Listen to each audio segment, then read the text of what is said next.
Welcome to the Baltimore Convention Center for Day 2 of Made Hoops DMV Live. In just a few moments, it's all ball versus the New Jersey Roadrunners. We're so glad you could spend your Saturday morning and Saturday all day with us on Made Hoops. Alongside Sherman Rivers, I'm Nels Williams. And Sherman, head coach of Patriot High School basketball, what are you expecting in terms of the talent between all ball and the New Jersey Roadrunners? Listen, we got a very talented group on both sides of it. Obviously, looking at our team from all ball, we got Miles Fuentes, four-star recruit. Looking forward to seeing him in action today against Aiden Carter, who's a big-time player for New Jersey Roadrunners. And, you know, guard play clearly is something they do well because Kyrie Irving is a player that came through that program. Let's start with all ball. Of course, you mentioned Miles Fuentes, all ball out of Boca Raton, Florida. Fuentes currently the 75th ranked overall prospect in the class of 2027. What do you expect out of him today so far? Listen, you got to obviously expect him to control the tempo, being a guard, being somebody that's one of the top players. You got to look for him to establish himself early, even if it's scoring or creating for others. And for the New Jersey Roadrunners, of course, with Kyrie Irving coming through this storied AAU program, 50 years celebrated in 2025. Aiden Carter, he'll be the name to watch out for, and number 4. And we're off and running for the first action today between all ball and the New Jersey Roadrunners. Sherman Rivers and Nels Williams with you here. Roadrunners wearing all white. All ball in their black with red stripes down the side of their uniforms. Looks like they're trying to go with Fuentes down the post early. Johnson misses wide.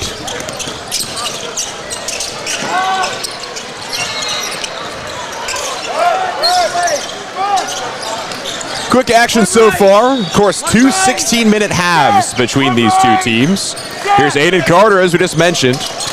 Down the alley, Carter goes up and scores the first points of the contest.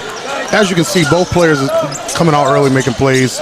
Fuentes coming down and creating an open shot in the first possession for his team. Carter driving to the basket and the finish. There's Miles Fuentes, 4-star from Rivera Preparatory School. Takes it to the rack, and there's the early battle between Fuentes and Carter. It's going to be clear to see that this team is going to go as Fuentes goes. Create an open shot in the first possession, create a shot for himself on the second. Roadrunners swing the rock, and trying to go up and under is Brandon Johnson, but that goes off at the top of the glass.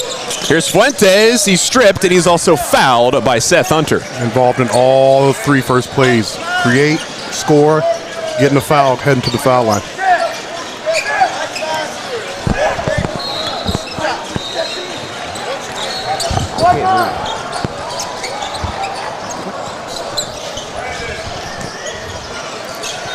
So here's Fuentes to the line.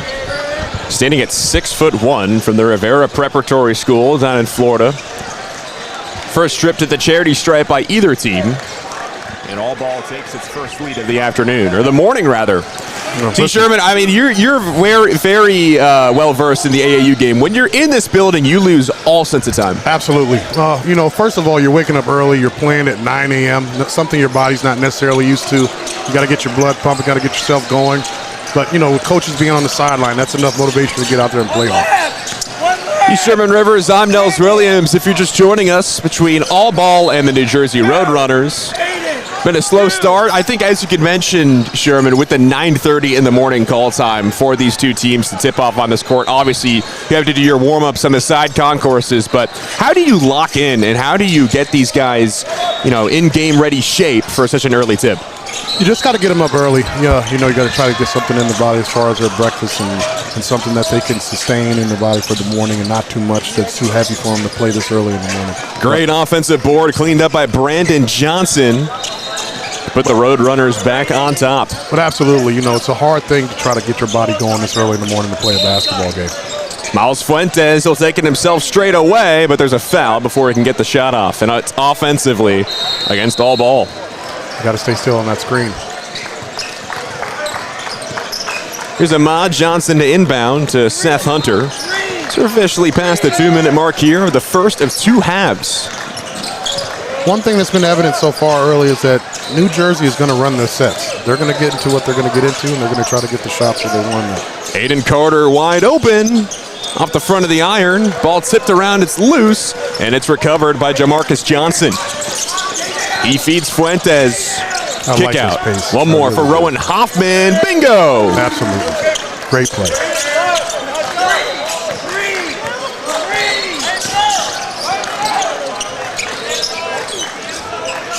Roadrunners in all white with navy blue numbers. All ball in black and red is drawing the foul, or pardon me, scoring is Ahmad Johnson. I thought I heard a whistle there, too. You know, that's AAU ball, right? Whistles all over the courts. You think you hear one whistle on the other. Ooh. Here's Fuentes. Nice move. Wow, I didn't know he had that in. Trying to go to the finish over the top. That's crazy right there. Heck of a move getting to the basket, going up. Surprised he didn't draw the foul there. Miles Fuentes, again a four-star prospect. Fuentes listed 75th overall for the class of 2027. A lot of college coaches here this afternoon from Power 4 schools, Louisville, Miami, Notre Dame, Virginia Tech, and Rutgers. Here's a corner three from Adam Gonzalez that's off the mark, and Aiden Carter cleans up the board. You really know the level of kids you have on your court when the coaches are here this early in the morning. Here's Carter, leaves it short, follows up his own rebound. Kick out, Jowola, in and out. Back-to-back offensive boards for the Roadrunners by Seth Hunter. Now here's Aiden Carter, one-on-one against Garang Kual. That's a big time job by Big G guard, and that was a tough matchup for him. He was able to stay in front and make it a tough shot. Kual stands at 7 feet flat, and Brandon Johnson stripes the baseline jumper. Knotted at 6 as we approach the 4-minute mark gone by here in the first half. Feed underneath for Rowan Hoffman. One more for Fuentes. Right wide open. Not enough mustard. Aiden Carter looks to settle down his fellow Roadrunners. Ahmad Johnson has other plans. Steps out. Now Seth Hunter. Swing the rock for a one-on-one for Brandon Johnson. Double team comes. He feeds Seth Hunter. Deep triple off the left side.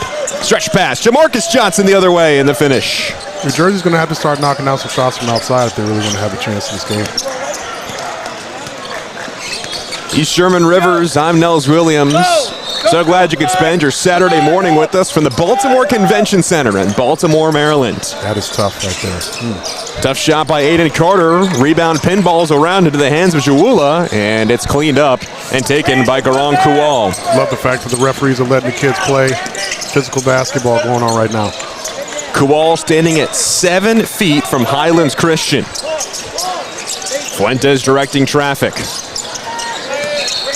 Gonzalez, pressured heavily by Ahmad Johnson. Shot clock down to 6. Deep shot from Gonzalez. Offensive board, and finishing is Rowan Hoffman in the and one. Something we've seen early on both ends. Both teams are really crashing the offensive glass and getting second chance opportunities. So that sends Adam Gonzalez to the line, of course. Coach Rivers, you coach for Patriot High School down in Virginia. And there is no shot clock for public school ball, but there is for AAU ball. You're going to get me started on a rant right here. You know, obviously, I'm a big fan of the shot clock. I think it teaches kids how to be efficient offensively. And, you know, it's just better for the game. I think it does a lot of positives. It gets them ready for the next level and so on and so forth. But I hope eventually our people at the VHSL come to their senses about it, but we've got to wait and see. These two teams, we discussed VHSO ball from Boca Raton, Florida, and Union, New Jersey. Both far from home here this evening. Excellent this job weekend, pardon me. Aiden Carter. Heads up play there by Jowola to try to bounce that one off of Garrett Schwartz, but ends up out of play and a foul. Another thing we've seen early, Gonzalez for all ball has done a good job on the ball guarding point guards and pressuring the basketball and making it difficult for New Jersey to get into their offense. Foul is on Garrett Schwartz, 6'8" Olympic Heights product. 1 point lead for all ball MHC. Inbound is flipped to who else but Aiden Carter. Working against Hoffman. And we have an off-ball foul.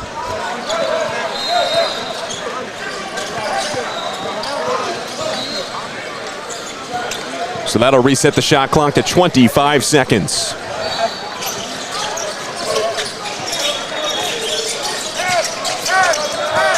Post up, down low for 𝘿a and the finish. Nice move.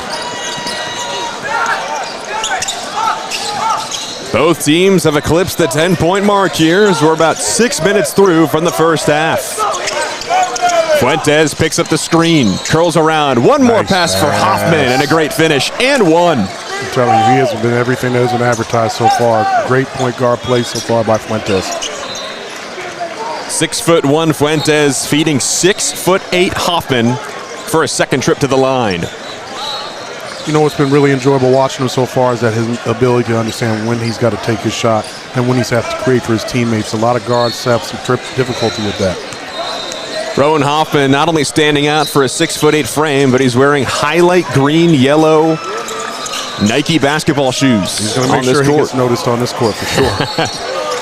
A lot of college scouts in attendance. Seeing CNU, Virginia Tech, of course Miami, Rhode Island as well. As you mentioned, Coach Rivers, you know that this is a good product on the court when you have coaches here early. Absolutely, absolutely. Those guys got to get up just like the kids. Here's Fuentes moving it the other way for all ball. Fuentes against Carter. The step back, the feed, and it's broken up. Got a little hung up right there. Carter did a good job stopping the ball. Made it a difficult play. Almost gets the turnover.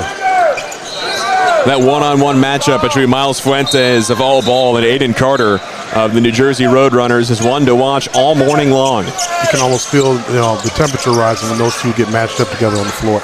Both these teams looking to settle down early here, find their individual rhythms. Here's Fuentes on the inbound. Oh, that's a good set right there. Hoffman, corner three, and there's a foul. Cardinal says, as a basketball player, I can tell you this as a coach, you do not foul jump shooters. You don't want to give them that opportunity to go to the line and make 3 free throws. Just make them make the shot. Fouls on Omar Mangasuba, class of 2027 product from Newark East Side. Rowan Hoffman's been busy. This is his 3rd trip to the free throw line so far this morning. Absolutely. He's been all over the glass. Can step out and shoot it. Going to the foul line, obviously getting the other team into some foul trouble. He's confirming with our officials how many shots he gets. Of course, the shot was from outside of the arc, so he gets 3 on the line. Oh, quoting Rasheed Wallace, I guess you would say the ball don't lie right there. New Jersey is saying that they didn't foul him. 2nd of 3 for Hoffman. Both free throw tries are left short.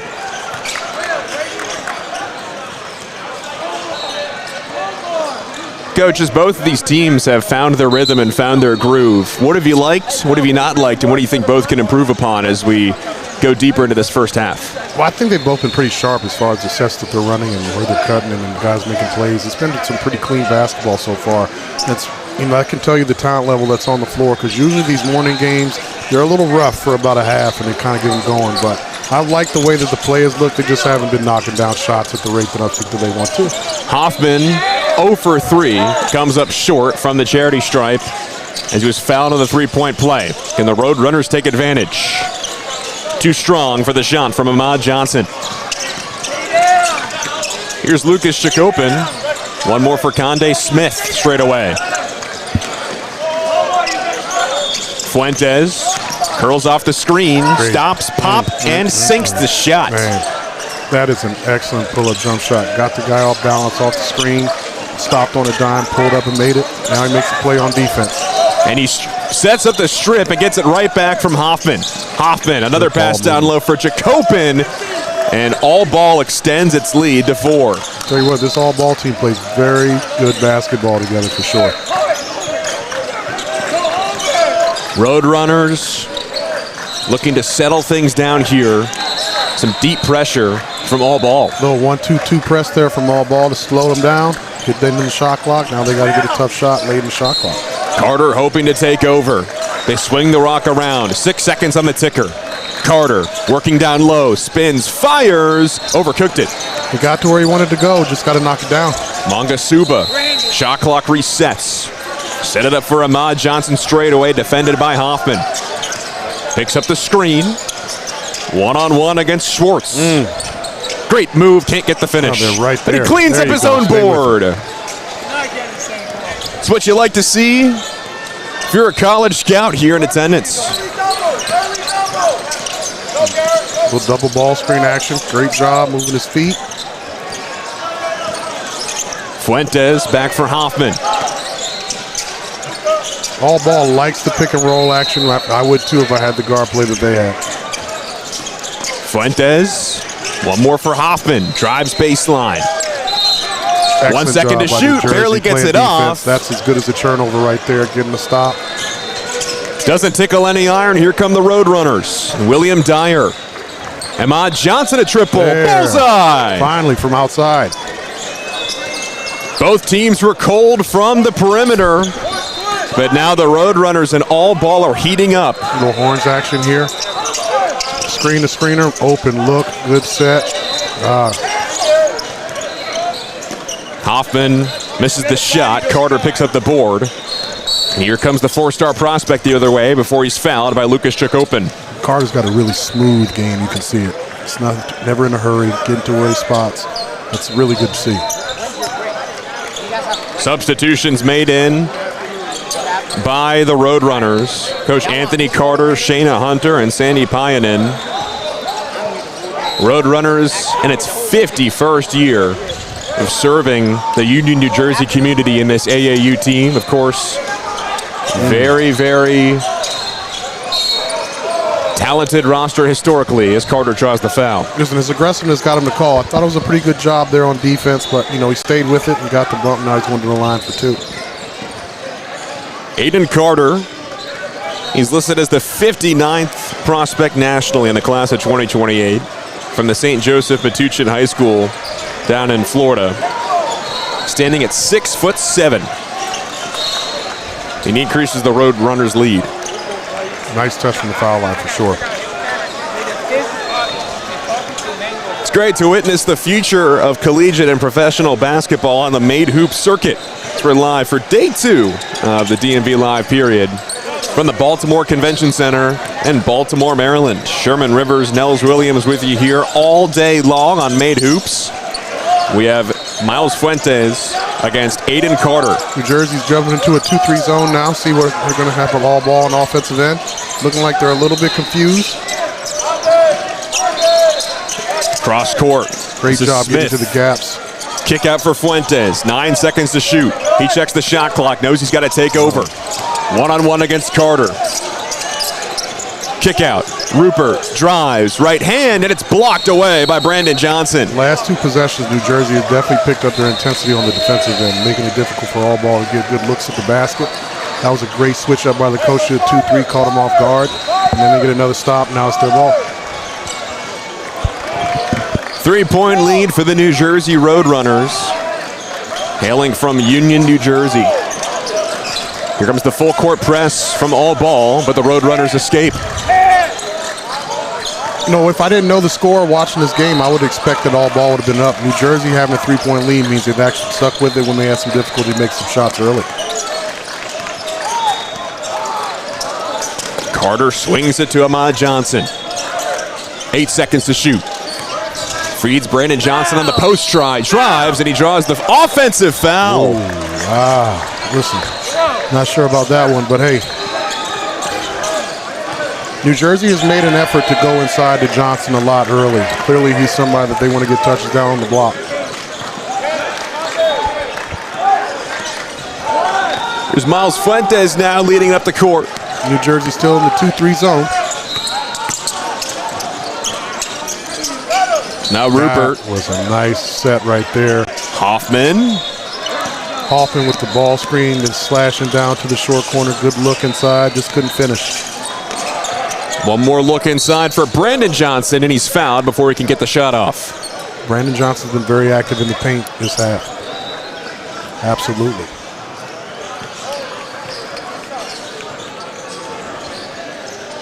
So here's Brandon Johnson heading to the free throw line. Class of 2027, standing at 6'6" from Morris Catholic High School. Coach, you mentioned if you're just watching this game without seeing the scoreboard, you would think that all ball had the lead, but what's made the Roadrunners so effective on these offensive possessions? They run their stuff. They're going to come down, they're going to run their plays. They haven't gotten in a hurry. They haven't let the fact that all ball made a couple shots get them out of sorts. One thing that has stuck out to me as well is Aiden Carter, as smooth as he is, he's also one of the younger guys on the floor, being a class of 2028. So to have that type of poise in a situation where you're not necessarily playing your best is a great thing to see. 3-point lead for the Roadrunners. So we approach the 5-minute mark here in the first half. Hoffman, kick out, deep three from Rupert, undercooked it. Flying in for the offensive board and drawing the foul is Conde Smith. Both teams understand that, if you're not going to make outside shots, you better get on the offensive glass, and that's what we've seen a lot of in the first half in both of them. Foul's called on Joshua Gallimore, and that will send Smith to the line to shoot 2. You mentioned it, Coach, with the fact that Carter is the class of 2028. Only him and Joseph Chien from the Roadrunners are the class of 2028 products on this floor. What's it like playing against such stiff competition that's older than you? Well, I'm always an advocate of that. I like for kids to play against tougher competition at a younger age. Clearly, when you're playing in your high school teams, you're playing varsity basketball, you can't say, well, I only can play against 16-year-olds. So it's one of those things you might as well get used to it. You're going to have to do it at the next level as well. Guys are going to be seniors, you're going to be a freshman. So if you expect to play early, you might as well get used to it at a young age. Hoffman strips Carter Carter strips Hoffman for the turnover, and here he is one-on-one. That's great. Good job. Good boy, good move. Strong. Twist. Strong off the glass. Ball's loose. Probably going to be a jump. We got a dog pile right beneath the basket, and it is indeed a jump ball. Like I'm telling you, seeing that, kids getting on the floor early in the morning, that means they really want to win.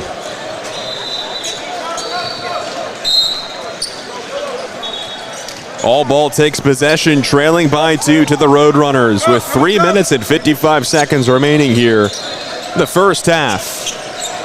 Of course, next up we got Ball by Design against Sideline Cancer. And then New York City Honor against Rising Stars at 11:50. 1 o'clock, Team Iverson versus All Ball. And then at 2:15 to end the morning and early afternoon session, Ball by Design against the Rising Stars. A lot of talent, a lot of top 150 kids on this court today. I'm excited. We're at court 12 of the Baltimore Convention Center. We're witnessing Hoffman take over. And that goes off the netting, batted around, kept alive. Great play by Johnson. Carter with the block. All Ball retains possession. Smith drops it in the bucket. Needed that one for sure. All Ball retakes the lead for the first time since the early frame of this first half. All Ball in their 1-2-2 press.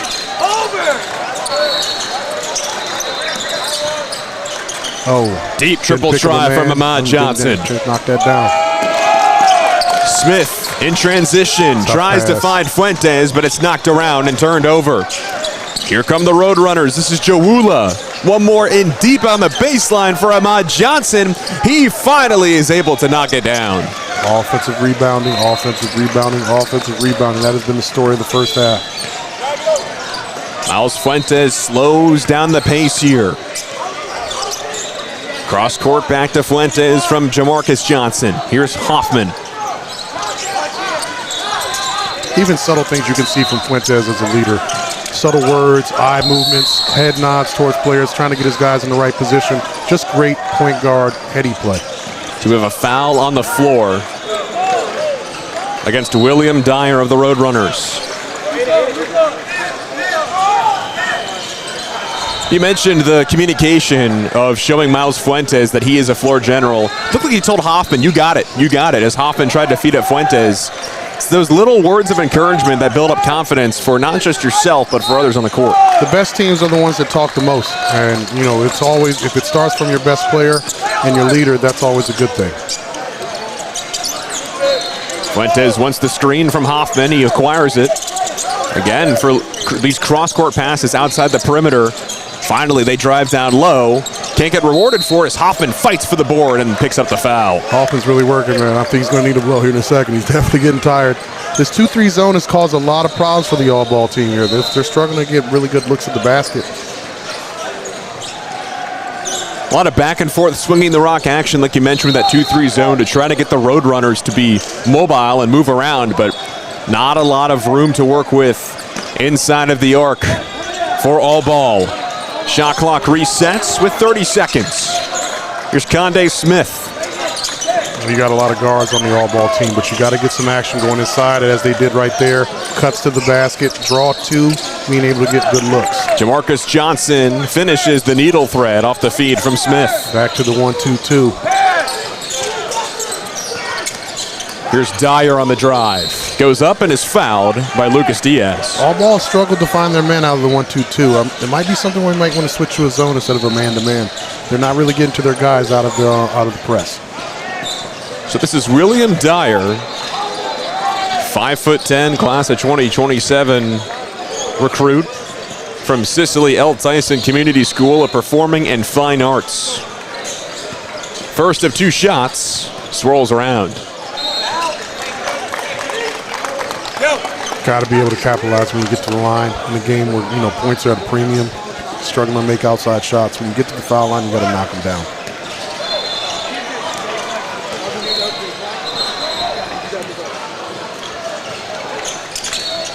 Dyer ties it. 23 all here on court 12 for day 2 of DMV Live, brought to you by Made Hoops. Very evenly matched team so far. Let's see if they can get that ball in the middle of the zone. That'll break everything down. Fuentes back for Diaz. Roadrunners do a very good job of passing guys off, making sure that every shot is contested. There it is, offensive boards, what we talked about for this half. Smith follows up the deep triple try from Lucas Diaz to give all ball the lead. Less than 70 seconds to play here in this first half. All ball came out of that 1-2-2 and just went straight to man. They knew they were having trouble out of it. And Mt. Johnson, there turnover. Get a turnover. Fuentes drives down low and he strips. Excellent hands. Oh, he's out of bounds. And stepping out of bounds was Seth Hunter. And so it's given right back to all ball. As Fuentes cannot capitalize. Nice, interesting setup right here. Yep, there it is. Smith thought about the three. They got too many guys in the same area. They're able to guard one guy with two at once. Sorry.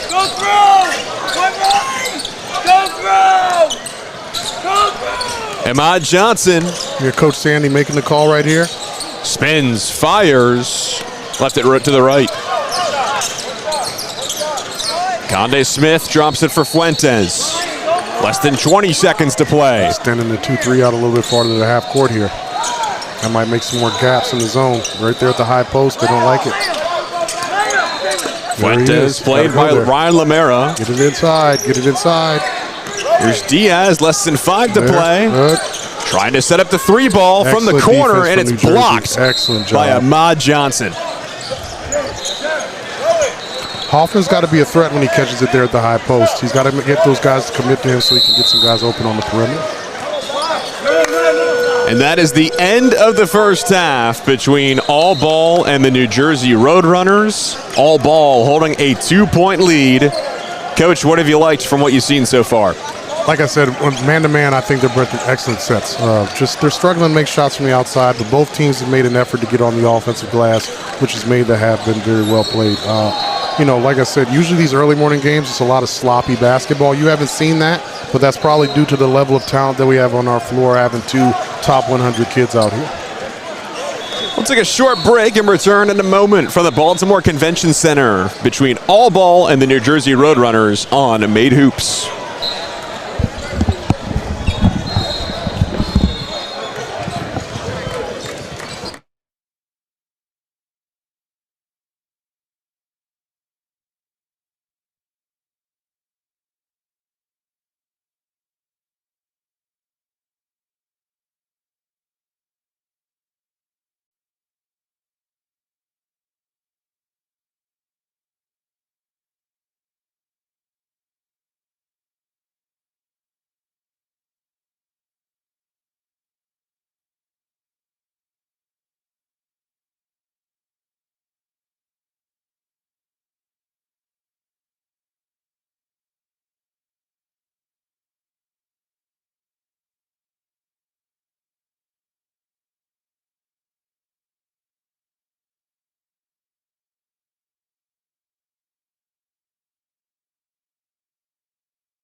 Welcome back to the first game of our coverage of Court 12 from the Baltimore Convention Center for DMV Live of Made Hoops. Sherman Rivers, Nels Williams with you here for All Ball and the New Jersey Roadrunners. Coach, after 16 minutes of play, your first evaluations of the two teams. Oh, it's like I said, first half, man, both teams did a great job of getting on the offensive glass. Struggled shooting from the ball from the outside. New Jersey went to a zone that made it a little bit more difficult for All Ball to score. It was a good set right out of the halftime by Coach. Technical foul right here. Oh, Coach is upset. Technical foul has been issued to Coach Sandy of the Roadrunners. I'm not going to lie to you. I'm with Coach Sandy right there. I don't know exactly if that was necessary for a technical foul. That might have been a build-up from the first half. But he's right. Guy got pushed. This sends Adam Gonzalez to the free throw line. Shooting two. Misses the first shot. Is that unbelievable? I didn't believe that one either, Coach. I'm not going to lie to you. We have to stay neutral, Coach. We have to stay neutral. Maybe they're mad you made it such a good play to start the half.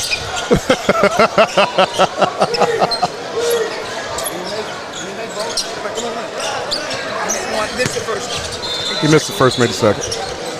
Gonzalez inbounds to Fuentes.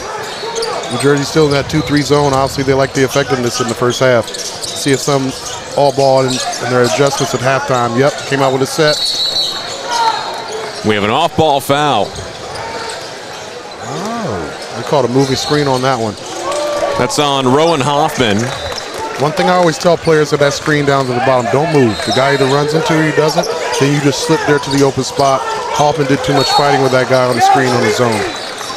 This is Aiden Carter leading up the floor, heavily defended by Jamarcus Johnson. Carter, a four-star prospect, 59th overall. Good defense by Hoffman. Oh, Brandon Johnson, overcooked. First shot we've seen from Johnson from the outside. He's been very effective in the paint. Corner three up from Jacopin and off the mark. Hoffman with the offensive rebound and the finish. Super active today, all over the place. 1-2-2 here again from All Ball. Much better job matching up out of it this time. Carter has it stripped and gets it almost right back. Instead, it's cleaned up by Miles Fuentes. Swing the rock quickly. Here's Jacopin. One more for Hoffman. And he's fouled going to the basket. It's those little things that you see that, kids will get as they get older. Strong move right there by Hoffman. He's got to be strong going through there and squeeze that so we don't turn the basketball over. So we're officially about a minute and a half through here from the second half between All Ball from Boca Raton, Florida, and the New Jersey Roadrunners from the Garden State. I would love to see All Ball take advantage of that high post position right there. There it is. Good job, Hoffman. Kick, draw. There it is. And it's off short. And the rebound is picked up by Seth Hunter. You got to get to that. You got to get to that pin. You got to get to that elbow against the zone. That's how you collapse the zone to get open shots. Here's Hunter. Crosses the timeline. Hunter, great move, and an even closer finish. However, right there, right place, right time was Baressa Jawula. Listen, sometimes it doesn't fall for you, but the great thing is when you draw guys, you drive to the basket. The help guys got to come over. Offensive rebound opportunities for the guy that he helped off of. Fuentes, one more around for Adam Gonzalez. Stripes it. You can get there by the pass, you can get there by the dribble. And you saw Fuentes got to that spot right there at the elbow. Draw and kick, wide open shot, knocked down by Gonzalez. Roadrunners trailing by 4. Aiden Carter swings it for Ahmad Johnson. Stuck. Carter's got it in the middle of the paint. And he's fouled going up, or rather a jump ball. Jump ball. Listen, you can see the difference in the classes right there. Carter being a class of 2028, a little bit of the strength factor the last couple times with the ball. Lost the ball, getting bumped right there, got tied up on the jump ball. He's getting to his spots. He just got to be able to deal with the physicality. Here's Miles Fuentes. Great move. Steps up. Looked like he got hit on the arm right there. I think he thought so too. Hoffman tipped it in right into the hands of Aiden Carter. Roadrunners in their all white against the black of all ball, and a foul is called against Jamarcus Johnson. I was just going to say, we've been giving a lot of credit to Aiden Carr being such a good player. Jamarcus Johnson has done an excellent job of defending him so far and making it difficult for him today. Johnson, a rising senior, 6'4" from Carline, down in Florida. 𝘼 Johnson for the inbound. We have an off-ball foul against Jamarcus Johnson. You know, sometimes when you're guarding a really good player, you got to try everything you can. Right there, Johnson tried to get away with the hold. Next time they come right with the same set, didn't knock down the shot. Carter's corner three misses the mark. Here's Gonzalez feeding for Johnson, and he banks it home high off the glass. We're going to have to ask him if he called that bank after the game. I'm not sure if that was planned.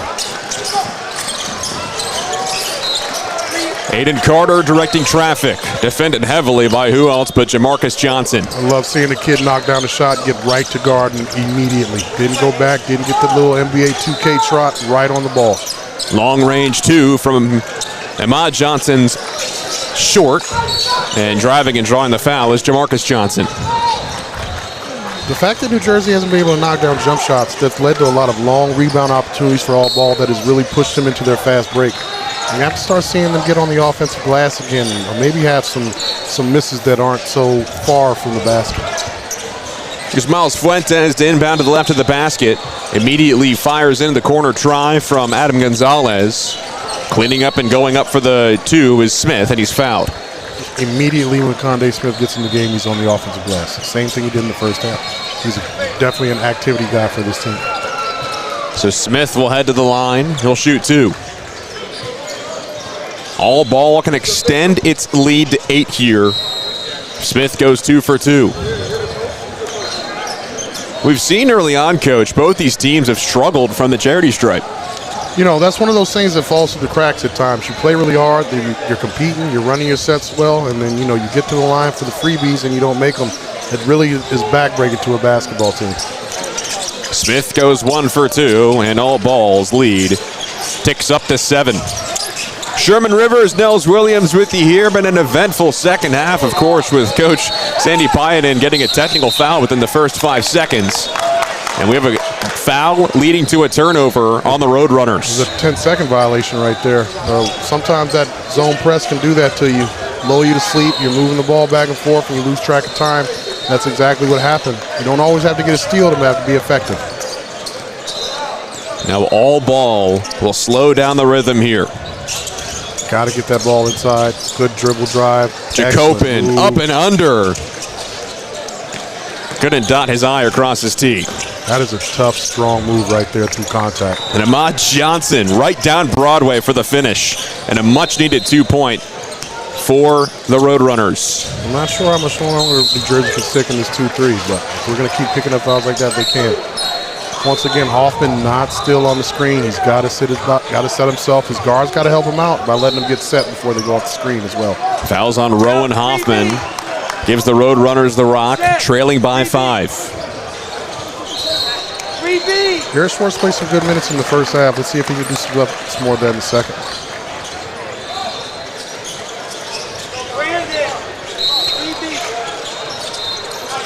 Coach, what do the Roadrunners need to do to dig themselves out of this deficit?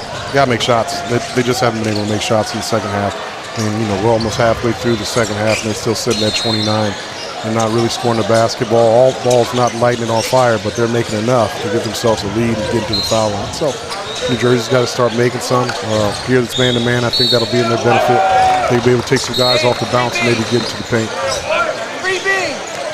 Aiden Carter is the man to watch out for to try and take over for this Roadrunner squad. Right to the on-ball trap there. 𝘼 Johnson for 3.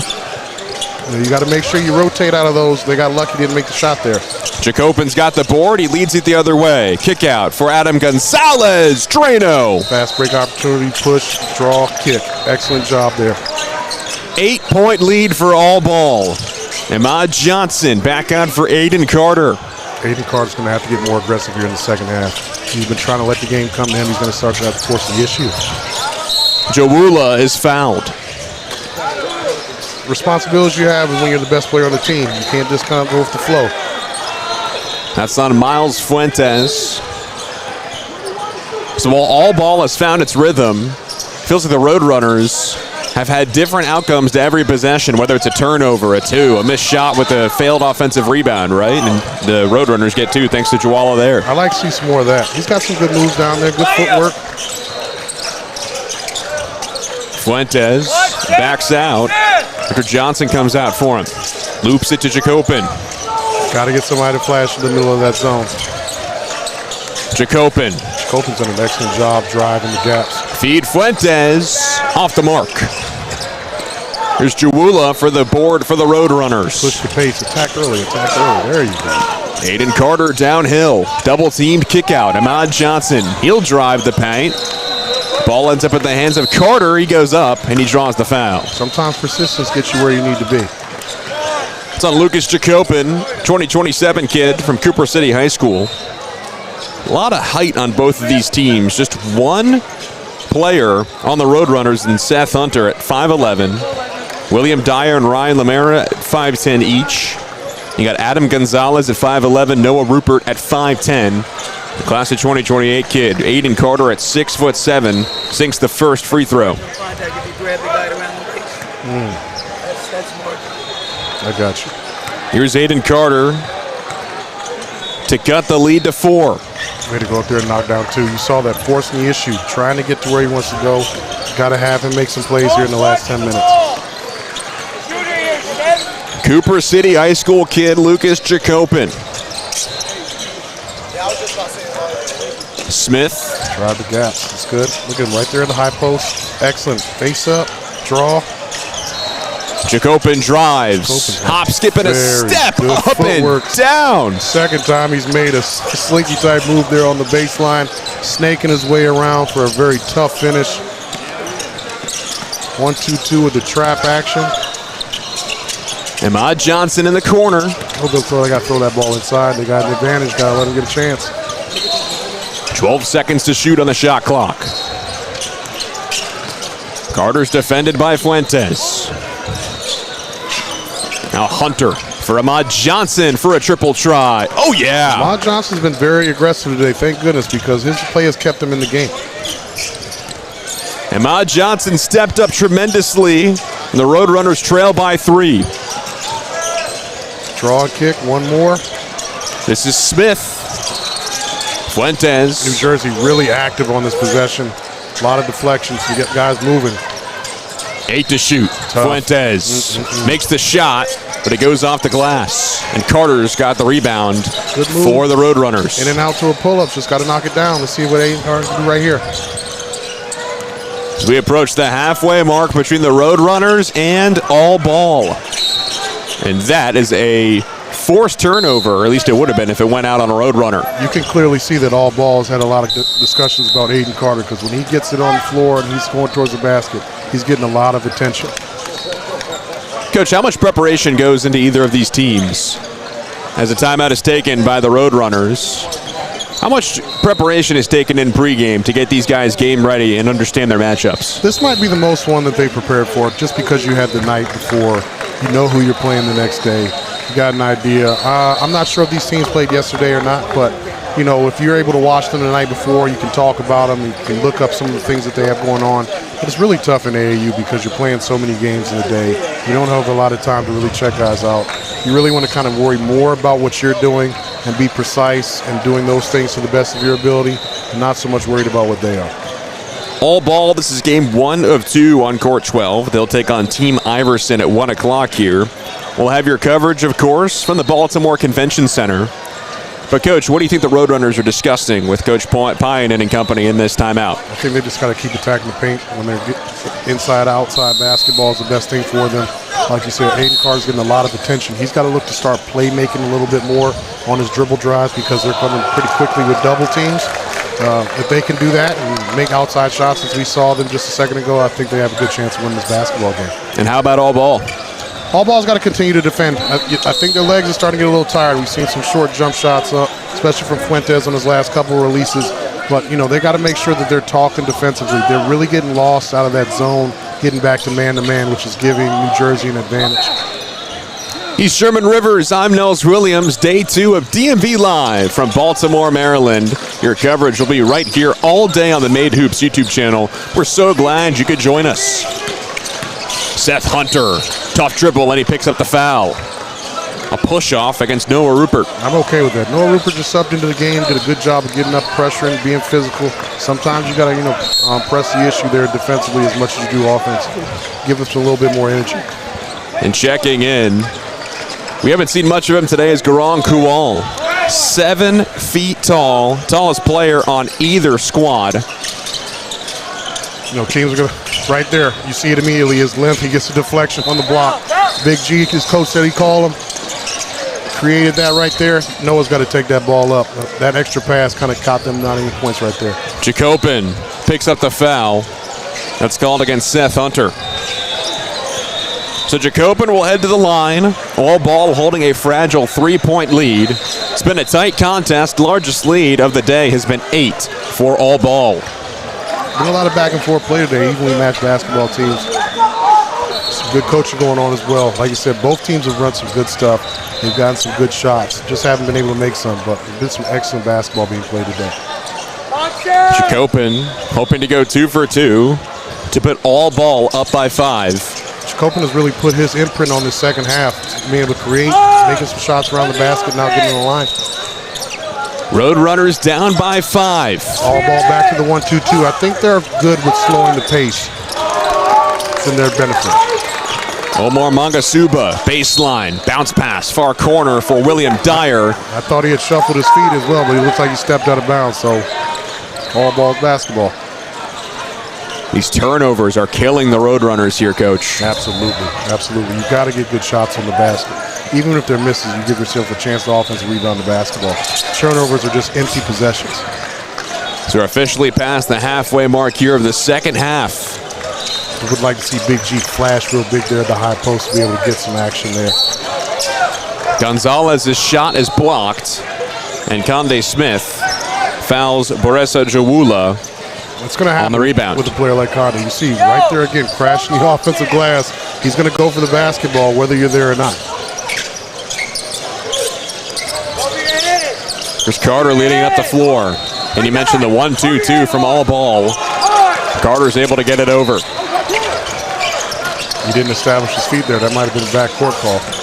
Ahmad Johnson drives, goes up with the left hand, and it bounces around and pinballs down for Gonzalez. As we've seen in the NBA with Wemby, sometimes you don't have to block a shot to affect it. And what we saw by Big G there, the contest made it a tough finish. Jacopen pushes all balls lead up to 7 now. Jacopen making another play here in the second half. Carter defended by Smith. Finds Dyer in the corner. Cross-court pass way up top for Ahmad Johnson. Would like to see Carter be aggressive right there. With 8 seconds to shoot, Carter straight away. Carter facing the pressure. Look at that. Look at that. Every time he's got 2 guys around him when he drives it. Somebody's got to make themselves available to knock down an open shot. Which goes to show how well all ball has prepared defensively against Carter, but also despite being a class of 2028 product playing against seniors and junior guys, he is still one of the most versatile and scary guys in the floor in a white jersey. Absolutely. And listen, it's flattery for him. Getting that much attention means that they think you're a very good basketball player. So clearly they were worried about him coming into us because every time he's put the ball on the floor, he's had 2 guys around him. But that just means one guy's open, right? Absolutely. And that guy has to get open. He's got to get open, and Carter's got to know where it's coming from. Young players, sometimes it's hard to know where the double team's coming from. He's got to slow his pace down, get his eyes up, and see where it's coming. Carter's got it here with 1 second to shoot. Gets the shot off, but he puts too much power on that one. I like the quickness he went with that attack. He got to his spot before the double team could get there. Got his hands there on a deflection. Let's see if we get up and finish. Carter goes short. Coach, I know you would have liked for him to add a little bit more flavor to that. We'll take 2 points anytime, all right? Sometimes the highlight doesn't have to happen, right? Here's Gonzalez. Oh, my goodness. What a great post shot. Get into the middle of that zone. Knock down. Carter approaching the 6-minute mark, 10 minutes through here in the second half and game total. New Jersey's got to find a way to pick the tempo up of this game and be in their benefit. This tempo definitely benefits all ball. This is exactly why they're going to that 1-2-2 zone to slow them down. Ahmad Johnson nearly loses it. Heavy defense by Adam Gonzalez, who picks up the turnover. Adam Gonzalez has been a terror on the ball all day. Big G did an excellent job of moving his feet. Good job. One more pass. Jacopin, bullseye. Jacopin has been big time in this second half. Big time. Lucas Jacopin. 10-point lead for all ball. That on the ball pressure. Drive from Mangasuba. I like it. Decisive. Get there. Attack early. Make them have to commit to you. Now Rupert. And he is called for the offensive foul. I don't know about that. You know, I thought he was still on that, but, you know, ref thought he saw something different. But once again, if he wasn't, we got to make sure they were stationary, and the guards got to do a better job of setting up the screen. Look who's back in. Up by 8 is Miles Fuentes. That's a luxury to have right there. All ball, able to arrest their point guard, their star player, and still have the lead when he gets back in. Carter crosses the timeline, approaching 5 minutes to play here in the second half. They got to play faster. They got to play faster. Roadrunners down by 8. Here's Jawula, stuck, kick out. This is Ahmad Johnson, or pardon me, Mangasuba, who drains it. Big shot right there. Jacopin, he's had an excellent second half. Kual back to Jacopin. One more pass in the corner for Gonzalez. Now Fuentes has got it straight away. Good ball movement by all ball. I'm not sure if it's a Big G is comfortable being there at the high post. Caught the ball a couple times, look a little shaky with it. They might want to stick Hoffman back there. Mangasuba high off the glass, and Kual is there for the rebound. Once again, you see his limp. You see the reason why he distracted the shot. Had a big effect on it. Missed layup. He rebounds the basketball. Excellent. Fuentes, right hand runner. Snake dribble around the ball screen into the lane. Float action. That's an excellent shot for a guard right there. Timeout taken by all ball with a 7-point lead here in this second half.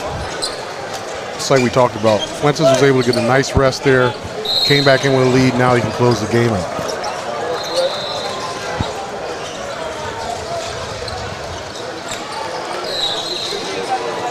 For the Roadrunners coming out of this timeout, what do they need to do in order to settle things down here and pick up the pace? They got to play faster. They got to find something, maybe on the defensive end, some sort of trap action, pressing action. They got to make all ball play faster than they want.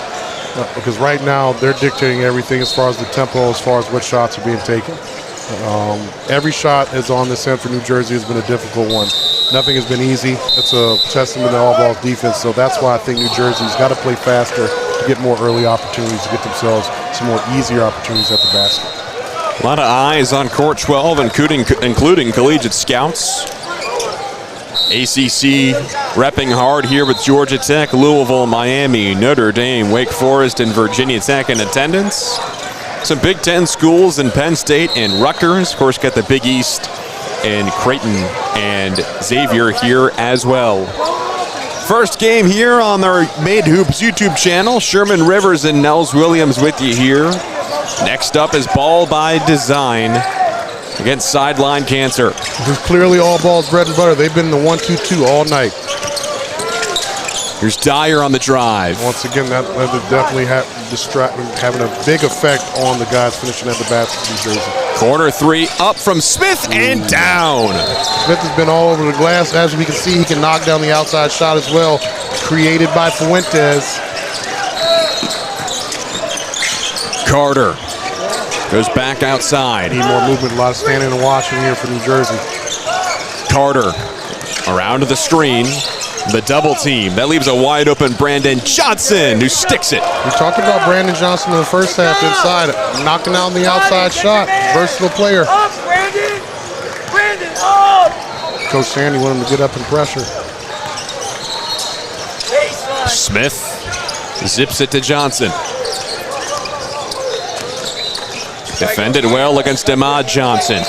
All ball is going to be just fine with wasting the entire shot clock on their offensive possession. Good hands there. Got to get that. Let's go! And a turnover by all ball. How will the Roadrunners respond? Dyer drops it for Carter. One more. Here's a triple from Ahmad Johnson. And just shot. like that, it's a 4-point game. The three-point shot changes games in a blink of an eye, as you can see. Looking like they were out of it, now right back into it. Back-to-back triples by the Roadrunners have given Team New Jersey life. Fuentes hoping to put out this spark. Here's a three response from all ball that tips around, and coming up with the board is Brandon Johnson. Gotta get downhill right here, just attack, don't slow it. Oh goodness, that's where we gotta get the early opportunities.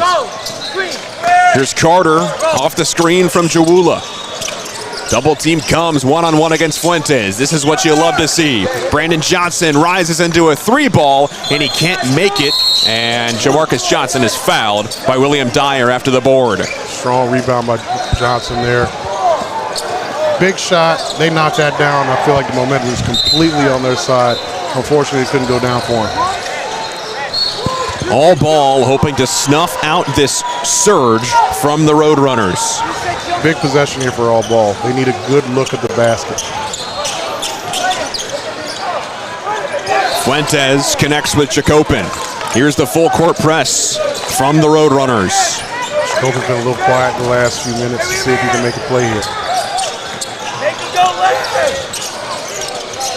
Here's Fuentes after the Jacopin handoff. Hoffman comes out for some help. Fuentes has that ball in the string, I tell you what. That is tough. Good finish. Oh, good follow-up there. Smith cleans up the miss from Fuentes. Look who it is, right on the offensive glass. Smith again.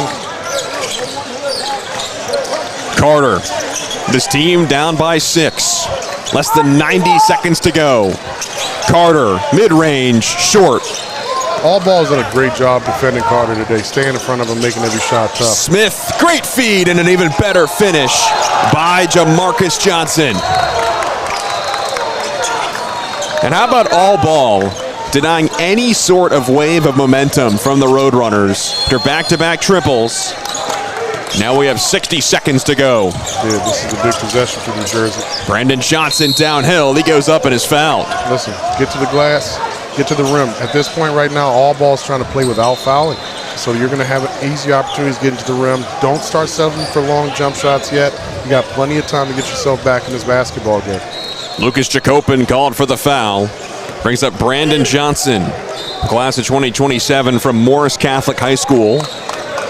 And again, these missed free throw tries, Coach Rivers, have been really hurting both teams. These are extremely important. You got the clock stopped. You have an opportunity to score points with no time running off. You got to knock these down to give yourself an opportunity. Brandon Johnson goes 1 for 2, and we have a few substitutions here for the Roadrunners.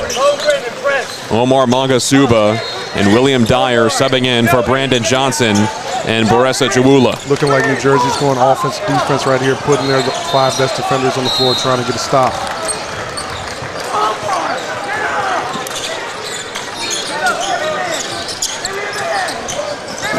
Jacopin defended against Dyer.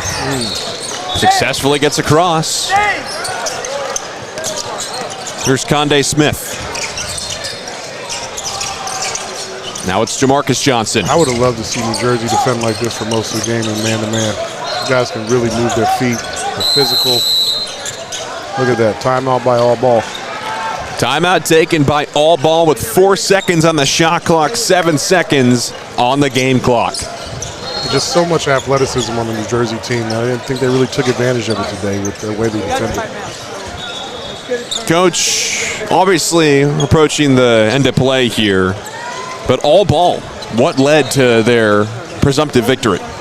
Offensive glass. You know, we talked about in the first half of both teams, all ball really stayed with it in the second half. They had some big plays, obviously, coming from, we had, what's one, Diaz, number 10 there. Oh. Sorry, we got to fix the Made Hoop sign here on our table, everyone. It's all good.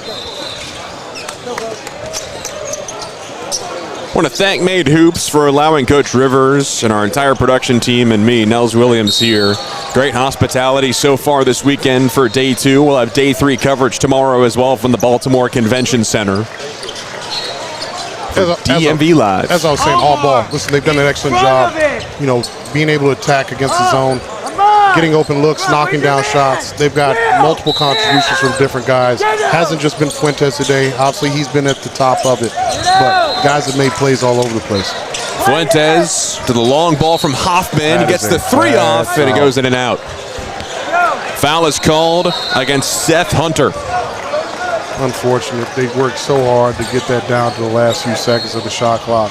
To have a foul right there, you really don't want to see that happen as a coach. Hopefully that's a learning lesson for that young man. That's what this is all about, right? Learning lessons for everyone on the court, getting better game by game. Absolutely. And this is a big thing when we talked about the shot clock earlier. Those are situations that you don't necessarily get presented in games that doesn't have a shot clock because you don't have to worry about that. But you run that down, that's a stop. You get it down to 1 second, they have to take a rough shot, and you get a rebound, but now you foul and you get a chance to make foul shots. Miles Fuentes at the line. And it drops down for an 8-point lead for all ball.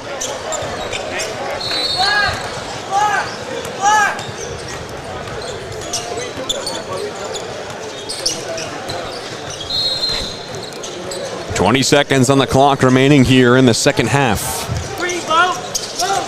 It's been great action as advertised between Aiden Carter and Miles Fuentes. Carter's triple try is off. Getting into desperation mode for New Jersey. Here's Jamarcus Johnson. He'll settle things down. Pressured by Brandon Johnson, and he fouls Jamarcus Johnson. Jamarcus Johnson, chance to close this out. You know, we'd be remiss if we didn't mention Jacopin again in his play in the second half, how well he was for this all-ball team. We'll have our post-game interview with our player of the game coming up.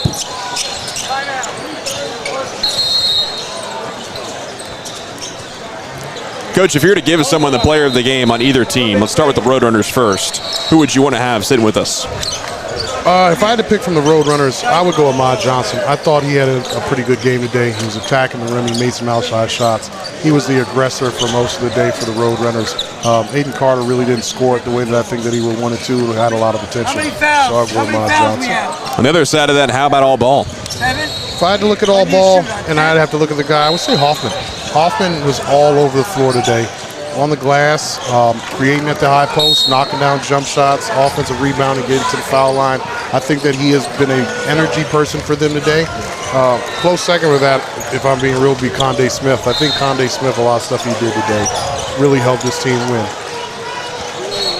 We advertise this matchup as the battle between Miles Fuentes, who picks up the inbound and goes up for 2, and Aiden Carter has a long pass and a long shot down the court is off the mark, and that'll do it here from court number 12. All ball 58, New Jersey Roadrunners 50. Great matchup between two of the most premier teams on this Made Hoop circuit. It's a great way to start. I really enjoyed that 9:30 game. High-level basketball, high-level players. We got to see one of the top guards in the country in Fuentes, and he was everything as advertised. The way he was able to create, the way he was able to score. Even on that last play there with 3 seconds to go, he makes a great back cut for a layup. So I'm excited to see what that young man is going to become. Ball by Design is up against Sideline Cancer next. We'll have our player of the game joining us very shortly from All Ball.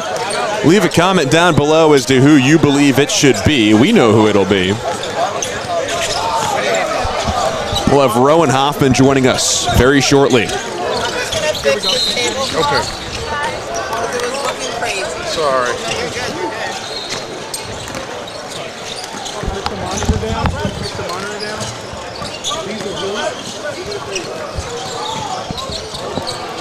You want him to sit in the middle? You want him to sit in the middle? Here. You want to do that? Yeah, that's fine. Let me move my phone. Yeah.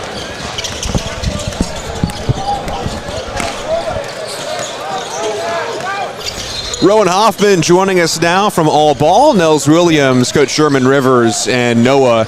How you feeling? Or start me, Rowan. How you feeling after the big win over the Roadrunners? Feeling pretty good. We had a tough loss yesterday, and we bounced back with a win. We're hoping to get another win later against Team Iverson at 1 o'clock. So that should be a great game. We're really excited for it. Rowan, what made Miles Fuentes really take over this game offensively to set up you and, of course, Lucas Jacopin to have successful mornings? Yeah, Miles is just a great creator in general. We drew up a couple plays to try to get him involved, and he does a great job distributing the ball to everybody throughout the game. Rowan, how did Coach Fuentes and Denisovich get you guys prepared for an early 9:30 start on a Saturday, no less? Yeah, we got a curfew last night, stuff like that. We had to wake up pretty early, but we try to get here an hour and a half beforehand so we can stretch and get really prepared, because a lot of these teams are no joke.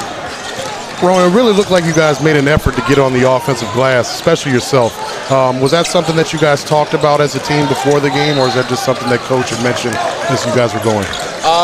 It was something we made that emphasis since the beginning of the season. Crash the glass, get extra possessions, and try to create for others. And those extra possessions, they can kill you, they can help you as well. And they were one of the key differences in this game. Absolutely, I thought that you did an excellent job with that. The other thing that we noticed as well is that you guys really did a good job of shutting off the paint for Aiden Carter. Was that something you all talked about beforehand?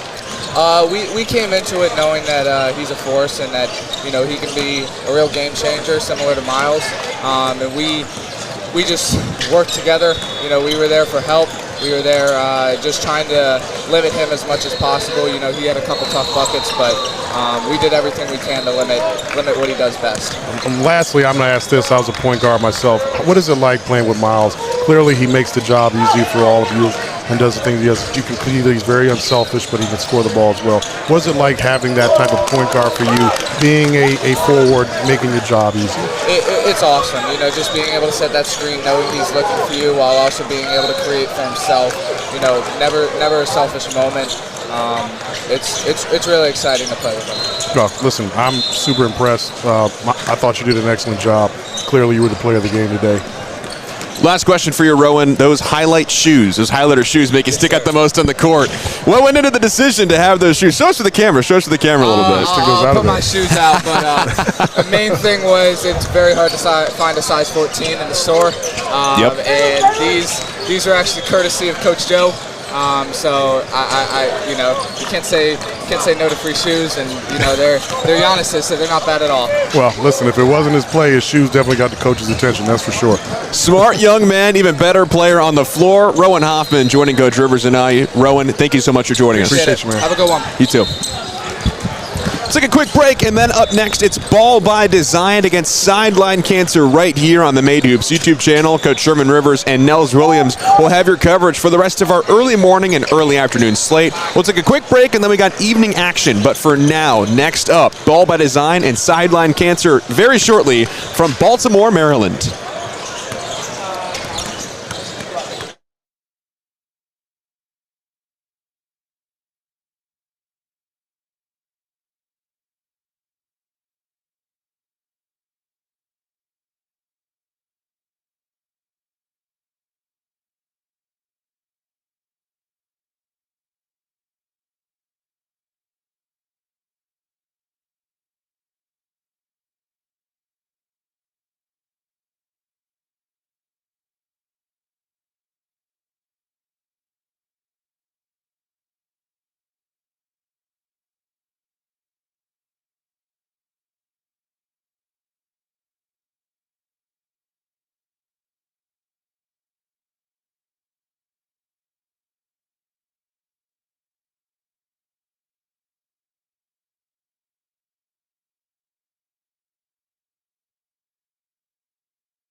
Game 2 of our morning coverage from the Baltimore Convention Center in Baltimore, Maryland for DMV Live is just ready to get set here. Sherman Rivers and Nels Williams with you for Ball by Design against Sideline Cancer. Of course, Ball by Design with Quincy Doobie Jr., a four-star prospect from Riviera Preparatory School. Anthony Walcott as well from Pembroke Pines Charter High School. Ball by Design wearing the navy blue with green and white stripes down the side. And Sideline Cancer in white with pink and violet purple stripes down the side as well. Coach, we just saw a great battle between All Ball and the New Jersey Roadrunners. What are you hoping bleeds over into this game as well? Once again, we got two top 150 kids coming out here and playing today. Walcott, ranked number 56 in his class of 2027. Looks the part already, as you can see. And then we got Quincy Doobie. Quincy Doobie's 56, Walcott 149th. So having two top-level players like that on your floor, you're going to see a high level of basketball. You have to. We are off and running from court number 12. A few collegiate scouts in attendance, of course, watching high-level basketball on the Made Hoops Collegiate Circuit. So glad you could spend your Saturday morning with us here on YouTube.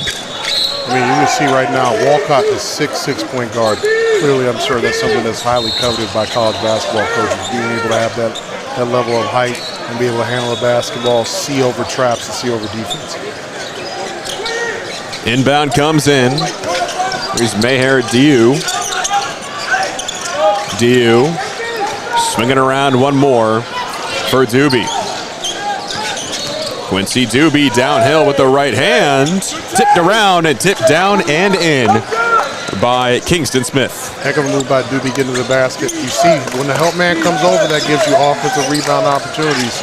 Sweeney long two, misses the mark, and the rebound is pulled in by Diu. That's a big-time rebound right there.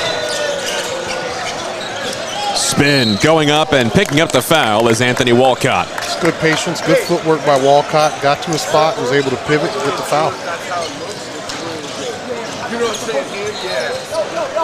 I said that Sideline Cancer is one of the most experienced teams in the whole tournament this weekend. So clearly these guys have been playing together for a long time.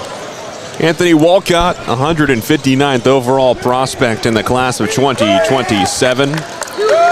Out of Pembroke Pines Charter High School.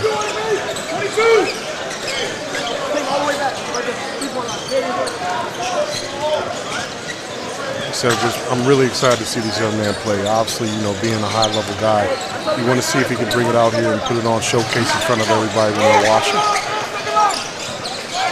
Ball by Design out of Deerfield Beach, Florida. Sideline Cancer from Mountville, Pennsylvania. 2-2-1 press here by Ball by Design. Open shot for Sideline. And it's drained. And Sideline Cancer's on the board. I'm telling you, a lot of times, these zone presses seem like great ideas, but you lose guys if you don't have good rotation. And immediately, Ball by Design answers thanks to Diu. It looks like we're going to have a high-scoring game in this contest. We got some really big-time shot makers. Here's Cameron Sweeney. Drops it off the heel from the shot. Doobie with the rebound. Corner try is up from 𝘿aximizing, and he overcooked it. Rock pinballs around, and it ends up in the hands of Sideline Cancer. One thing that we've seen early from Kingston Smith, he's going to be all over the offensive glass. Tip in earlier, had an opportunity to get one there, couldn't squeeze it.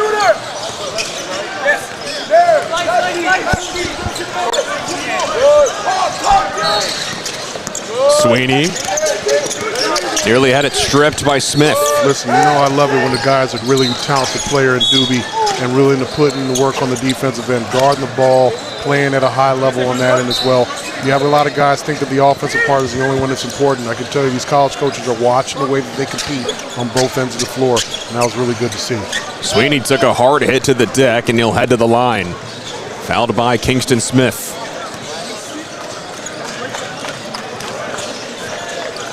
Kingston Smith receiving instructions from Coach Casey Woleb. Smith, interesting sneakers, Jurassic Park themed. Green, yellow with raptor claws down the side. Well, one thing you're going to see about players now, the brighter the better. A lot of bright colored shoes, they're going to be on the floor all day long. That's what they like to wear. I have sons myself, and that's all they ask for. So gone are the days of just black, white, and gray. Got the entire color wheel on this court. Court 12 from the Baltimore Convention Center for DMV Live. You know, Smith. it's unfortunate because I used to live by the rule that the guy that had the most outlandish shoes on the floor most likely was your best player because the coach allowed him to wear those crazy shoes. But now everybody's wearing them, so you got to kind of watch the game and figure it out. I'm seeing some white and gray, some mint green, dark purple. Most of them Nike shoes as well. The 𝘖are the wildest ones. Those are the Jurassic Park things, ones we see over there. We have these pink and orange ones here.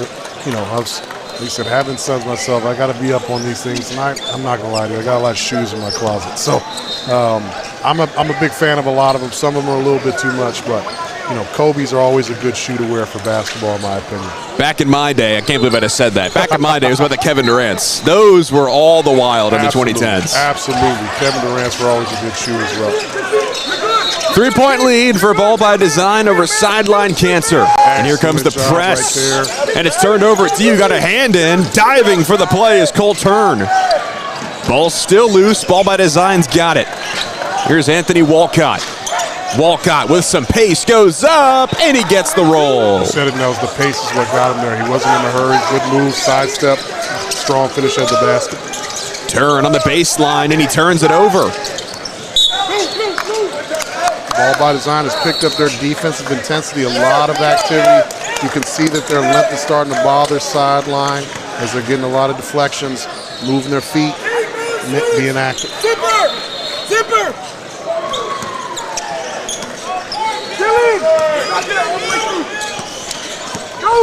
Here's Anthony Walcott.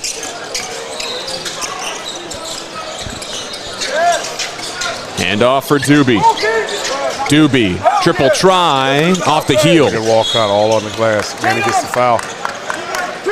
Thing is, like you said about Anthony Walcott, he's a 6'6" point guard, but he plays so deep as well. Absolutely. What you can see early, Doobie and Walcott having a big-time effect on this team and everything that they do. They're able to create for themselves, create for others. They also defend, and you can see them getting on the offensive glass. When your two best players are active all over the floor, that can't mean nothing but success for your basketball team. Walcott draws the foul, goes to the charity stripe, and sinks the first of two. Checking in for Kingston Smith is Jaden Woodruff. It's good minutes by Kingston Smith out there on the floor. Must be nice to come out with 6'8" guy and you sub in a 7-footer for him to get a rest. Walcott, 2 for 2 on the trip. Ball by Design back to their 2-2-1, causing real havoc for Sideline. They're able to cover a lot of area with their athleticism. Sweeney goes up with the right hand, and he's fouled. Tough move to the basket by Sweeney. He's made some good moves here early. A couple good jumpers, getting to the foul line as well. What makes Ball by Design so difficult to go up against is their shortest player is 5'10". Second shortest, 6'2". I mean, down this lineup, 6'8", 6'4", 7 feet, 6'7", 6'6". I mean, all of these guys bring in so much size and versatility. As we have Cameron Sweeney at the line now from Hershey High School, the class of 2026 recruit. Offensive rebounds there. Here's Walcott. Pumps the brakes. Doobie. One more for Janov.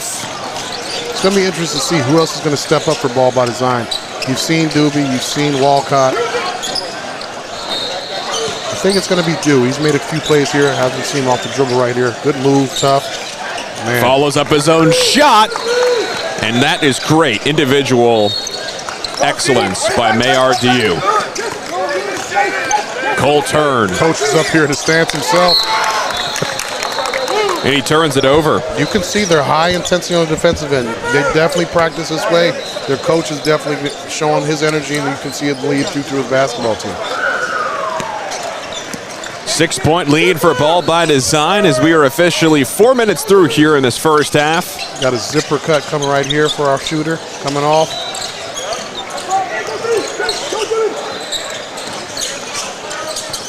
Great drive. Once again, look at you on the back on the glass. Here's Aiden Deal leading up the floor. Drops off for Washington, and he turns it over. Here comes Doobie. Oh, good pass. Can't get the finish for Anthony Walcott. Got to finish that one. But it remains Ball by Design. I'm sure that they were impressed, but I bet you his coach would have been a lot happier with the 2 points instead of the miss. And a timeout is taken by Coach Casey Woleb, with Ball by Design leading by 8. I'm very impressed by this Ball by Design team. They play really hard on the defensive end. They share the ball on offense. Even though we know that their 2 top guys and Walcott and Doobie are going to do what they're going to do, you can see that the other guys are threats as well. What do you think is being discussed right now in the Sideline Cancers huddle? They got to figure out a way to get good looks at the basket. That 2-2-1 has been causing some problems in the press. They got to be able to ball fake the zone, attack the middle. You got to be sideline, middle, then back. A lot of times guards want to look immediately back to the safety guy. They're not exhausting all their options first. I always tell guys you got to look up the floor, middle of the floor, and then we go backwards. So that way you kind of move the guys with your eyes, and that'll be making them a lot better as far as breaking the press. He's Sherman Rivers. I'm Nels Williams. Game 2 of 5 for our first half coverage today for day 2 of 3 of DMV Live. Next up, it'll be New York City Honor against the Rising Stars. Then it's Team Iverson against All Ball. We'll see them again after they took on the Roadrunners in our first match. And then it's Ball by Design again against the Rising Stars on Court 12. Best court, best action. We've got your coverage right here on Made Hoops. Absolutely. Quick inbound to 𝘿aximizing, and he drops it out for Janov. Walcott getting the rest here. Let's see who's going to make some plays. Woodruff, 7 foot flat. Spinning, driving down the baseline is Doobie. Ball by Design with the offensive board. Hopping up is Woodruff, and he draws the foul. Kingston Smith, who's on the bench now, and Woodruff, who came in to sub in for him, have been a big factor inside as far as their activity on the offensive glass. Keeping plays alive, tipping the ball at the basket. Sideline's going to have to figure out a way to box those guys out if they're going to have a chance to win this basketball game. Jaden Woodruff from Calusa Prep, standing at 7 feet tall. Tallest player on either roster for Ball by Design. Listen, I'm just praying that a 7-foot guy walks through the gym doors at Patriot. They got him coming off the bench, so it's a great luxury to have, I can tell you that.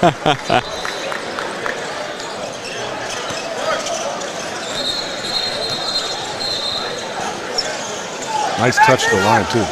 9-point lead for Ball by Design over Sideline Cancer. That was one of those situations where the coaches are sitting there and they watch a guy, they see his touch at the basket as far as being that thing, and they write something down immediately. You saw their heads go right down to their notebooks. Your Majesty Washington's triple try short. There's Quincy Doobie now, 1-on-1 against Washington. Short rest for Walcott. He gets ready to check back in. Doobie goes baseline, swings it out, it's tipped out of play by Turn, and it remains with Ball by Design. There's got to be one guy cutting to the rim. Everybody was out camping out outside the three-point line, so nobody had to react to that. One guy cutting the rim probably draws, and they get somebody open. 𝘿aximizing inbounds into Walcott. Walcott for 3, off the mark. Not necessarily a shot you want with your guy coming right off the bench, but when you're that level of player, you just got to kind of get what you get. Here's a corner 3 that's up and down for Your Majesty Washington. That is one of the best names that we're going to have all day, I guarantee you. Good thing he's got a game to go along with the name, that's for sure. Ball by Design working it around the perimeter. Doobie for 3, off the heel. Batted out back to Doobie by Nasovic. Walcott, 1-on-1 against Cameron Sweeney. Walcott's got really good footwork. Gets to a spot, he's able to pump fake, pivot, and get his shots off no matter what's going on. See him competing on the defensive end. Oh, And Cameron Sweeney draws the foul from Anthony Walcott. It's one of those that if I'm the coach, I'm not necessarily happy with that call. I thought he did a good job of chesting up and moving his feet. Sweeney lost his balance. I can't help the fact that he bumped into me.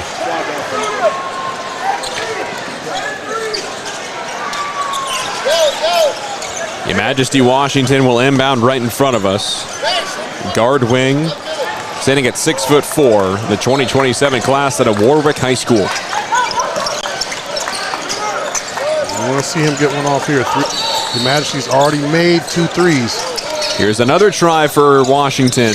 Look good, just a little short. And Turn couldn't keep the ball in play. It almost feels like we should be, kneeling at the point every time we say his name, called Your Majesty. Good thing we're not in England, because it's going to be Sir Your Majesty Washington, there right? There you go. He's Sherman Rivers. I'm Nels Williams. Vardakis drives, fires, and he's fouled. Vardakis got something to him. Came in, looked like he had a little bit of edge to him. Nice move there, getting to the paint, drawing the foul, going to the line for 2. Alex Vardakis from FLVS/Pines Charter High School. This is something to keep an eye on. Doobie has not taken a blow yet. He's been in the game the entire time. A lot of times your best players, you want them to play as much as possible, but you don't want to see the fatigue set in down the stretch. So hopefully he's able to play through this. You got to play more than one game today as well. 6-point lead for Ball by Design. Make that 7. 9 minutes to play here from court number 12. Cole Turn. Ball by Design stepping back into a 2-3. There's a mid-range from Douglas Layer that misses short. Walcott on the glass, pushes the ball. That's what you want to see from your point guard. Vardakis drops it in the bucket. Rebounding, starting to break, finishing it off with an assist. Layer for Turn. One more for Your Majesty Washington. Back to Turn, who fires from deep. Oh, wow, Cole Turn. You can tell you're going to have to get out on that one. Excellent release there. Cash money. Sideline Cancer chipping away at Ball by Design's lead. Here's a Desovic triple, and BBD responds. Listen, we've got a lot of European flavor here in the last few years, especially in college basketball. This past year, you saw the University of Michigan. That was a big-time knockdown there. Had an offensive rebound earlier. Desovic is definitely making his mark here with a rebound and the steal. Desovic leading up the floor for Ball by Design. Now this is Walcott. He goes up, and the basket does not count, but Walcott is fouled by Cole Turn. I think I'm with Coach on that one. I think that basket should have counted. When you gather, that's supposed to mean we're going to 2 shots. Looks like the referees are having a little discussion about it. Foul is on. They said shooting 2, but somehow it's not a made basket.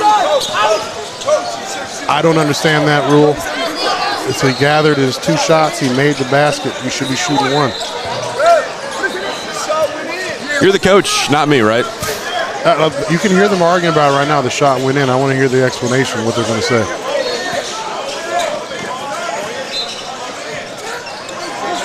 Now we're having our substitutions taken into account. Yep, there it is. Basket made and 1 shot for Walcott. You ever thought about officiating, Coach? I'm sure that the guys officiating my games probably tell me that I need to be quiet, and I'm not one. I don't want that job. It's a thankless one.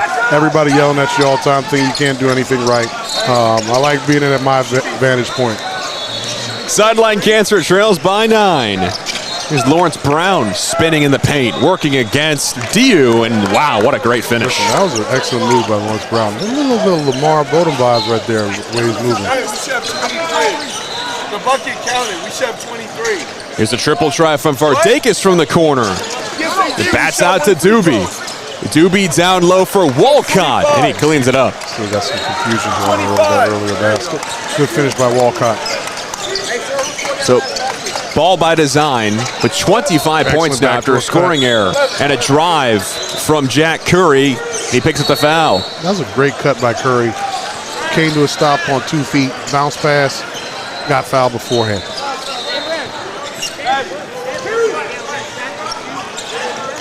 Curry to inbound from the right of the basket.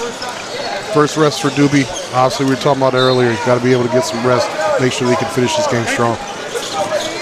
Crowd beginning to form around Court 12 to witness some high-level hoops here from DMV Live at the Baltimore, Maryland Convention Center. I tell you what, I bet you that our ball by design coach over here, he definitely practices with the team because he is high energy over here. He is up and down the sideline. He's closing out the guys. He's talking the whole time, but I love it. I love seeing coaches get in the game. You have no choice but to play hard when guys are doing that. Here's Sweeney.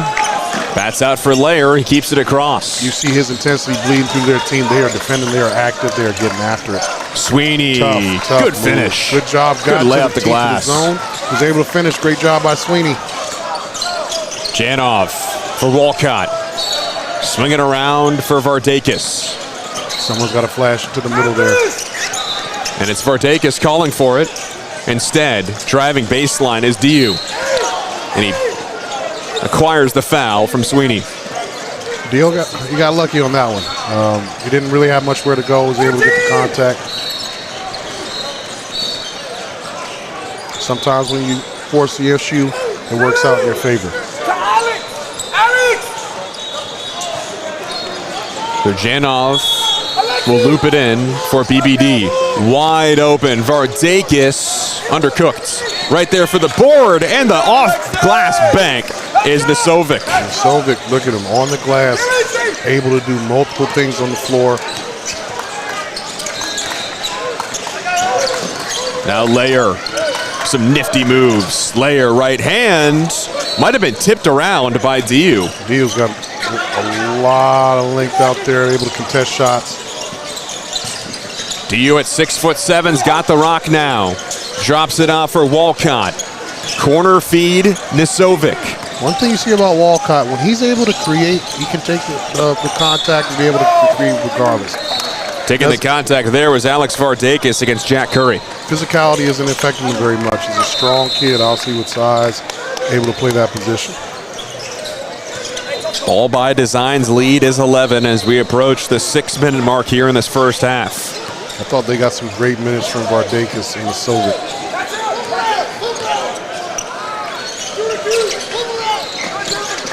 Turn, right-handed runner, falls good.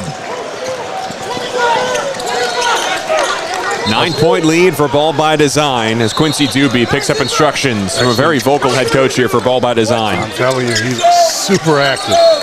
Great move there by Cole on the other end. Walcott. Look at that. Too much mustard on that try off the glass. Ball by Design, good ball movement with the rock. And Doobie, nice touch to bank it down. Well, we can see why Doobie wasn't out the game very long with that finish right there. Cole turn. One-on-one against Janov. Turn, picks up some space, fires from the baseline. And he misses short. That was one of those situations where the pressure got to him. Took a shot that he probably shouldn't have taken. Rushed himself. Wide open triple try from 𝘺u, and he knocks it down. 𝘺u knew what he wanted. He's heard him call for the ball there for a couple minutes. He knew he wanted that shot. Got it, knocked it down. Timeout, sideline cancer. Mayar 𝘺u from Westwood Christians putting on a show for us this morning, Sherman. He's playing great on the glass, knocking down jump shots on the defensive end as well. What's really great to see about this Ball by Design team is that you got some super talented guys on the offensive end that are willing to play extremely hard on the defensive end. And that's not something you see a whole lot in the AAU circus, so that's good to see. For Coach Trevor Orr for Sideline Cancer, what's the discussion right now in the sideline huddle? You know, it's almost like you got to stop the bleeding a little bit. They got to be able to hold teams to one shot. The biggest thing they got to do is take it one possession at a time, not to sound too cliche. One stop, one good shot. You're not going to get it all back in one possession. And right now, it looks like that's what they're trying to do. First timeout used by either team.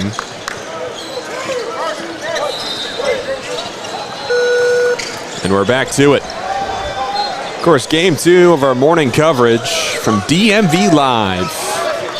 A lot of college scouts in attendance this morning here in Baltimore.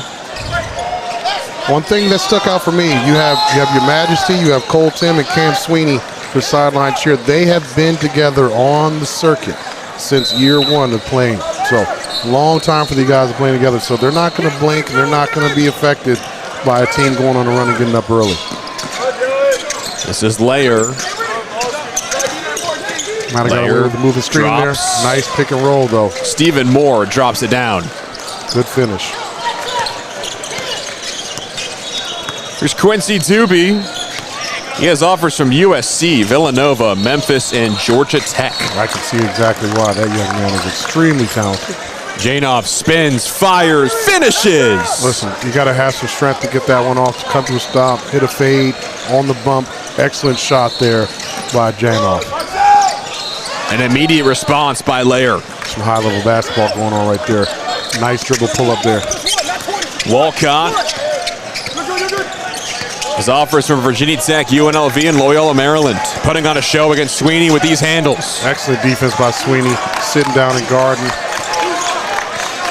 Walcott will reset with 11 to shoot. It's like I said, these guys aren't going to back down. They're not going to back down. Excellent job by Doobie getting to his spot, making the shot. Doobie downhill, puts ball by design, up by 14. Sweeney. Look at that. Competing defensively. Excellent job. Active. Left elbow jumper. With the finish with the rebound. That is an excellent defensive possession by ball by design. And BBD nearly kept it out of bounds. Doobie was able to save. Doobie gets the screen from Smith. I'd like to see Doobie wait one more second before that screen. Let him get set. Doobie shifts to the corner, like finds Diu. Didn't get the finish, but great job right there on offense. Now in transition, here's Turn. Turn goes up. Following up the rebound is Moore. Right-handed hook shot. One more try, and he's fouled. Super active. I really like the activity there. All over the glass. He's definitely came in there and been able to have an effect on the game. It's really good to see when the big man is able to do that. You don't necessarily see that in the AAU circuit. It's a lot guard-heavy dominated. For him to get on the offensive glass and be able to turn the game, get to the foul line was big for his team. Stephen Moore to the charity stripe. Left-handed shooter leaves it short.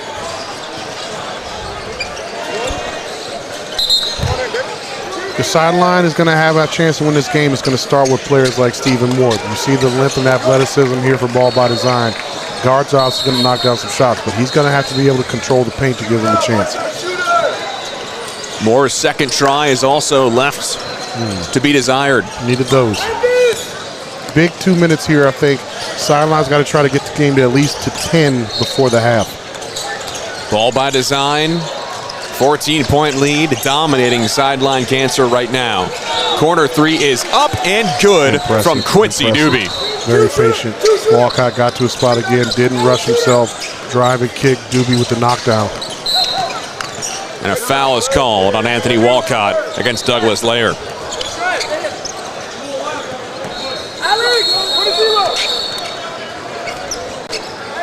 I'd like to see Sideline run something for Your Majesty, get him a nice look at the basket. He had 2 good threes there earlier. Hasn't really got a chance to get a shot off here lately.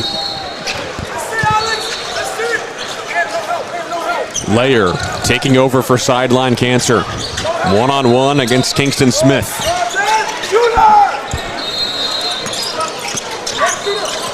Bounces for Washington. Washington down the alley, and no, it doesn't roll in. Man, that's a tough one. Good move by Your Majesty. Got to the rim, just got to finish. Doobie feeds Walcott, who knocks it down in the corner. You go down previous possession, Walcott creates for Doobie. Doobie creates for Walcott next time down. Hard to deal with 2 guards that are doing that. Sweeney's fouled on the shot. Notice Sideline Cancer's just taking it right to the rack. They got to attack. They got to do what they can because ball by design is making a lot of plays. You have 2 excellent guards on this end. They are everything is advertised so far. Everything is advertised. Barely any seats empty here at Court 12 from the Baltimore Convention Center for day 2 of DMV Live. We are packed over here at this floor. Clearly this is a big-time game. But what you're seeing, Doobie and Walcott, both of them coming over to the coach here during the free throw being coachable, being able to give out directions to their teammates. You love to see that from super talented guys. This is Cameron Sweeney at the line from Hershey High School. King have 2 or 3, because on here I'm showing 3 fouls for Kingston, number 13. How many you got for him? On here I'm showing Kingston has Doobie against Douglas Layer. Doobie right down Broadway. And it remains with ball by design. And they're putting constant pressure on them to stay in front of these guys and keep them out of the paint. It's going to be a long day for Sideline if they can't sit down and guard. Talked about them trying to get with under 10 with the 2 minutes to go. It's looking like ball by design is going to stretch it out to 20. Quick inbound pop shot from DU, drops like a dime. Less than 90 seconds to play in the first half, and Sweeney turns it over to Walcott. Walcott takes flight! Anthony Walcott rocks the rim. That's the way to defend, get the stop, finish at the rim. Kick out. Here's Aiden Deal for the response. Doobie's got the board for ball by design. We're having fun with it now.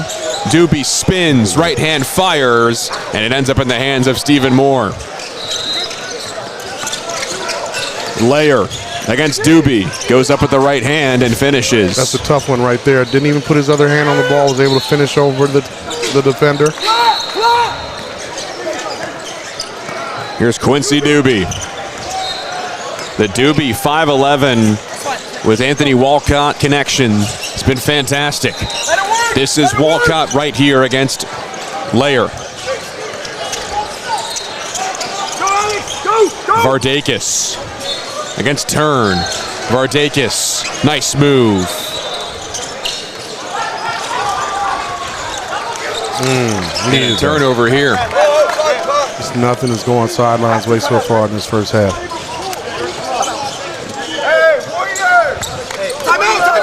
And the timeout is taken by ball by design.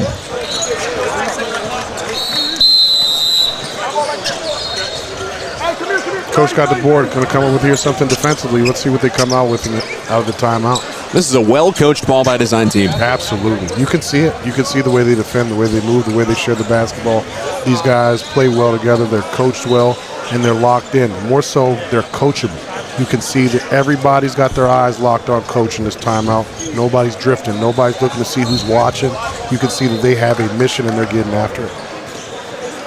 He's Coach Sherman Rivers. I'm Nels Williams. And Coach, very eventful first half for ball by design. What makes them so difficult to play against, especially if you're Sideline cancer? It's what I say for any team. You got 2 good guards, you have a good basketball team. And then you add into that they got some big guys that understand their roles. You know, it's just, you start with Doobie, you start with Walcott, but, you know, Dio is a very good player as well in his own right. I'm sure that he's getting heavily recruited. So they just have a very talented basketball team. They have length, they have athleticism, they have shooting. They got guys that can defend really well. They got guard play, they got post play. Janov swinging around for a 𝘿aximizing 3 on that'll end the first half. That was actually a good drawn-up play. I think they had the lob there. He just didn't trust it. Coach, really quickly, your evaluations of play after 16 minutes. Ball by design is a high-level basketball team, well-coached basketball team. It's not that Sideline isn't. They're playing. Sometimes you just go against teams that are just better. You can see the talent level is where it's at. He's Sherman Rivers. I'm Nels Williams. Quick break and second half action between Sideline Cancer and Ball by Design will return from Court 12.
Welcome back to the second half between Ball by Design and Sideline Cancer. Sherman Rivers and Nels Williams with you here. Coach, dominant first half by Ball by Design. Listen, 47 points and a half is a lot of points.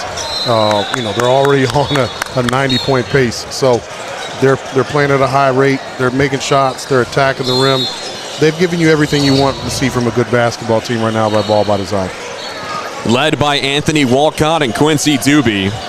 Doobie offers from USC, Villanova, Memphis, and Georgia Tech. Walcott has received offers to play at Virginia Tech, UNLV, and Loyola, Maryland.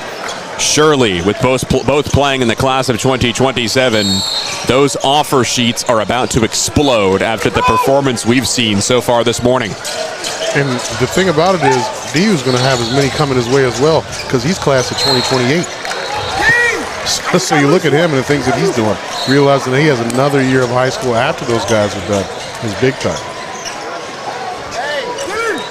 Try to run and jump right there out of the first possession of the second half. Didn't get the rotation on the trap. Here we get a foul call. Here's Lawrence Brown at the line for Sideline Cancer. I like to see Lawrence Brown get a little bit more active. He had a really nice move in the first half. A lot of resemblance of what Lamar Odom was for the Lakers, I thought. Being a left-handed guy, with his build and whatnot. I would like to see him get a little bit more aggressive as far as making plays, because I feel like he matches up well with the type of guards that Ball by Design has.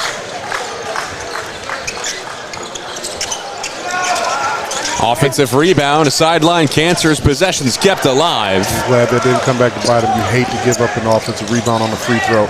I'm telling you, I would have been losing my mind right there as a coach. Here's Anthony Walcott, 149th overall prospect in next year's class as a junior. I really like that play set up. We're getting to a double ball screen, but cleared the side out for Doobie to be able to drive it. Kingston Smith leaves it for DU, baseline J. Ends up in the hands of Cole Turn. You can see Cole. Cole's been playing for a long time. You can see very solid handle. And that's what happens.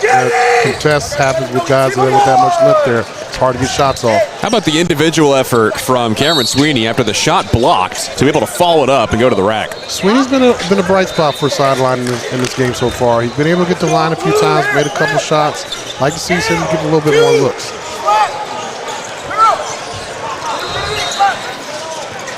$18-point deficit for Sideline Cancer. Dominant first half for Ball by Design. Deerfield Beach AAU organization. Anthony Walcott leaves it up for Smith. Great connection there. Sideline trying to press the issue, trying to trap in the backcourt. If you don't get the trap, you don't get the rotation, you give up fast break opportunities. Excellent job by Ball by Design to get the 2 points. Stay down! Stay down! Sweeney, one-on-one against Smith. Triple try, leaves it short. It's a tough shot to make off the dribble. Janov, kick out. Wide open, DU. Rocks the rim. I know DU's going to keep shooting it. Those two good looks to start the second half. He'll make those as the game keeps going.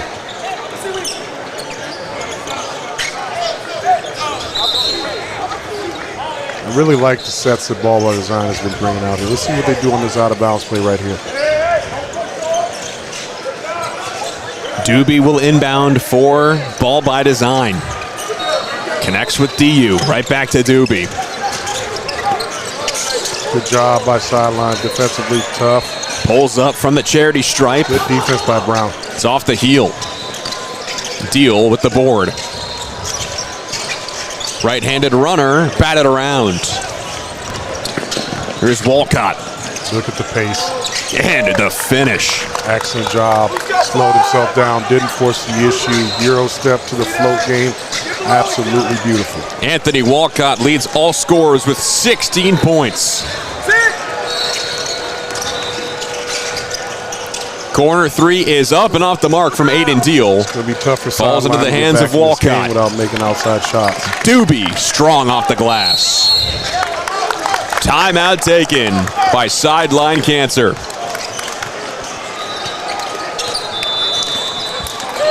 53-29 is your score. This might be one of those situations where we have an inevitable outcome. Ball by design looks like they're on a mission right now in how they're playing the basketball game. Everybody's sharing it. Everybody's a threat. You got guys active defensively. They can't get into the paint. Every shot's contested. It's just high energy basketball for a team playing right now. Anthony Walcott with 16 points. Right behind him is Mayar Diu with 10. Those two leading the floor. Quincy Doobie third with 9 points. Get this, Coach. Walcott 7 of 9 from the floor, 1 for 1 from distance. Goodness gracious. How's he looking as far as the rest of the stats? Rebounds and assists. Let me check that out. Because he is all over the place. 7 for 9. We got 3 assists. We got 3 rebounds. That's awesome. That's good stuff, man. He's doing every little bit of everything. He's Coach Sherman Rivers. I'm Nels Williams. Game 2 of 5 of our Court 12 action this morning and early afternoon. Next up is NYC Honor against the Rising Stars as we return to play here between Ball by Design and Sideline Cancer. Sideline's going to have to figure out something. They got to start making some outside shots. They're struggling shooting the basketball. You're dealing with a team that is bigger than you, more athletic than you. If you're not going to shoot the 3 at a high rate, it's going to be a long day. There it is. And there's a great shot from Dylan Janoff. Great pick and pop action with Cole. He was able to come off, open shot, got him a good look. I think they need to do more of that. Long triple try off the mark. And a foul is called. Interesting. Off ball against Lawrence Brown. I don't realize they called it all white. 22, back there. Middle. I thought he called on white 5. Was I tripping on that one? Looked like it. 2-2-1. Here's Cole Turn. Corner 3 for Brown. Snakes down the baseline and picks up the foul. Listen, when Brown presses the issue, when he's trying to be aggressive, good things happen. He's got to do more of that.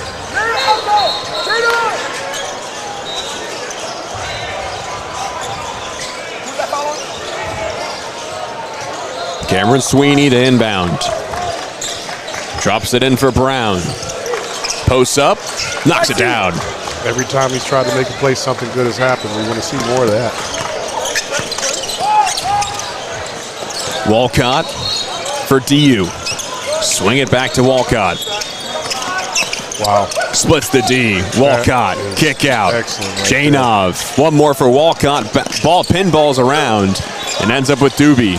Now here's Janov for a triple.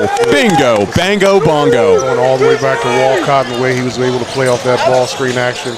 You don't usually see 6'6" guys handling the ball like that. That was a great thing to see. A lot of remnants of Jamal Crawford right there, where he's handling the ball at that side. Sweeney bounces for Brown. Brown Gets again. it to go. It's been a big bright spot for Sideline today. Now this is Quincy Doobie. Doobie tried to feed inside. Tried to force it. For Woodruff. Not there. Sweeney in transition. And a blocking foul is called down low. That's Dylan Janov. Dylan Janov tried to get back, take the charge, couldn't get his feet set. Great job by Sweeney putting him in conflict and attacking the rim and not settling for the jump shot. Cameron Sweeney will go to the line. Janov and Diu will step out for Alex Vardakis and Alexei Nisovic. You go to Diu goes to the bench and you come in with Nisovic. I tell you what, this Ball by Design team has got a lot of really good players. They got a lot of depth, a lot of guys that can come in and do some different things. It's a tough team to deal with. Brown offensive rebound off the free throw.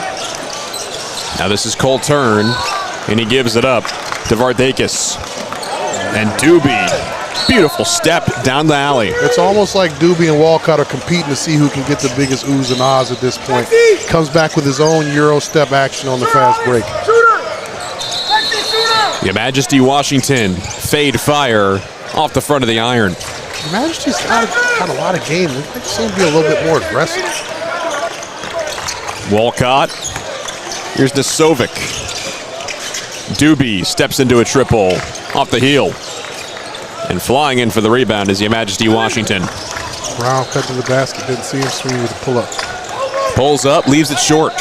In transition, fast pace, alley-oop! Doobie to Walcott, Walcott to Doobie. I feel like we've been saying this all day. Excellent job. You sure it was going to be a highlight when you saw those two getting out on the break. Sweeney for Your Majesty Washington in the right wing. Bounce deep for Deal.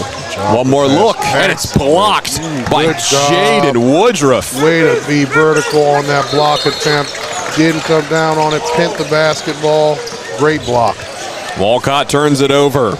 Washington nearly has it stripped. Picks it up again and banks it home. Persistence. Run, Jaden, run to the ball.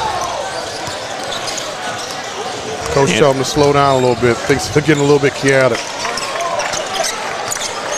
Told to pump the brakes 5.5 minutes into the second half. Sherman Rivers and Nels Williams with you today. They're letting them play. That's a lot of physicality. Doobie zips it for Woodruff. Oh, boy. Woodruff backs out. Here's Walcott. Shot clock resets. Walcott. Corner feed for Woodruff, intercepted. From the paint, tough angle shot. You can see the ability there for Woodruff, but you can see that the weight room is definitely going to be something that is going to be in his benefit. There's some skill there. There's some ability there. Just the physicality is really having an issue with him. Sweeney for three. Overcooked it. Starting to run out of gas here. Guys getting a little bit ragged. Walcott ahead. Doobie for Woodruff. And it ends up out of play off of a sideline cancer member.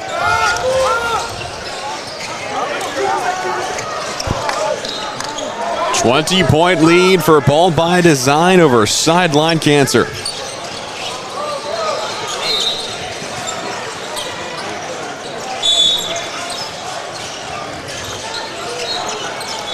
Nasovic. Doobie in the paint. Spins against Stephen Moore. A nice finish. Good job right there. Turn. One-on-one.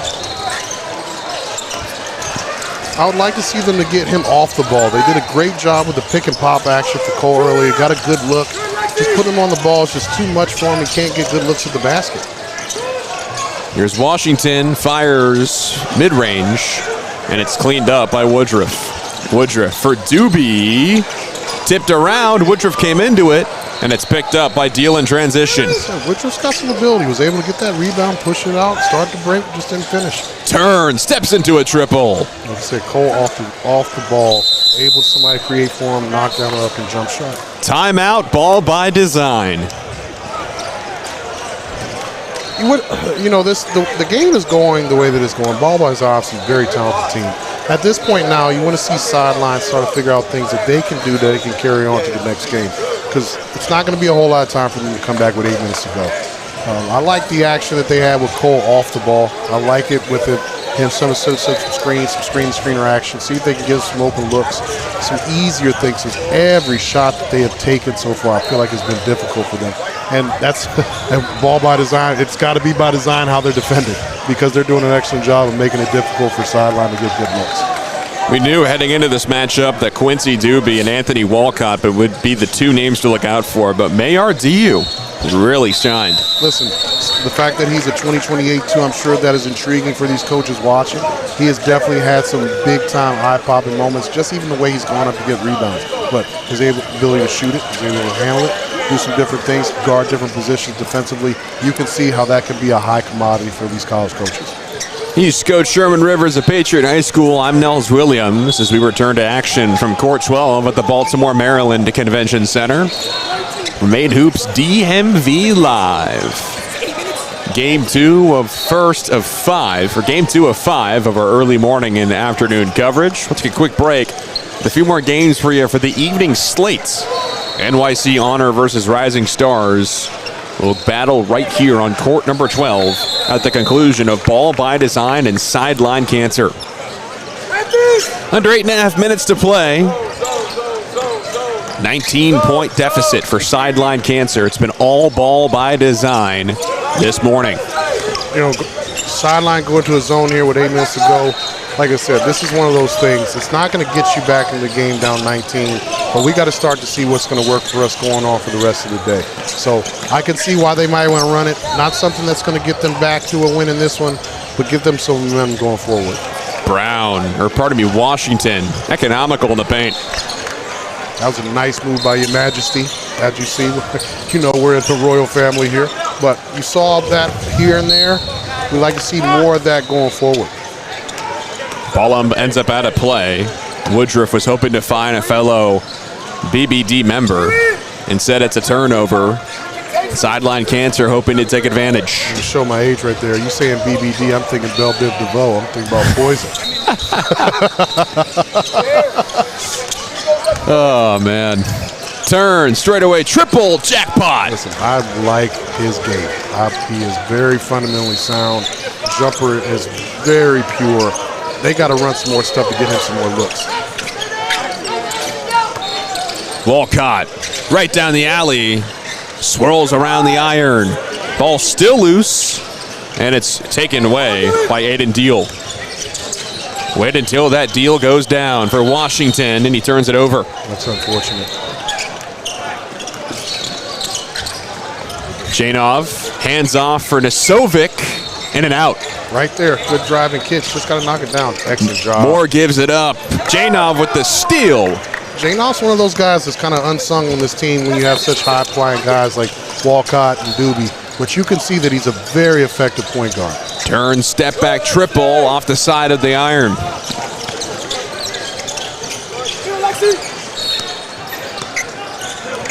Anthony Walcott wide open to Sovic on the feed. A little bit too unselfish right there. And Sovic got there in the middle of the zone. He's got to shoot that basketball. Layer. Here's a long triple from Aiden Deal. Good look. Just couldn't put the cherry on top. Oh, that's a tough one. Hit off his foot, but hit off his knee next. High-flying, fast-paced action between Sideline Cancer and Ball by Design. Out of the timeout taken by Sideline Cancer.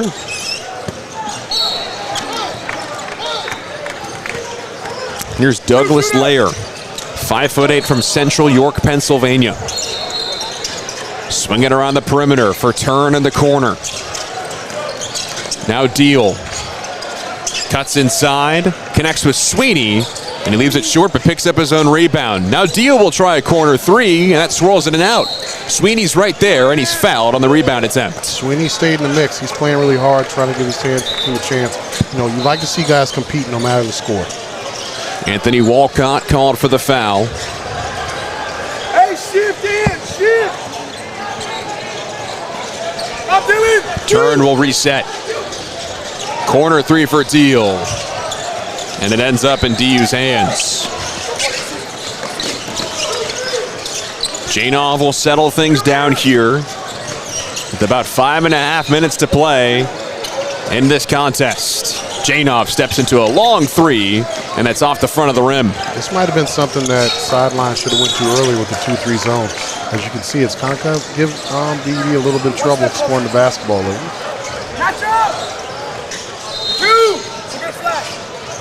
Ball ended up out of play off of a Ball by Design member. Now Sideline Cancer will get to work offensively. Layer down low for Stephen Moore, who drops it in the bucket. Stephen Moore's giving us some good minutes. I like the way he looks in there in the post. Quincy Doobie turns on the Jets. Feeds Smith, and it goes off his hands and out of play. I love the fact that Kingston Smith immediately took responsibility for that. That was a great play by Doobie, getting into the teeth of the zone, made a good play on the lob. Smith knows that he has to be ready for that. You see that as a teammate, you know you can come back to him again. Vardakis checks in for Kingston Smith, trading 6 inches between Smith and Vardakis of size and height. There's that pick and pop action. They got to give that to him. He's going to knock that down. Layer, baseline J. Here comes Alcott. Teammates got to talk to him. Nobody spoke up on the tip. Now Moore flushes with two hands. You're not going to think that. You see more walk in the gym. You're not thinking that he's going to be putting you in the basket like that. So he's definitely getting up there and finishing with some authority. 𝘬, right wing. 𝘿aximizing turns it around and turns it over to Deal. Got to catch, turn, and look. Try to rush the pass. Right idea, bad execution. 𝘿 crosses over. One more for Sweeney in the corner. Right down the baseline, turnaround, layup, and what a finish by Cameron Sweeney. Sweeney's a tough physical guard. You see it. He's been in the paint. He's been able to get to the line. He's been able to finish. You really like his ability to be able to finish around the basket. And slowly but surely, Coach, Ball by Design's lead is now just 12. Sometimes you just got to stick with it. Like you said, you start to work on things one possession at a time. You look up, now it's a 10-point game. He makes his foul shot. It's at 9. You get yourself in a situation, you get a stop, you make a 3. Ball by Design's got to start getting a little bit nervous. 9-point deficit for Sideline Cancer. Quincy 𝘬 hoping to change that and find a spark offensively for BBD. 𝘬 spins at the post. Around the world, back to 𝘬. Kick out. One more for Walcott. Step back, triple is on the way, and it's pure cash. Listen, as a coach, having great players, they are run stoppers, and that's what they did. That was a big-time shot by Walcott. Take the air out of the gym. Sideline had everything going their way, and to have somebody make a tough shot like that just takes the life out of you. Turn takes a tough shot. Look at Sweeney. Sweeney's right there, right place, right time. Can't get it to go. Here's 𝘬. Splits the D, and he's fouled on the shot by Aiden Deal. As a coach, I probably would have liked 𝘬 to dribble that one back out. We're 1-on-3, but was able to get the foul call, so it ended up being a positive. That's just a time and score situation. We're up 12. About 4 minutes ago, we don't have to press the issue there. Let's run something, get something good at the basket. But getting the foul call, unfortunately, didn't make the foul shot. One more try for Quincy 𝘬.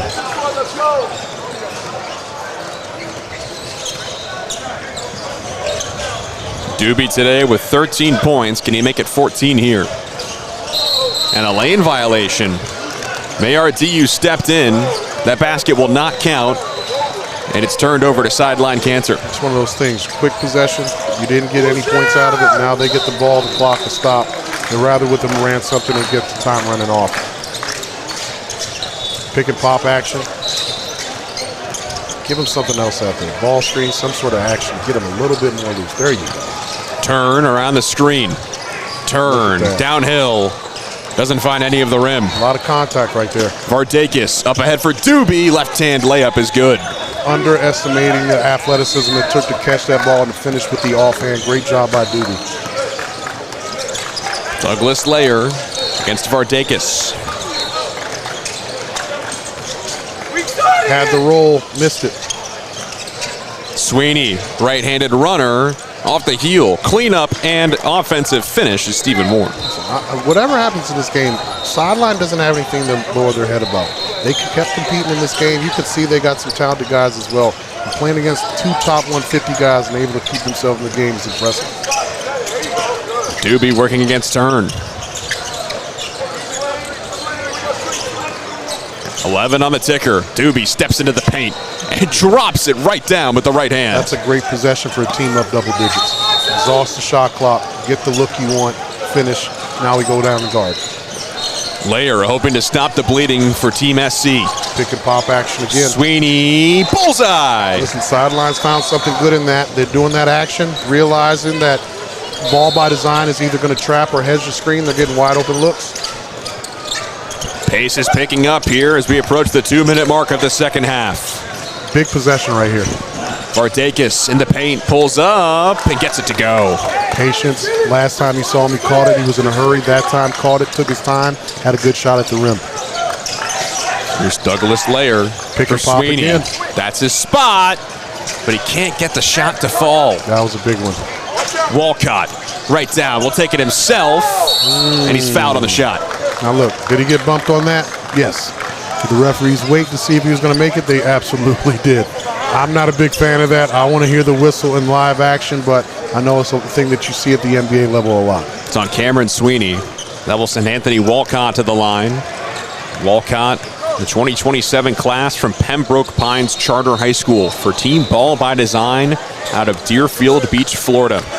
Sideline Cancer made the trip down from Mountville, Pennsylvania.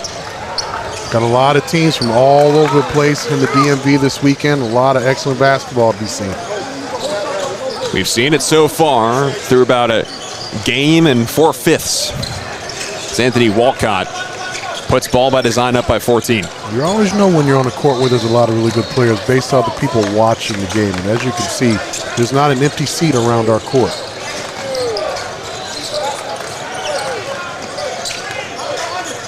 Turn straight away. Your Majesty Washington bounces it off the back of the iron. 𝘿aximizing spins and has it knocked away by Cole Turn. Tell you what, I can say this. His parents must have knew something that we didn't know, because you don't name your kid Your Majesty and he's not some sort of big time at something. Wide open man from the right wing is Jack Curry. He can't stick it. I think you've seen the fatigue set in for Ball by Design. They've been playing really hard in this game. Had some guys get open lately. Chainov, bingo. I think that's the nail in the coffin. Here's Sweeney. Sweeney's a good player. Very good player. I like his game a lot. Now Doobie will settle things down. Less than 45 seconds to play. Take your time. No reason to rush. Just come get a ball screen action. There you go. Wait. He wants one-on-one. He doesn't want it. He's against Aiden Deal. He feels good about his matchup. Let's see if we can sit down and guard here. Deal's looking to force him to his right hand. Doobie. Down low. Goes up with the left hand. Can't get the finish. Another offensive try. And it's scooped up by Your Majesty Washington. There's a foul off the ball. Called on Mayar DU. Hey, no fouls. We got two.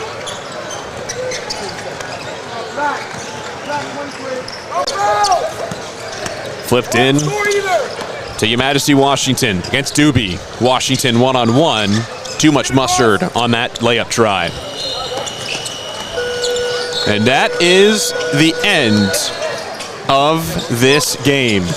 Ball by Design dominant against Sideline Cancer and wins by 15 points. Listen, that was a great game by Ball by Design. Sideline obviously has some stuff they can take from that game, doing what they did, making the comeback, closing the game to about 9 or 10. But good job by Ball by Design closing out at the end. Coach, who would you say was the best player on Team Sideline Cancer? Best player for Sideline Cancer, I would say Sweeney. I thought he had an excellent game. I thought that he was able to score inside and out. He did a good job of finishing, playing through contact, being able to get to the line and knock down some jump shots. And for Ball by Design, who would you say stood out the most to you? Ball by Design, you can take your pick of a lot of different guys. It's really hard to pick between Doobie and Walcott. I think that I would say Walcott just because he did a little bit more as far as everything, and Doobie was really more so the attacking guy. But you can't go wrong with either choice. Next up is New York City Honor against the Rising Stars. We'll take a quick break. We'll have your action when we return from Court 12 for our Made Hoops coverage of DMV Live in the Baltimore, Maryland Convention Center.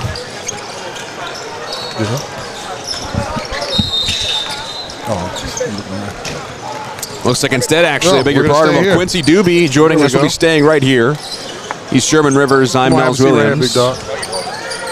You got a headphone? Hey. Right here. There you go.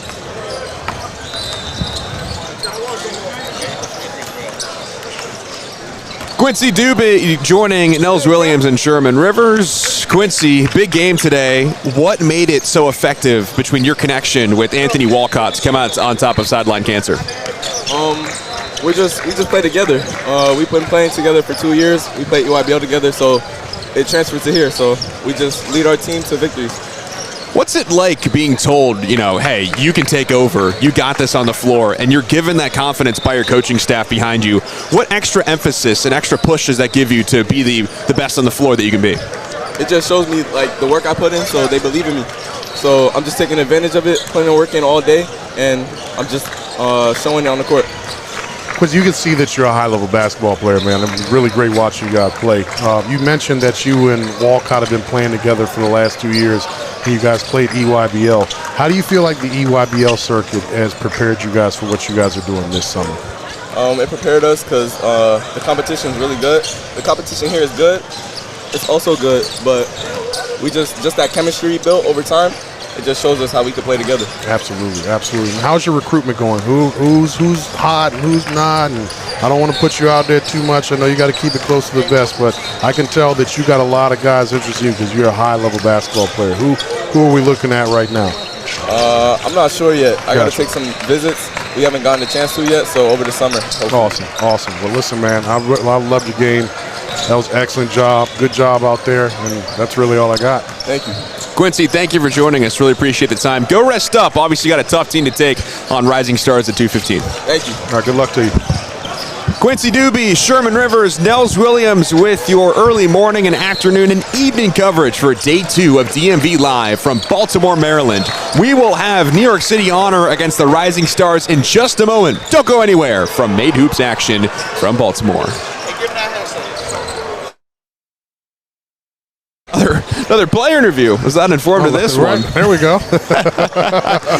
Mayor Diu joining Sherman Rivers and Nels Williams. And Mayor, obviously, you're a class of 2028 guy. What's it like playing against such more experienced competition and guys who are a little bit older than you on the court? I mean, it feels good to be in this position. I've been playing 16 years. The competition I feel is really good. Playing with the slow guys, yeah, it's just a competition. What's it like playing alongside guys like Anthony Walcott and Quincy Doobie? What do they give you that others might not? I mean, they're really amazing players. They're good players. They move the ball. It's just good to play against good guys like that play high-level competition, Yeah. Well, we mentioned the fact that you're class of 2028, and you couldn't tell by the way you're out playing. Very impressive, man. I can tell you. I love the pull-up jump shots. I love your activity around the basket. What do you feel like is your strength? What do you bring to the team? I bring energy. I play defense. Yesterday we had a bad game against Team Iverson. We didn't rebound, so I came out a lot to rebound today, play defense, talk on defense, stuff like that. You could see you made an effort to get on the glass, and defensively, I love what you guys are doing.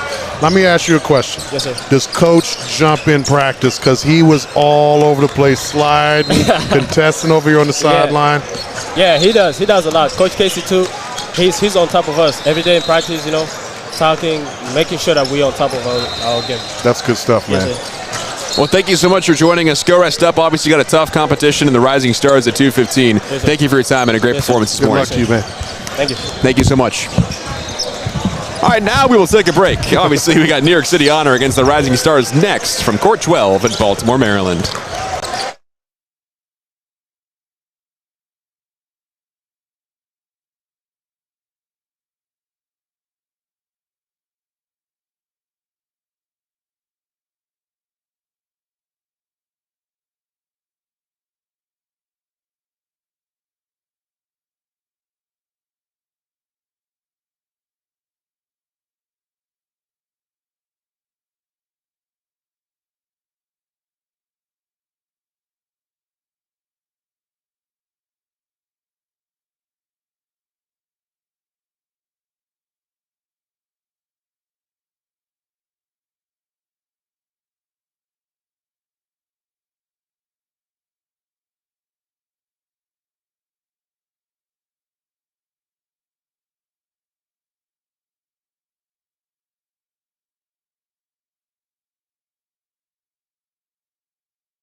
Welcome back to Baltimore, Maryland for Game 3 of 5 from our morning and afternoon slate. This is the New York City Honor against the Rising Stars. And a Rising Star and Rising Triple is knocked down from Jaden Cole. And right to it, right from the perimeter, start the game off with a big-time 3.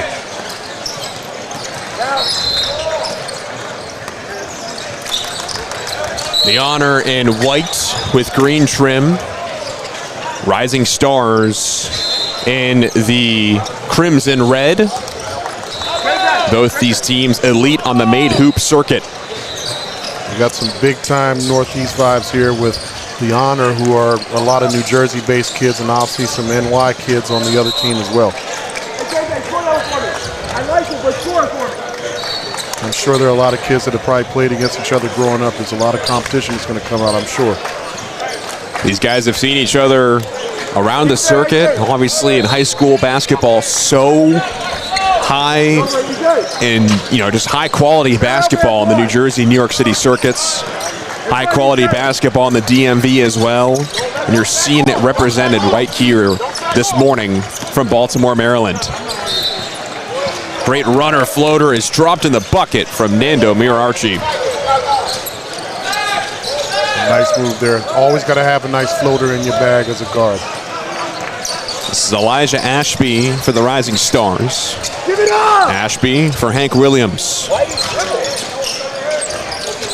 Williams.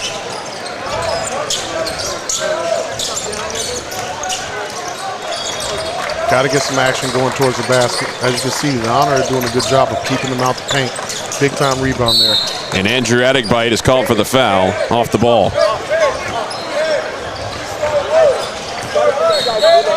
Our point guard here, Moreau for the Honor, 16 points a game in EYBL as this, last season. So clearly he's played against some good competition. One of the best point guards in the nation is having a great spring here in the made hoop circuit. Here's Adigbite. Adigbite tries to go and flush it, but can't get it to go. It's knocked out to Anthony Morrow, pulls up from the charity stripe off the left iron. Love the fact that the Rising Stars big man didn't give up on the play, got beat on the pump fake, got back in there and got a block. Here's Ashby. Cross court, dribble drive, and it's knocked and stripped out of the hands by Miraarchi, and he's called for the foul.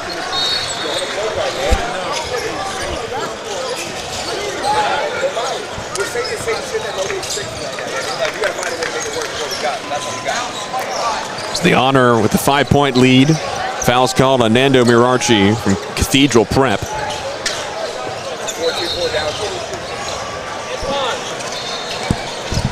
Coaches for the New York City Honor, Michael Murray and Nazim Perovic.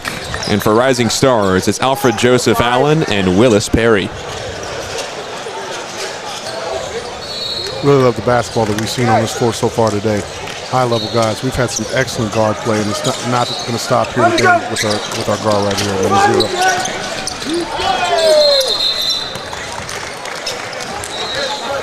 Almost had an accident there at the table. Almost got decapitated. Sorry, we got stopped there for a second. Anthony Morrow, who I was speaking about, number 0 for the Honor. Top guards in the country. Does an excellent job. Big-time scorer in the EYBL circuit, as I mentioned before. We have an off-ball foul called. Hey, Antoine! And I believe the scoreboard just need to be recorrected before this offensive possession for the Honor. Jaden, no. Throw. Hey, can we put the shot clock in? Jaden, 45. Corner. The shot clock has been reset to 24 seconds. Of course, Coach mentioned it earlier, got to mention it again. No shot clock in public school play, of course, in VHSL, where we're from, for Fairfax, Virginia, in Prince William County. Absolutely. But love seeing it here. Really picks up the pace of play. Listen, I think it makes for a better game.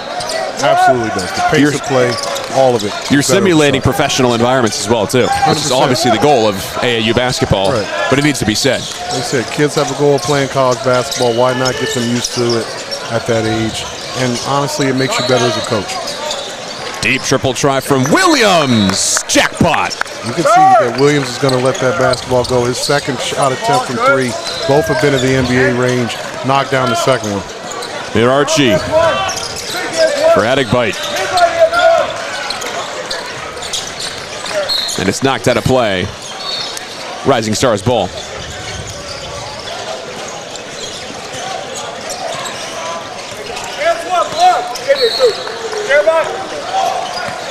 One thing I got to give credit to these coaches I've seen so far this day, they are running their sets. They're going to run their stuff. They're trying to get looks. A lot of times you see it's just a lot of freestyling. It's another look here.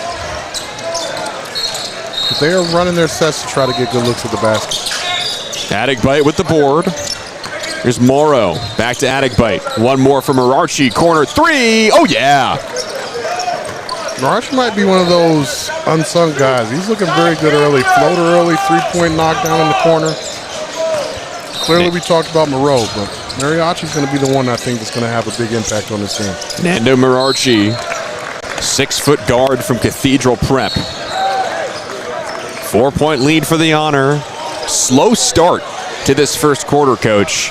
Obviously a stark difference between Ball by Design against Sideline Cancer previously. It's quite possible this might be these teams' second game already today, so we might be seeing a little bit of the remnants of the fatigue factor start to set in.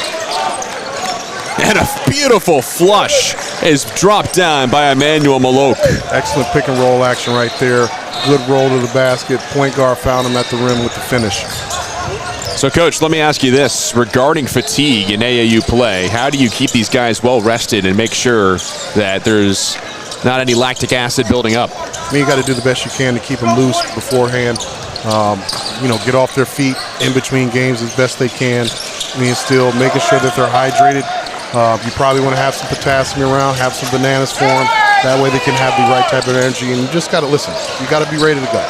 If you're not motivated by college coaches being on the sideline to watch you play, I don't know what else to tell you. A lot of college coaches and recruits in attendance here for day 2 of DMV Live as Andrew 𝘼thletes gets the and one. I like his game. You can see that he's a physical presence. Undersized, but very, very physical. Looks like he could be a kid that plays football as well. But you can see right now, he had a pump fake earlier, tried to finish at the rim. Right there, good move, finishing at the rim, getting the and one. Very shifty, and his physical presence booked him a ticket to the foul line.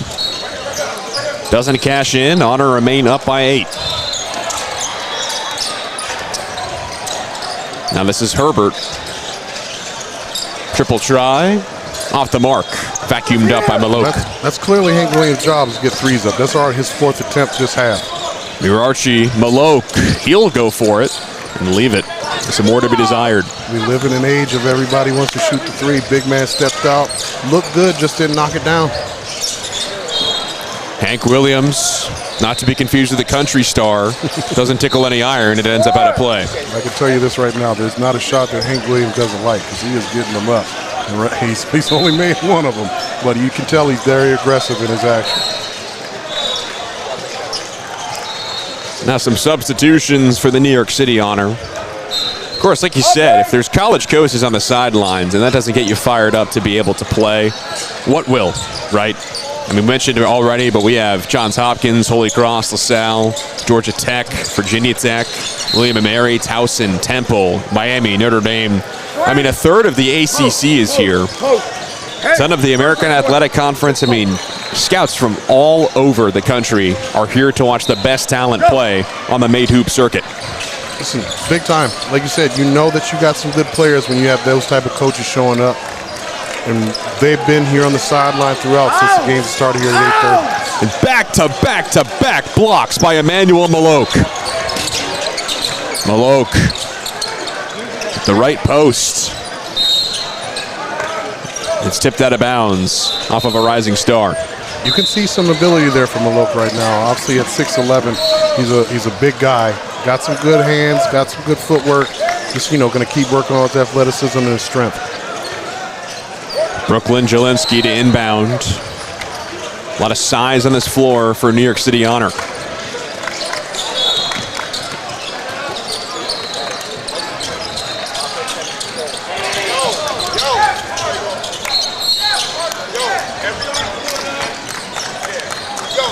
Missing that name on the roster sheet, but great job by big man right there. You can see he's probably a physical presence as we got a head wrap around our forehead.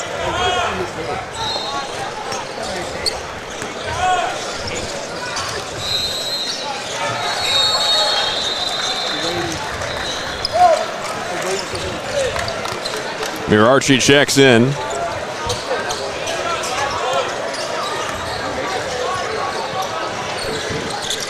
Everybody's been short on these free throws so far. Starting to see the legs come into play. Yeah, we've seen that a lot, not only in this game, but in the first two as well. You know, obviously, you're not playing in a true environment, in a true court. I mean, these are courts put onto a convention center floor, right? You have to play to the best of what's given to you.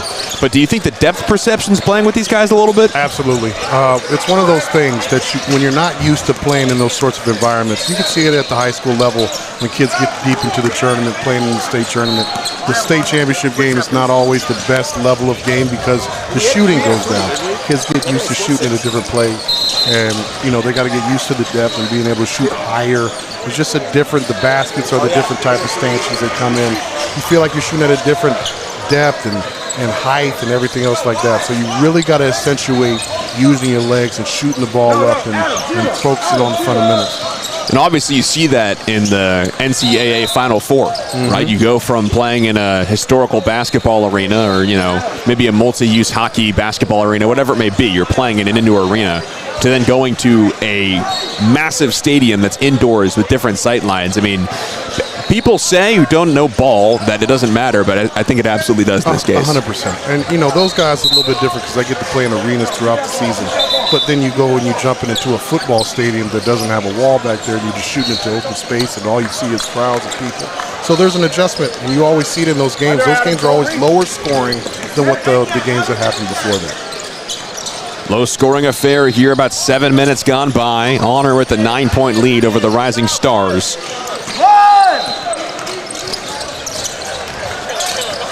Here's Herbert. Gives it up for Williams. Tell you what, it's not a shot he hadn't liked, but they all look good. They just haven't gone down for him. Herbert again picks up his own rebound. Williams fakes the three. Now he'll go for the post shot and drop it down. Listen, as a person that used to like to shoot the basketball and was a scorer, I understand it. You can't make shots unless you shoot them, and that's a great shot by Hank Williams right there. Jelinski drops it off for Morrow. Morrow likes the matchup. Acquires a screen on the double team. Ends up on the floor. Malok vacuums it up, and he draws the foul. Rising Stars team is extremely active defensively right now. They're going to win this basketball game. It's going to start on the defensive end because they're definitely undersized compared to this Honor team. Substitutions coming in for the Honor. Want to, of course, make sure everyone gets seen on the Made Hoop circuit. Everyone gets an hopefully equal amount of playing time, right? No, that's not necessarily the case. This isn't one of those situations where these AAU teams where kids are going to have an expectation that they're going to get to play a certain amount, especially in a live event. Coaches are doing the best they can to try to give them opportunities in front of the coaches, but at the end of the day, you got to compete for minutes. You got to be able to win because this is high-level basketball.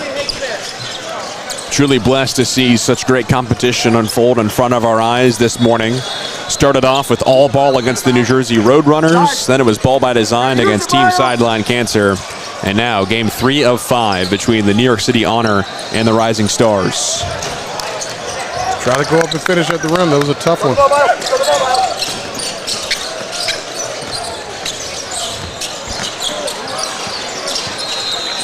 One thing you see about the Honor big men, they do a good job of using their ball fakes around the basket.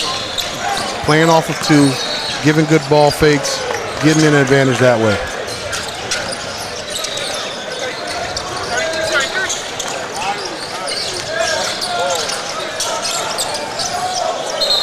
Well, that's no basket. What do they want a goaltending call there? They said he didn't touch it. Well, the guy did, but they said it's offensive goaltending basket interference because he wouldn't have touched it inside the cylinder. Looked like he came off of it. He's asking for a replay. We haven't got to that point now at this level, thank God. We see that every 2 seconds in the NBA. Everybody's spinning their finger. Oh, I man. can't tell you how much I can't stand it. No VAR, no replay, no situation room, just hoops. Yeah, we don't need that. Just hoop. We're all here to play basketball, right? There you go. We're here to cover it. We hope you've enjoyed our coverage for that matter. Day 2 of DMV Live. Of course, live period, bringing coaches from all over across the DMV and the United States to witness high-level basketball. for Made Hoops. Hasn't been as high scoring as the previous game that we had, but one thing we can say for sure, they are competing and they're playing hard.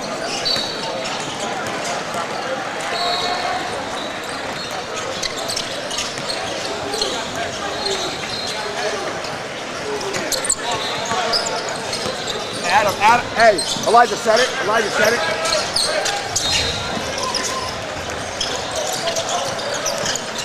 Good drive and kick action. Knockdown. I'd like to see 33 go for the basket right there. Getting that low post position. You're not going to get much better position than that. Anthony Morrow gets the block. Morrow gives it up to Jelinski. Morrow spins, falls, and hits the deck with the foul. You're always going to know you're going to get something good, a good opportunity when you got good guard play. And one thing we saw right there, drive and kick, didn't like it, kicked it back to him, drove, picked up the foul, now we're going to the foul line. Foul is called against Miles Herbert from St. Mary's High School, Manhasset. Got to take his time on those free throws. A little rush right there. A little rush. Slow down a little bit. Morrow from the class of 2027 from College Achieve. Much better pace on that one. And again, Morrow's rocking those Jurassic Park basketball shoes. Very popular. Very, very popular. I'm telling you, the brighter the better these days. Higher, Caden. Midline. The entire rainbow being represented on this court. Absolutely. Well, that's what you want as well, right? Players expressing themselves. Obviously, it gets to a point with some fashion. Right. I mean, look good, play good. That's the motto I live by. And if you feel good about it, you're going to feel confident in your game. There you go. Take advantage of your size. Here's Herbert on the drive. Kick out. One more try. And Malok is there for the rebound. Mirachi back to Malok. He thought about it. Malok standing at 6'11". Good job right there by the point guard, Elijah Ashby, guarding the post. Clearly at a disadvantage. Good running hook there. Good running hook. 14-point lead for the Honor over the Rising Stars, who have been cold offensively. A lot of standing and watching on that end. It's going to be hard for them. They don't get some movement. How would you advise the Rising Stars move off the ball here? Well, they ran some stuff early. Get yourself into a set. Get guys some natural movement. Because what's happening is one guy's getting it and everybody's watching, waiting for him to create. And when you play good basketball teams, that's just not going to work. Not enough, unless you got somebody that's outrageously good. And even at that point, he's going to get tired. Here's 𝘿aximizing down the left alley. Get some help from Mirachi. Mirachi with the crossover dribble. Now it's Jelinski with 9 to shoot. Kick out 𝘿aximizing. Good defense. Now it's Jelinski with 3 seconds. Takes it to the rack. Tough. Physical. You can see it. Shoulders wise, took the contact, was able to finish at the rim.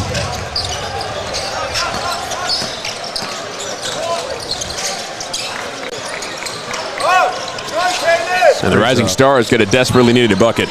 Great job by him, setting a good ball screen, rolling to the rim, waiting for the opportunity and being able to finish the shot. Jelinski against Warfield. Handoff, deep 3 from Malok. Spins around and out. You can see it. The Honor team's constant movement, back cuts, ball screens, and then even in those situations when you don't get a shot that goes in, you give yourself offensive rebound opportunity because you're not standing still. Good move by Ashby. Elijah Ashby, 2027 recruit from the Canterbury School. Very active coaching in Michael Murray for the Honor and Nazim Perovic. Here's a step back triple off the left heel.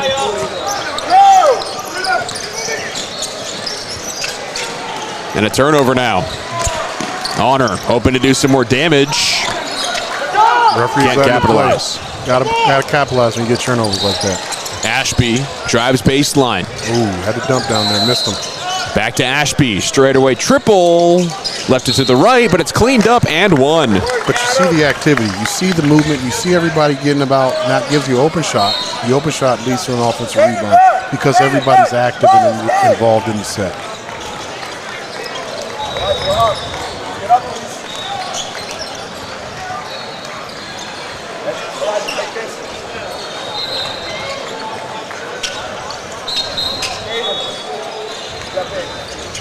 up on the tape, right? On the prison.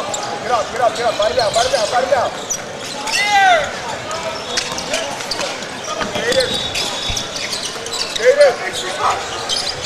Jelinski. Good skip pass. Skip pass. Corner 3 is up and down. Excellent look right there. Throwing the ball diagonal. Good look. Knockdown.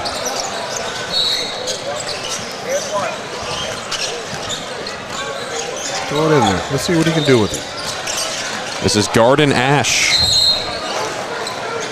And a foul's called on the floor. Travel against 33 in Crimson Red. Came with a double. I think it surprised him. Shuffled the feet a little bit.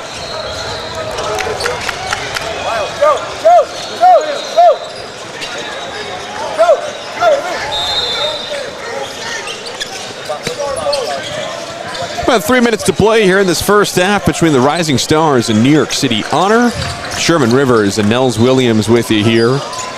Very low scoring, more quiet affair between these two teams compared to the all ball and against Roadrunners matchup and ball by design against Sideline Cancer with Brooklyn Jelinski drawing the foul. You know, it's a big thing. Rising Stars, you would think they would have been down more in this game. Only being down 12, I think they need to be happy about that. If they can have a nice little run to close out the first half, get the game under 10, going into the second half, give themselves some momentum, I think gives them a nice chance to do some things in the second half. The foul is called on the try. One thing that you see about the Honor team, they are putting a lot of pressure on the Rising Stars in the paint. They're driving the basketball. They're trying to get to the rim. They're getting to the foul line. So even when you're not making jump shots, you're giving yourself opportunity to score.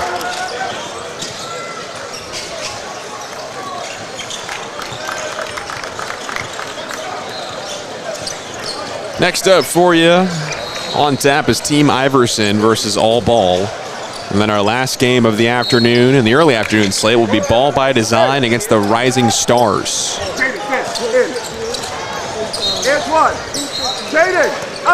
Elijah Ashby crosses half court. Ashby powerfully masters his way to the free throw line. Ashby's a good player. He's done some good things here early. You can see that he's got some dynamic play off the dribble. So hopefully he can keep that going and keep giving the team some momentum.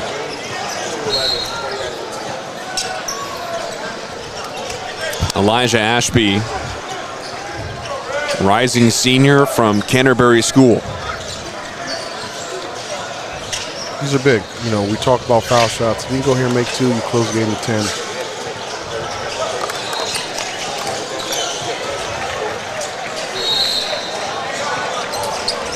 Cuts the deficit to 11. Can he make it 10 here?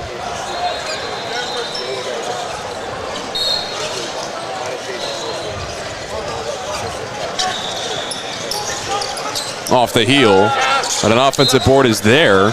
Great heads-up play by Adam Jeffries to bounce it off of an Honor player and to keep this possession alive. Coach's nightmare, offensive rebound off of a free throw.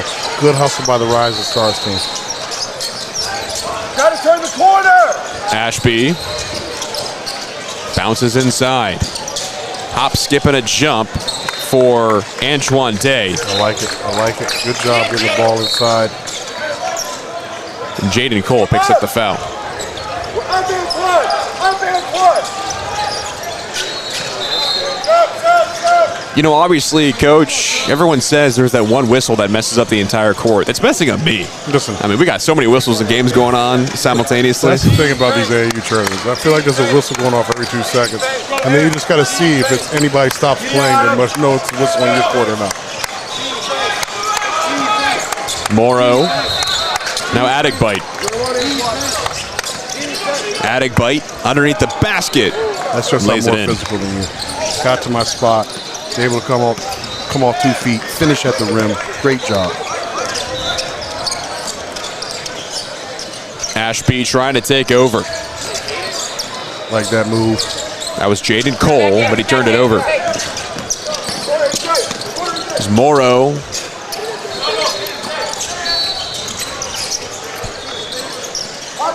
Now Adigbite straight away with 20 to shoot. Kept alive, but turned over to the Rising Stars. But the Honor get it right back. Here's a corner three, left short. Bounces into the hands of Adam Jeffries. A little hectic on that possession. Got to calm down a little bit. Jeffries powers his way in, and he's blocked by Morrow. Good defense by Morrow. Way to stay on his feet. Didn't go for the ball fakes. Morrow, kick out. Corner try, Jelinski off the top of the window. That's one he's going to want to forget about. Here come the Stars. This is Day, and he'll settle it down. Hey, Fish, train on the block. They've been able to get stops. They've just not been able to get a basket.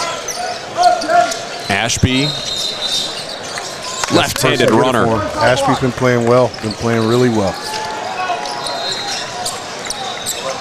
Morrow leads it up the floor. Less than 60 seconds to play in this first half.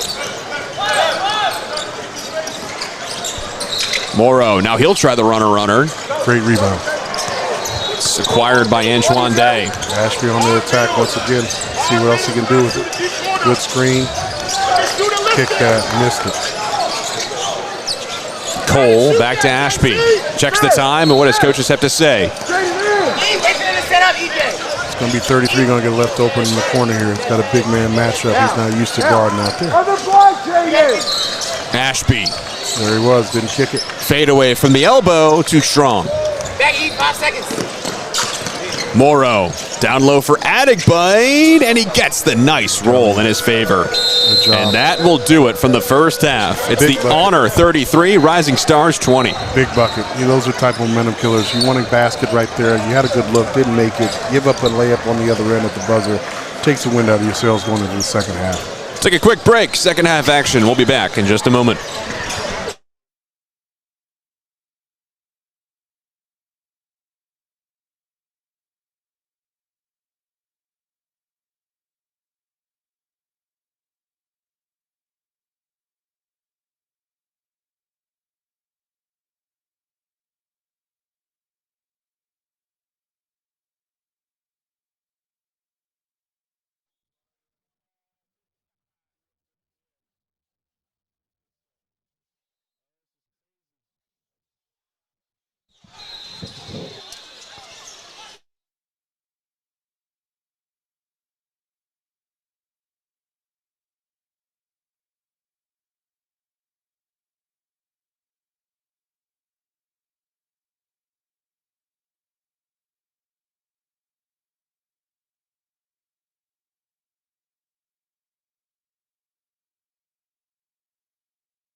Oh, there we go.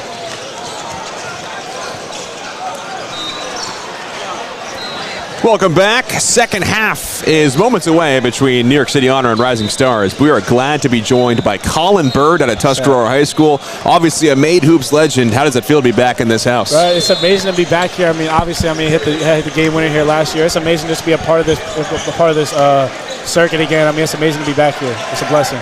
And you mentioned that after you hit that game winner to send Team Takeover, obviously, to the national championship, that you then also received your first offer. Yeah. Must have been a big day for you then. No, it was a great day. I got 2 offers that day. After we won the championship, I got UMass Lowell, and then after the game winner, I got Norfolk State. But it was just a blessing, man. I mean, I thank Made Hoops for everything.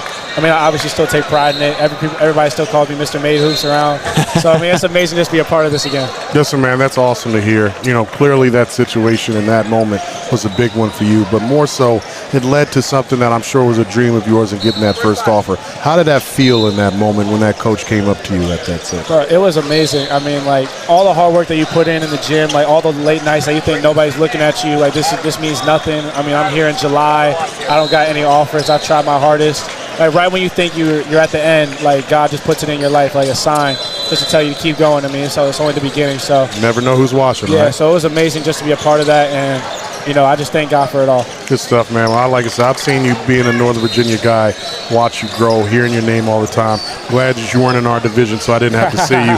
But, it's great to see the thing that you're doing. And obviously, this type of stuff is for moments like that, man. Yes, so congratulations. I appreciate all y'all. Thank Colin, you. you want to join us for a little bit of the second half between the Honor and the Stars? This is fun. You ever commentated before? Nah, I've commentated on 2K when my friends are playing, but I ain't done no real game. Hey, that's how I started too. All right, that's how I got into this. So you never know. Maybe you got this in your future. Listen, little secret. This is my first time doing it. So. All right. I'm gonna try. A little play-by-play. There you go. This is cool. We played this Rising Stars team my 16th year in New York. Okay. Yeah, we played them. Was there anybody that you recognize on the team? No, I recognize the coach though. He's a great guy. Great coach. Well-ran program. It's amazing. Good stuff. Point guard is 16 points a game in EYBL last year. So. 0? Yeah. That's sweet, man. It's a hoop.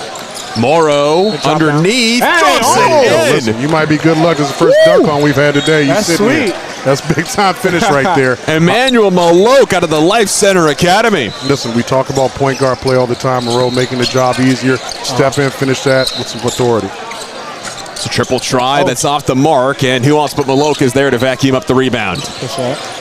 Colin Bird, Sherman Rivers, Nels Williams with you here. Second half between the Rising Stars and the Honor. That would have been the all-time heat check had Maloke then also drained that triple. Knock down a three. We got to get a timeout right there as a coach. Get a dunk on you, make a three on me. I got to call a timeout. Williams, he'll try a three.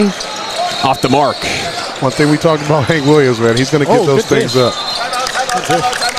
And a timeout is taken by the Rising Stars. We just talked about it. You got to get that timeout. Oh, he didn't take no timeout. They didn't give it to him. They did not give it to him, and now after he crosses half court, they will give it to Coach Willis Perry and Alfred Joseph Allen for the Rising Stars, who trail by 17. Colin, obviously it's day 2 of the live session action. What have been some of your biggest takeaways seeing some of the games on all these courts? I mean, it's just amazing just to see the circuit. I mean, obviously it's taken a major step up from last year. We got the broadcast table here. We got interview tables over there. Just seeing the kids, seeing the hunger that they have. I mean, it reminds me a lot of me and my team. It's amazing just to see what everybody's got. Everybody's on the same mission. Everybody's on the same journey. So just to see everybody out here just hooping, trying to make it happen for them and their families. It's amazing just to see. It's a blessing to see people come together over a game of basketball. It's amazing. Absolutely. Absolutely. You've been watching this. What have you thought about this matchup so far? I think the white team, they're really well ran. They got a lot of unselfishness. They know how to play the game. They know how to dish the ball. I mean, obviously my man number 5, he could have took that layup up, but he dished it off to his man. So you can just tell it's a real family over there. Not saying no disrespect to the red team, but absolutely, obviously that's just what I'm seeing. You can see it. You can see that those guys have probably played together a little bit more for sure. Yeah, they got a little more continuity. Rising Stars in the crimson red, New York City Honor and the white with green trim as we are resuming play here. About a minute or so through from second half action on court number 12 from the Baltimore Convention Center for DMV Live, and we have a timeout on the floor. We still have 15 minutes left, though. There's a lot that can happen. Absolutely. Honors come out in the zone 2 here, so we'll see how that goes. I like 3 shoes, too. Them Jalen Brunson Kobe's. Listen, I'm telling you. I need those. Our point guard this past year, Elijah Gaskins, had those, so I got to look at those Eli had every shoe. Oh, you know that.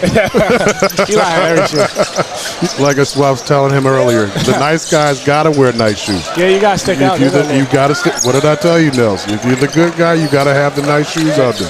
Look good, play good, right? I did have a superstition. I couldn't wear the same shoe. Oh, man. I couldn't wear the same shoe. There you go. I always had to switch it up. So do you mean like you'd wear 2 different shoes? Like, or what? I never wear the same. I try not to wear the same pair of shoes like game 3 games. Like I gotta spread it out. I can't beat a shoe down. Well, he said Michael Jordan wore a different pair of shoes every game. So yeah, that was me this past season. I think I wore the LeBron 20s. They were like pink. I wore them like 3 times maybe. That's the most I ever worn a shoe in the season. I can't. I gotta switch it up every day. I gotta let people know I got swag. Listen, I like that. Listen, man, having swag is a part of it. That gives you 5 to 10 points every game in my mind. You know that. Just because you feel like you have to. Like if you look good, you gotta play good. There you go. So you know what I'm saying? There you go. So I see that number 23, it looks like, it might have been ones that you mentioned, that looks like SpongeBob SquarePants shoes, I'm not going to lie, with the yellow and the blue and whatnot. Yeah, I think those are Fly Trap Kyries. Yeah, those are old school Kyries back when he was with Nike. I remember those for sure. It's a little throwback. I like that. Yep, then we got the Jaws out here. We got a lot of Kobe's. I like them 3 SSB. I thought them 3 SSB. I got to get hip to those next year. You got the bright orange ones. I haven't seen those ones yet. Yeah, they look like boats, though, a lot of times for me. Yeah, a little bit. When you got big feet, a lot of those shoes don't work. Nah, I got to stay all Anthony Edwards. All right. Oh, okay. AEs are nice. Nothing wrong with that. Here we are. Yeah, I like this coach's positive attitude though. Even being down 13, always got to keep. You got to stay with it. high. That's what we saw in our last game. You got to bring things that you can carry over. It's not going to be your last game of the day, so you got to have some positivity. Sure. We need that board there though. It's a nice cleanup by Anthony Morrow out of College Achieve. Oh no, he's nice. You can tell he got that You swagger. can tell. See Ashby make a play here.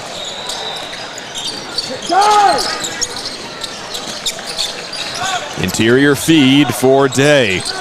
Day pumps, fires, finishes. Good patience. Got to his spot. Pump fake. Got a good look there. They were only down 13 though. I mean, 13 with 13 minutes, that's possible. It's very possible. 3-point shot changes everything. Honor trying to stop this momentum. Here's the man of the hour, Anthony Morrow. Jabs. I'd love to hear the Rising Stars team talk a little bit more. You can see their athleticism. You can see their defense. They got to communicate. That's a tough shot. What a shot by Anthony Morrow. As we talked about earlier, having great players means you can stop teams' runs. You start to think they were going to get a little bit momentum from the Rising Stars team with that they had. You come down, you make a tough shot on the other end, take all the air out of it. For sure. Here's Ashby. Whip it around for Cole. His triple try can't fall. I like to see the Red team pick up their energy though. I feel like even being down this much, you still got to keep the positive energy. Here Archie off the back of the heel. There you go. Here we go. It's momentum play. Okay. And here come the Rising Stars. Way to dog foul. There you go. Attack the rim. Like you said, Colin. You know, they can pressure and they can get up and make the game a little bit more hectic. I think it would be in their favor if they had the game play that way.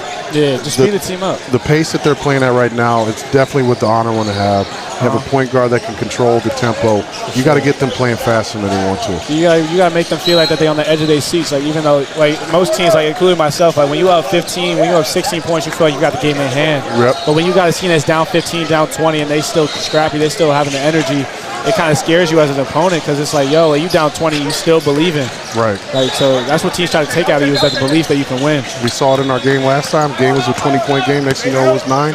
Team kept playing hard. They keep competing. Yeah. There you go. Archie's stuck. See? Pressure. And it can't get over. It's been over and back. He touched it. That's a momentum play. Either way. Good as a steal. Rising Stars ball. Make them play under pressure. Make them play under pressure. You got to speed them up. You got to make them feel like that they don't got the game in hand.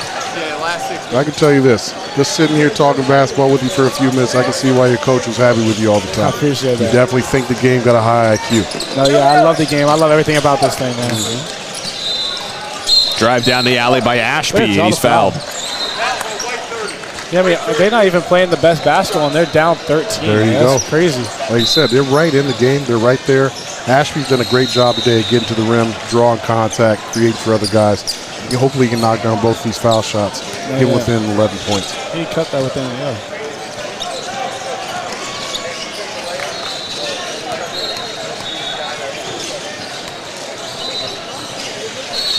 It's the shoes.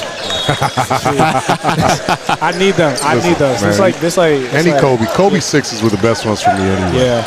Now I did have my best performances in those Kobe's #1 has on. I had 40 in those. Did you? Yeah, I had 40 in those. It's hard to not be your favorite shoe when you drop a 40 ball. Oh, you know what I'm saying? It's Brooklyn Jelinski wearing those shoes. There it is. 30 in white for the Honor. I mean, those orange, they look like old foams, to be honest. Oh, yeah, those are 3 SSD joints. I see that. I don't know if I would sport those, but you know, yeah, that's a good little thing to have in the closet. Anthony Morrow's fouled on his trip to the basket. I beg your pardon. Now he's nice. He play with a certain type of energy. You can tell, like. You right? See it. Pace is where he gets where he wants to. Draws fouls, draws contact, able to get the ball to guys so they can make open shots. Yeah. Exactly what you want from point guard on your team. He's a lefty too. Oh. Favorable roll. He's got 2 favorable rolls. That last jump shot he hit every inch of the rim. Sure did. That means he's got good touch on the shot. Oh, yeah. JJ. 2 of 2. There you go. Anthony Morrow. 12-point lead for the New York City Honor. 4 minutes through the second half on court number 12 for DMV Live. Rising Stars are right there. They can get a good possession right here, get a stop on defense. Just one possession at a time. They're right back in it. Need that shot. Kick out. Here's Cole. Good shot. Doesn't get the kind of roll that Morrow's had as he brings it up the court. you know, for a big guy, Malouk does a very good job of running the floor. We saw that he was out ahead, running down the line. I love for a big man to be able to run rim to rim. For sure. That's what really opens the game up for you. It opens up a lot of things, a lot of driving lanes. Here's Malouk. Right-handed hook shot. And the ball ends up out of play. Little things there. We see the strength that got to him a little bit. Lower body. You've got to be able to power through that. Good idea. Good running hook. Just couldn't finish it. Now Ashby hoping to dig the Rising Stars out of this 12-point deficit.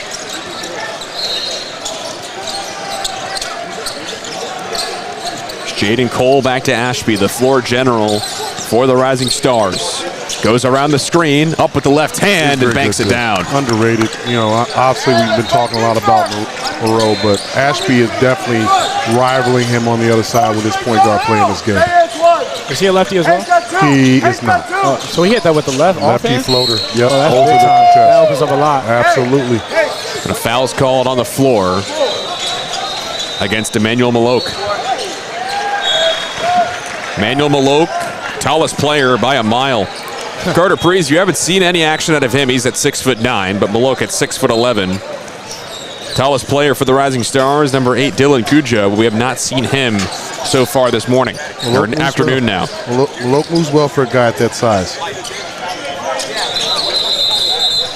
And we have a whistle off the ball. We got a shot clock situation.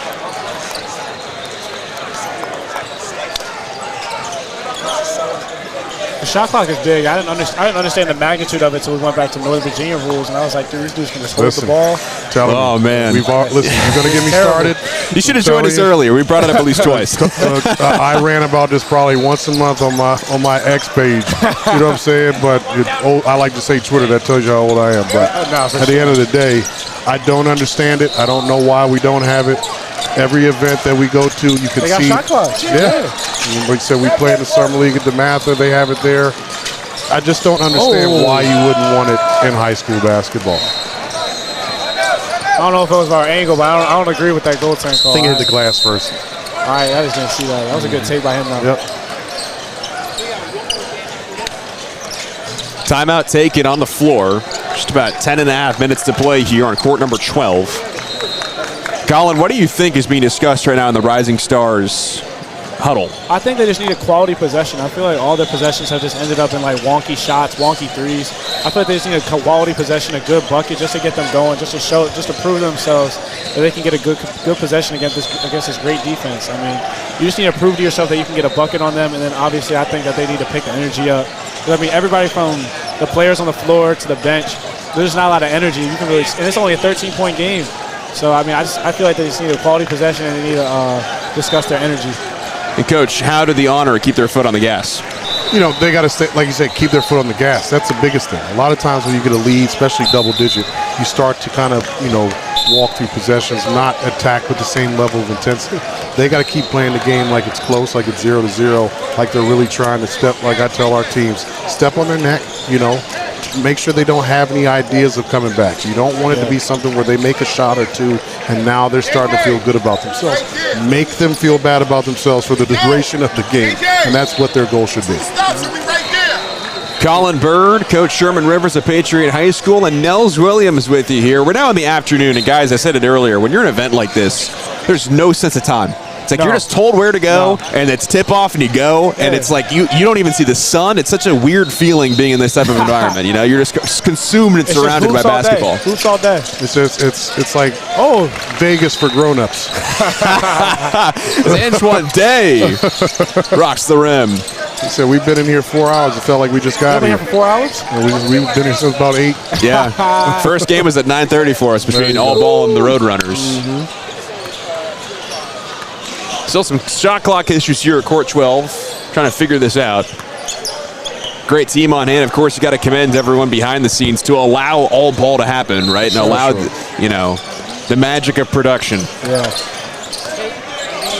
That was a good quality possession by the Rising Stars, though. That's what we just talked about. Yeah, it was. Just getting a good quality possession, great momentum play with the dunk. Here we go with the steal. There you go, one step at a time. This is Ashby. Got to finish. Up ahead, maybe one more. Get in there. Can't stick it. Now the Rising Stars will reset. Okay. Yep. Okay, Sam. Tough. Okay. What a move. Yep, good move. Now So we're here we under go. 10. Now we need energy. Here we There go. you go, under 10. That was we go. Jeremiah Carter. Single digits now. Got to get a stop right here. Got to be a good possession right here for So here we go, Honor. the energy on the bench now. Crucial possession here. What will Anthony Morrow do? Oh, he's a floor general. There is You 𝘼ax, can and he see turns it over. Here we go. Carter Big shot right here. turning up the heat for Hank Williams. Back to Carter. Now Ashby kicking to shot. the corner for Pass. Jaden Big shot. Cole. Oh, that's Needed good. that. Selfish And a basketball pivotal right there. rebound goes to Brooklyn Jelinski. Big shot right there. Here's Morrow. It's been his game, and he makes it look so easy, so simple. Right. That one definitely takes the wind out of your sails. Ashby Excellent goes job. up and down. Whoa! we talked- Antoine Day. We talked about Morrow on the other side for the Honor. Ashby has been playing an excellent game at the point guard position for the Rising Stars. Morrow, the floor general, like Bird said, mid-range A little floater bit is off the drifted. mark. 𝘼ax there to clean up the mistake, and it's batted out of play by Ashby. It will remain with the Honor. He got the shot he wanted. He's going to try to knock it down. I wouldn't have him out very long, I can tell you that. 2 dunks he's had in the paint. We got to get a quick rest and we got to get back in there. Who's here? Who's here? Jelinski will loop it in. Right in front of his own bench. Struggling with the shot clock today. 13 seconds listed. Hey, JC! Yo, EJ! Switch! No! EJ, you ain't Adam, switch!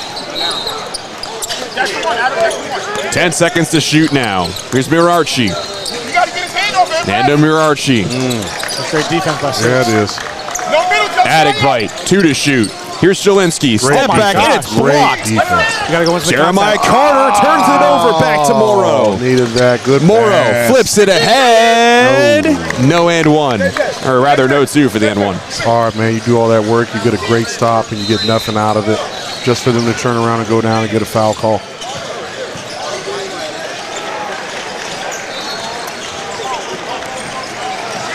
That's great coaching right here by Coach of the Rising Stars. I mean, obviously number 10, he had a great momentum play, but obviously turned it over.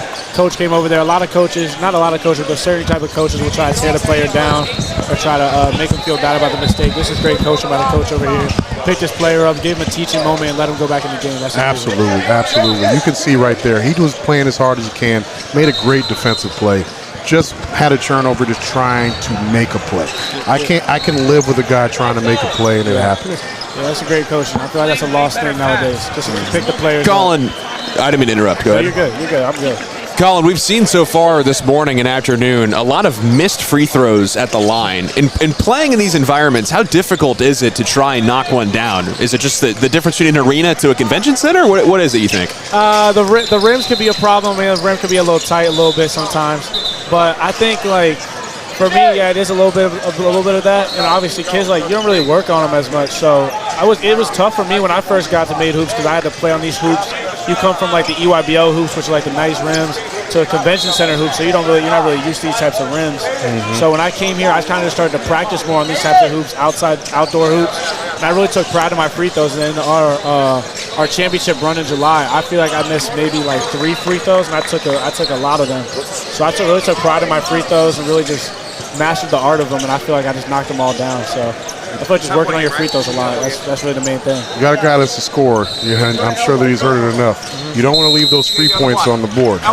It's hard enough to score them when everybody's trying to stop you. Yeah. You better take advantage of the free throws when you get an opportunity to make especially if you have a high-scoring game too, and you want those extra points back at the end of it. for sure. Deep triple try from Jeremiah Good shot. Carter. Big one. So Jackpot. you talked about that coaching moment. Gave him the confidence to come back and knock that shot That was a down. 7-point game. Honor lead by 7. Jeremiah Carter has turned on the Jets for the Rising Stars. I love the pick and roll offense that Honor has. They're doing an excellent job. They're big, do a good job of rolling to the rim. Their guards exhaust the pick and roll by dragging it out. These high-low actions, it's really hard to stop. This is Garden Ash. Oh, Goodness, that was close. Carter taking over for the game, Rising man. Stars. Great Takes it reset. himself, and he draws the foul. Yeah, he did. Seen a lot of communication, especially recently from the Rising Stars on the floor. That's what we just talked about. I mean, that's really what it is. Energy travels. Like even if you're not having the best game, you can always bring that energy. That was really my thing last year. No matter what type of game I was having, I was always going to be clapping. I'm always going to be talking. Because I mean, that really just that really scares you as an opponent. Like when somebody's clapping, somebody's making energy plays. It really just shows you like you have belief. That's really big in basketball. Just having belief. You can't listen. Effort, you can control that all you want. Can't control the ball goes in the basket. Can't control if they make shots. Yep. You can control how hard you play and the type of attitude you have. Very stoic mindset from Coach Rivers. Jeremiah Carter's trip to the line is 2 for 2. It's a 6-point game here with less than 5 minutes to play in the second half. The fact that they've been able to close it to this point, single digits, 5 minutes to go, they're right there. 𝘼thletes backing down into the paint. Spins, fires. Too That strong. rebound. 𝘼aximizing. Talk about 𝘼aximizing being an unsung guy. That's a big play right there. Give him the second chance. And again, we're having shot clock issues. Yo, my man. Struggling. You got one job. Reset that joint. That's all you got to do, bro. They ask you to do no more, no less. That's it. That's the only thing he's got to do. 𝘼aximizing flips it into Morrow. The honors possession resets. Morrow gets around the defender, goes up with the left hand and banks it home. Look, I'm telling you, run stoppers. Your main guy's got to be the one to take the ball and stop the run of the other team. That is a huge bucket right there for Morrow. Does he have any Division I looks? I am not sure about that. Yeah, he's Division I. He's nice.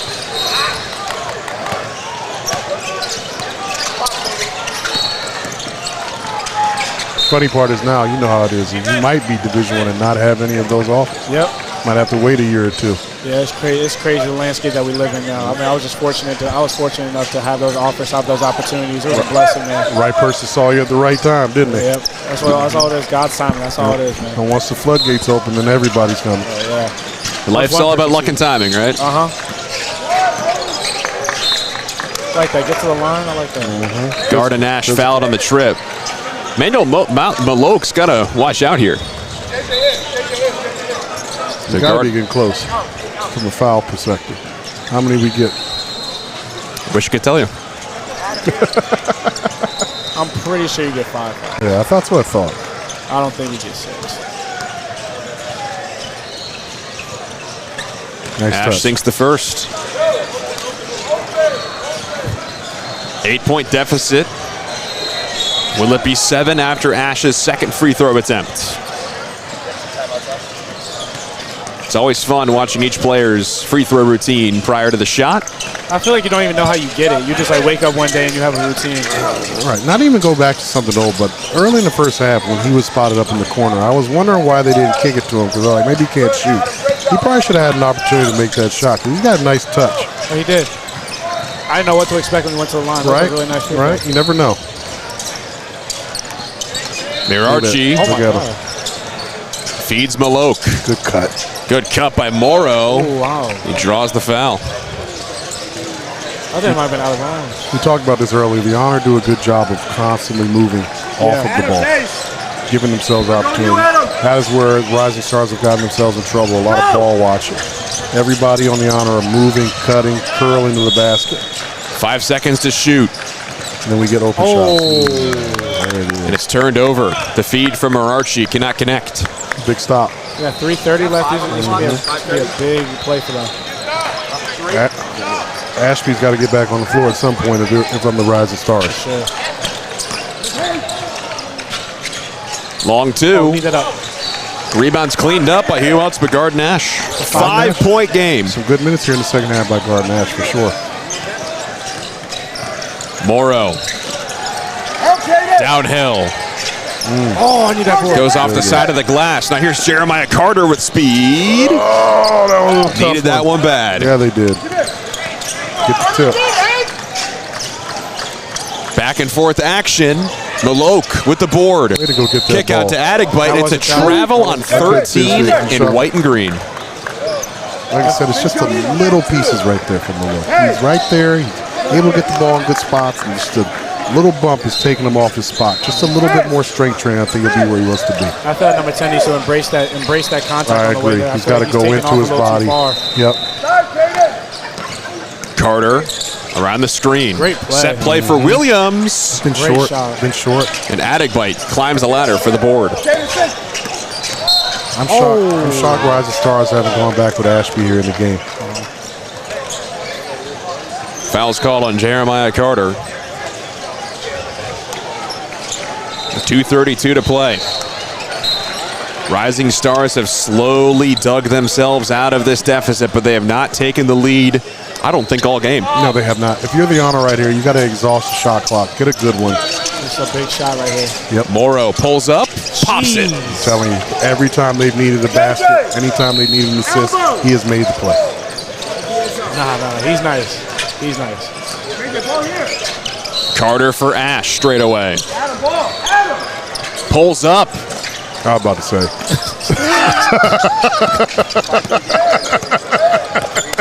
If he made that. Oh my goodness, I had to take my coach hat off for a second. I almost lost it. I'm like, why? That's confidence, though. Yeah, listen, he just made 2 good moves, so good for him. Yeah. You know? 𝘈aximizing Made tries to foul split the shots. D and gets fouled. Andrew 𝘈aximizing, class of 2027 from the McDuffie School. Physical guy. Physical guy. I wonder if he plays football. He looks like a kid that would play football as well. Number 22. Andrew 𝘈aximizing. I see him a wide receiver. Right? He might even be a defensive end. I was thinking tight end. One of them moves well. 2 trips. Drops the first in the bucket. He goes 2 for 2. Next up, Team Iverson versus All Ball. Of course, we saw All Ball to start our day at 9:30 against the New Jersey Roadrunners. All Ball's a great program. I played them in 6th grade, 7th grade. They're very well programmed, very well ran program. If you're going to be around, Colin, you should stick around and watch this next point guard. If you like this one, you're definitely going to like that one. That's Mason. Absolutely. Mason, bro. More than welcome to join us. Fuentes. I'm joining him. I love Mason's game. I see him on OTE. I followed him on Instagram. He is a good one. He's a dog. Colin Bird, Sherman Rivers, Nels Williams with you here. Tight one between the Honor and the Rising Stars. You get Ashby back in the game finally. Deep try from Jeremiah Carter, too strong. He struggles shooting the basketball today. Desperation threes are not going to get it. He made his first one and hasn't made one since. 𝘈aximizing looking to kill time. It's a big dagger play right here. And he draws the foul. Calls on Jeremiah Carter. They don't have to go into the foul game yet.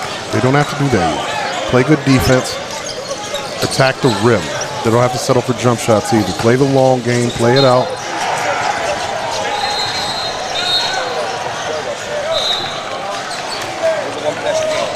Tip-off scheduled for 1 o'clock between Team Iverson versus All Ball. And then our final game of the afternoon will be Ball by Design against the Rising Stars. Quick break, and then it's Team Loaded Black versus BCRI. And then finally, to end off the day at 8:10, Crown versus Florida Pro. Tell you what, Morrow knocks this down. Morrow. Oh, and it's blocked. Denied by Antoine Day. Pull up for Hank Williams. Listen, he's been putting off the him up. heel. You've been putting him up. Clearly, he knows that he's a shooter. Just hasn't had it today. 𝘈aximizing. Less than 45 to play. Morrow settles this one down. He's a great floor general. I like his game. I like his pace. Take your time. I'm taking a lot of things while I'm watching this. Yeah, as much as we talk about this point guard, we're going to talk about number 35 sitting down and guarding him right now at his position. Morrow, step back on the way. Okay. 𝘈aximizing follows up the rebound. Still fights beneath the basket. Great offensive rebound. Don't need it. There you go. There's Morrow. Smart. Shot clock resets. Glad we don't have any issues here. Game time. That was a great game. Yes, it was. And as time winds down, the New York City Honor fight off the Rising Stars. And that'll do it here for Game 3. It's a good one. Good one. Good one. Honor 56, Rising Stars 47. Colin, your thoughts? Dude, it was an amazing game. I mean, I love the way Rising Stars, I mean, they were down 17. A lot of teams would lay over, quit, but they had the grit grind like we talked about. I feel like they really, towards the second half, they picked up their energy. They picked up everything that they were missing in the first half. So I feel like it was a great game. Obviously, Honor, the point guard, number 0. He's an amazing player. Everything that he's working for, I just tell him to keep striving for it. He's a great player. He's going to be a high major Division I player one day. Absolutely. Coach, your opinions? Colin said a lot of it. He might be taking over us here at some point in time. Bottom line is this. The Honor did a good job of executing. Had great point guard play throughout. Got some timely plays from some other guys here and there. But took care of basketball. Rising Stars, to their credit, competed throughout the game. Got down by a lot. Didn't give up on it. Did some good things. I thought that Ashby was excellent for them at the point guard position. They just couldn't get over the hump. Yeah. Team Iverson versus All Ball next. Not sure if we will have a member of either the Honor or the Rising Stars join us in the meantime. We need number 0 over here. We need to talk to him. See what happens here. Colin, you're more than welcome to join us for the 1 o'clock against Team Iverson and All Ball, and then Ball designing against Rising Stars. I'm love having you on. I appreciate it. That's amazing. So, Coach, how you doing? Good. Congrats on all the success, sir. Yes, sir. Yes, sir.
Welcome back to our coverage of DMV Live as we are joined at the sideline. Nels Williams, Coach Sherman Rivers, and Anthony Morrow joining us. Anthony, big victory over the Rising Stars. What fueled your performance this afternoon? Just our first loss this weekend. We came out Friday, lost our first game by about 10-15, so we had a chip on our shoulder this game. We had to show something. You took over late in that game. The floor general was the way that our color commentator Colin Burr described you.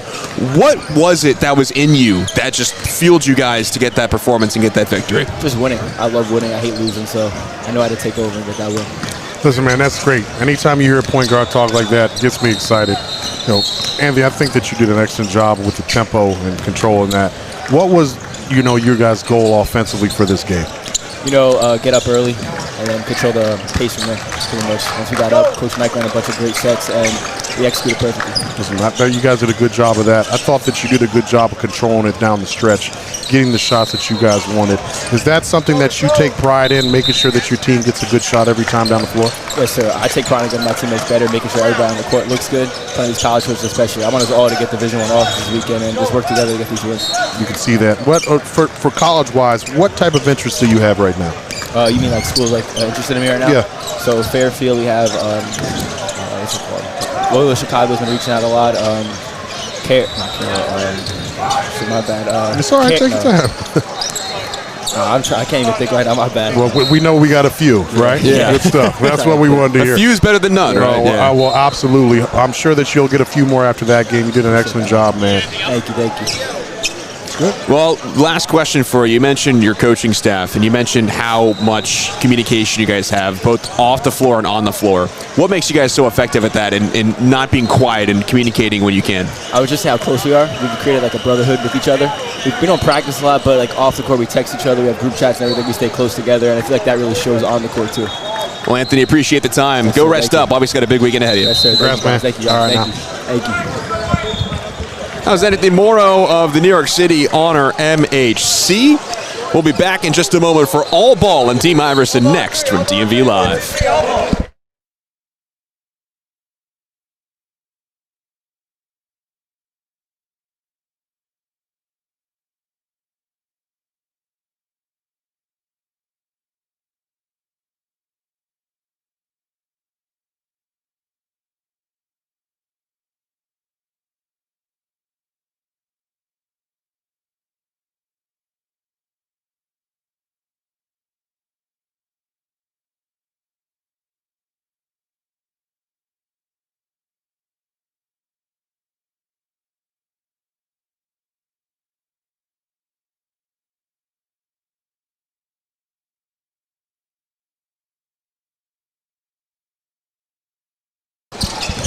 All Ball and Team Iverson underway from Court 12 from the DMV Live at the Baltimore, Maryland Convention Center. Colin Bird, Coach Sherman Rivers, and Nels Williams with you here this afternoon for Game 4 of our coverage. Second time we've seen All Ball today. Of course, they kicked off our coverage against the New Jersey Roadrunners early on as Jamarcus Johnson gets All Ball on the board. It's a great way to open the game. Absolutely.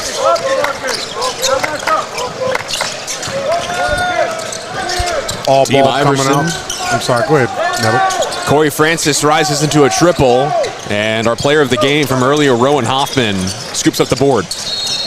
Here's Fuentes, the 4-star recruit, and he drops it in the bucket. Right away, man. You can see it right away.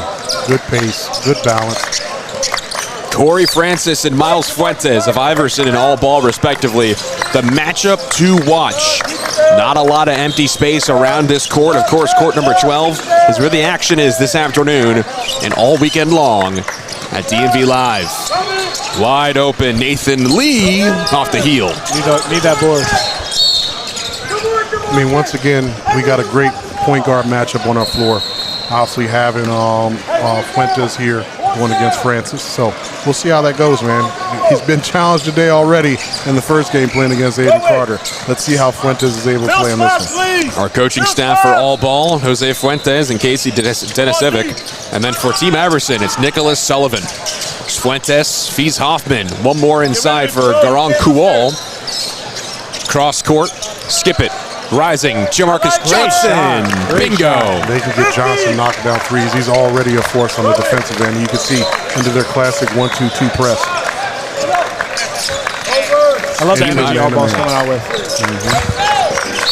Is it safe to assume that Fuentes is a coach's son? I think it's safe to assume that, right? We got the same last name with Miles and the head coach? Yeah. Well, you can tell that there's a coach's son playing basketball up there, so I guess I should have known that. He's constantly talking to his teammates, running the show, even when he doesn't have the ball. Adam Gonzalez crosses the timeline. There he is, Miles Fuentes, 4-star prospect out of the class of 2027. Here's Hoffman. Goes to the baseline, bounces it for Fuentes. He's immediately double-teamed. No way. Feeding the hot hand, Jamarcus Johnson. Book it. He's coming out ready to shoot. Once again, Fuentes finding the open guy. Double team off the ball screen action, able to find the shooter. 3 3-pointers for Jamarcus Johnson. 9-point lead for All Ball, just 2.5 minutes through. If I'm not mistaken, that's 3 for 3, right? Yes, it is. Indeed it is. Corey Francis tries his mark. Good defense. You got to find him again. He's open in the corner. Got to. We'll see. Fuentes backs out. Francis closes on Johnson. Hoffman, long You gotta make that. You gotta Great make that. shot by Hoffman. You gotta make that. You gotta make that. Fast start for All Ball. They came out shooting it. That would have been a great one more to that corner, though. I'll tell you what, we talked about Francis for Team Iverson. He's got a tough matchup here with Gonzalez. He's done a good job defending Carter in the first game that we had. Corner try from Nicholas Harkin is short, but he follows up his own miss. Now here's a straightaway for Corey Francis, but there's a foul on the floor off the ball before the basket can count. We'll see if that can get Francis going. Even though that was after the whistle, he's able to see the ball go through the net. That usually gets players going. That's big. Especially on these types of courts and these types of environments, just to see the ball go through and to prove to yourself that you can make that type of shot. Absolutely. Here we go right there. Quick inbound for I like that look. I like that Francis, but it ends up out of play. It remains with Team Iverson. It went off the foot of Hoffman. As much as that was a good decision, I would have loved to see him shoot that ball after making the shot defuse. Shot clock resets, 30 seconds and ticking now as it's inbounded to Nathan Lee. All ball coming out hot, 13-2. Absolutely. Yeah, Iverson needs a quality possession right here. There's Camden Jackson on the crossover. He wants his shot. He skips it instead to Nicholas Harkin. Oh, I need you to take that, boss. One more pass. Ends up at the hands of Jackson. Off the mark. And Rowan Hoffman climbs the ladder for the board. Hoffman, great rebounder. Super active. I'm not sure I like that possession by Iverson right there. We have a possession where Francis doesn't even touch the basketball. Oh, you lying. Jamarcus Johnson, ring him up. Timeout. Timeout, Team Iverson. He came out ready to go. Nah, he's tweaking. He's tweaking. 4 for 4 is crazy. Jamarcus Johnson getting the party started for all ball. 4 for 4 is wicked. Yeah, man. Yeah, it is. Yeah, I think they've all been all net. My goodness.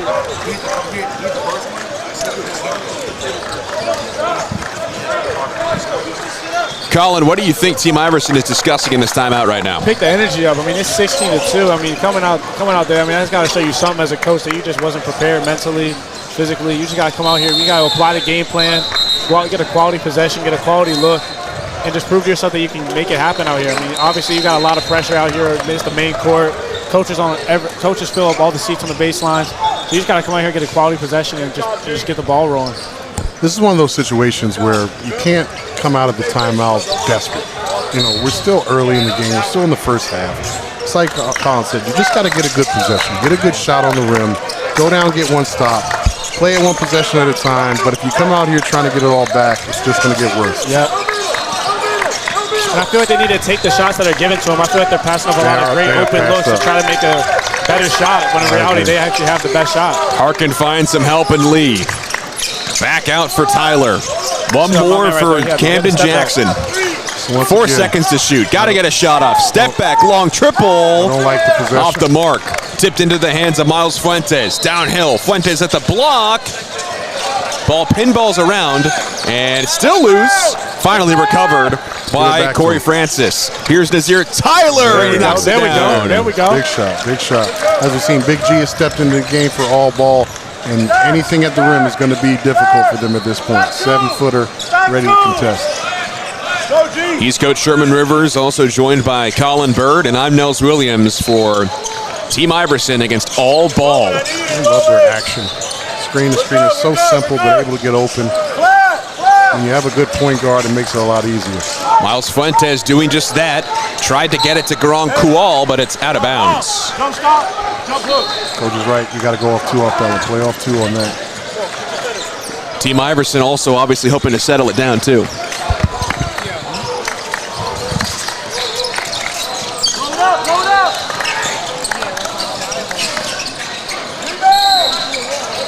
And we have a foul away from the ball.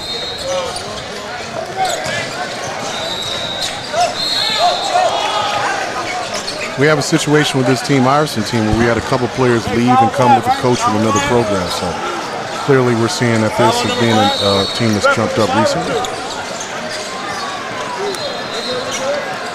Player of the game so far, easily Jamarcus Johnson, 3 for 3 from distance. I'm pretty sure he's 4 for 4. Got the official stat sheet in front of us. It was Miles Fuentes who knocked down the first 3. Oh, there we go. But either way, 3 for 3. I mean, that's impressive. We'll take it. That's pretty hard to come out the game like that. Free throw line now is Nicholas Harkin for Team Iverson. This isn't a situation where Team Iverson doesn't have the firepower to stay with all ball. I mean, they got 2 other guys that came from shoe circuit teams as well, and you know they just got to be able to put it together. Cam Lawson and Nas Tyler. Still got shot clock issues, my guy. And again, we're having shot clock issues on court 12. Changing to 25 seconds. Fast pace is tripping up everybody on the sidelines here. Absolutely. We're back to play here with Miles Fuentes, the floor general for all ball. Does a good job of snaking the screen, man. I'm telling you. Just I love his pace. great pace, great feel for the game. I feel like all his shots haven't been forced. They've been great quality shots. He's doing his job. This is just how he's going to be the entire time, too. Fuentes Look at shimmies, that. step back, long range. Rebound vacuumed up by Nazir Tyler. Attack right off the bat. You got to get to that rim. There you go. Francis downhill scores. Best shot you're going to get right there. Oh! Pass that down. Here comes the pressure from Team Iverson. And the double Trap in the team. backcourt. Might get a That's all 10-second you need. call here. Good job getting it to the middle of the floor. Wide open Fuentes, up and under. That is tough. Gets the roll. With the left, too. I do want to point out Hoffman on all ball. He's just doing his job. He's got Yes. rebounds. The shots that are coming to him, he's really making this offense flow. He's not really trying to overdo it. He's just getting to his spots, doing what he needs to do, grabbing all the offensive rebounds, grabbing the defensive rebounds. He's doing a great job to start the game off. When we had our game this morning, Hoffman was the player of the game for the exact reasons you talked about, Colin. Just everywhere he's supposed to be. He's doing Does his a good job. I love it. And Fuentes finally getting one to go in the paint. That's a real confidence booster for him. Miles Fuentes heads to the line. Oh, he jumped that. That would be a Oh, he violation. jumped that. I think that should have been called. I agree. Fuentes with 7 points. Jamarcus Johnson with 9 for Team All Ball. Good Team cut. Iverson hoping to find a spark offensively. Wide open Dennis triple. That was opened up by a great backdoor cut by number 6. It's the little plays that really don't go unnoticed. Those are the real ones that open up every single type of offense. Absolutely. I love the way that Fuentes navigates the ball screens too. Listen, he's going to play at his pace. He's going to direct traffic the way it needs to be. He's not going to be in a hurry. Not going in there against him. Triple try from Francis is short. Iverson Defense resets. by 3. He comes in the game immediately and turns the tide defense. Does an excellent job defending. Camden Jackson taking over.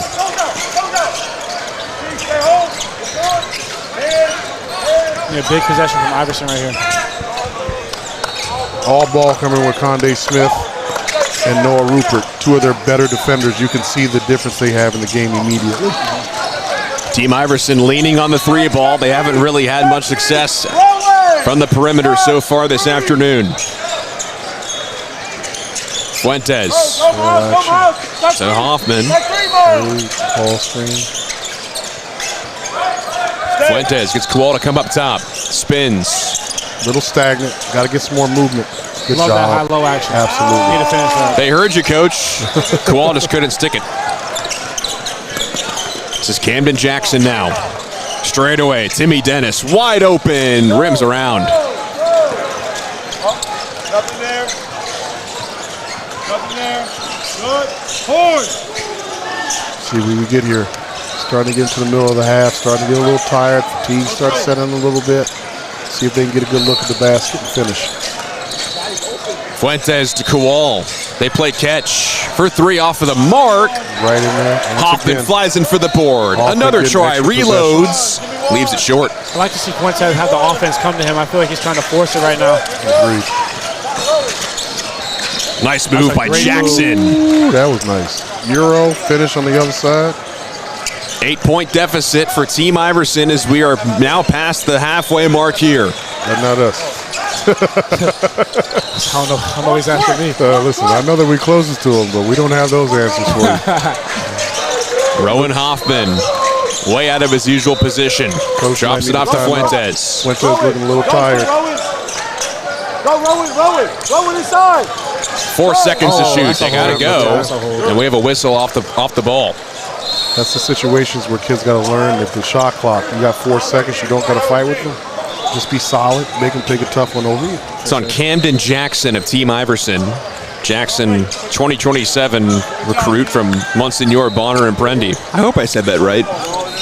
I'll lean to you on that one. Monsignor. I like that. Sounds good to me. I try to do my best. Yeah, better than what I would have said. I think you fancied it up a little bit more than I would have done. I don't know what's up with it. His man above him, Corey Francis, is Monsignor or Bone. Yeah, I don't even know what that is. Good defense. Hoffman Better sticks it. offense. Hoffman is a very underrated player. Good pass. Dennis against Hoffman. a Bangs great his wall body home. Yep. Great wall up.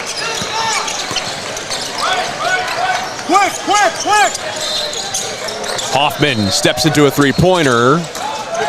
And Jackson corrals the rebound. Jackson in transition. Hoffman looking to take the brunt of the offense with Fuentes on the bench. Earlier this morning, we saw Jacobin do a great job of scoring the basketball for the all-ball team. Let's see if he can do that here.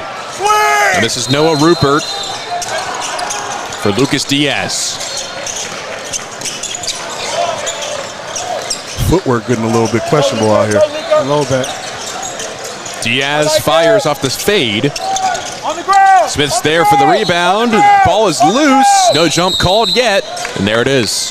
Even though all balls up 9, I would still like to see them be more aggressive getting to the hoop. I feel like they're being a little stagnant now on the perimeter. Settling for jumpers too. I feel like them trying to get in there and make the ref call a foul. I feel that's what they need to get to if they want to open this game up a little more.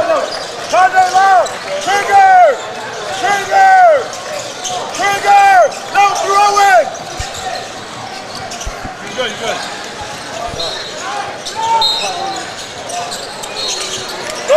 Noah Rupert to bring it in for all ball, and he intercepted it. Harkin goes up, and he's rewarded for a heads-up defensive play. That was a very heady play by Harkin, reading the throw, getting the steal, being able to finish. Great move inside off the high glass, and Noah Rupert is fouled. Look who it is on the offensive glass over there. Fouls on Nathan Lee of Team Iverson. Hoffman's all over the floor. Great job by Rupert getting to the rim. Hey, I'm not really a fan of the long sleeve. I'm not gonna lie. I don't think it's not for games. Practice-wise. It looks cool in the pics, though. It does. In the flicks, it looks sweet. I ain't gonna lie about that one. I'm pretty sure I tried to play in a long sleeve and felt all wrong. Yeah, that was the day that the gym was the hottest. Shot like 2 for 15. I never did it again. Gross. Never did it again. I like those shoes my man number 3 got on. Yeah. I'm cool. Remind me of the Iceman album Drake just dropped. Yeah. You know, we're going to get an album reviews during this telecast? What are we going to do? I don't like the hate going on about it, though. I think it's a great album. Listen, like to say it's great, I think is a little bit of an exaggeration. Okay, I'm not going to say it's bad. I'm not going to be in the Drake hater situation. I think it is just like every other Drake album. The difference is we know who he's talking about, so we're not guessing about the subliminals. Yeah. And he also waited 2 years too late to talk about it. You know what I'm saying? So that's why people feel that way about it. Yeah. Nathan Lee gets the end one. Great backdoor cut. Good pass right there. Excellent offensive set right there for Iverson. Well, hold on. I just want to say real quick, 3 albums in one day is absurd. Crazy. That is absurd. Way too much? Way too much. We can't even take all that in right now. Pause. You know what I'm saying? But at the end of the day, we got to be able to review the songs and listen to them. And 3 albums, it's too much. We can't do all that. They're all 3 different dynamics too. Right. Like I like the other one though. Like I don't know how to pronounce it. I'm not even gonna try. But the one with the girl with the tape behind it. Right. I like that album more than Iceman a little bit. I like WNBA. I haven't had a chance to listen to the other 2 albums yet. I had to listen to Iceman, make sure I gave it a proper review. And honestly, the only reason why I picked Iceman first is because of Michael Jackson glove on the front. That joint was cold. I saw that album cover. I knew Drake wasn't playing around. We got a little off topic, but it's okay. It's a good topic to be on. This is Lucas Jacobin posting up against Dennis. Driving is Conde Smith. That's what you need to do. You got There's good contact. Gotta get to the rim.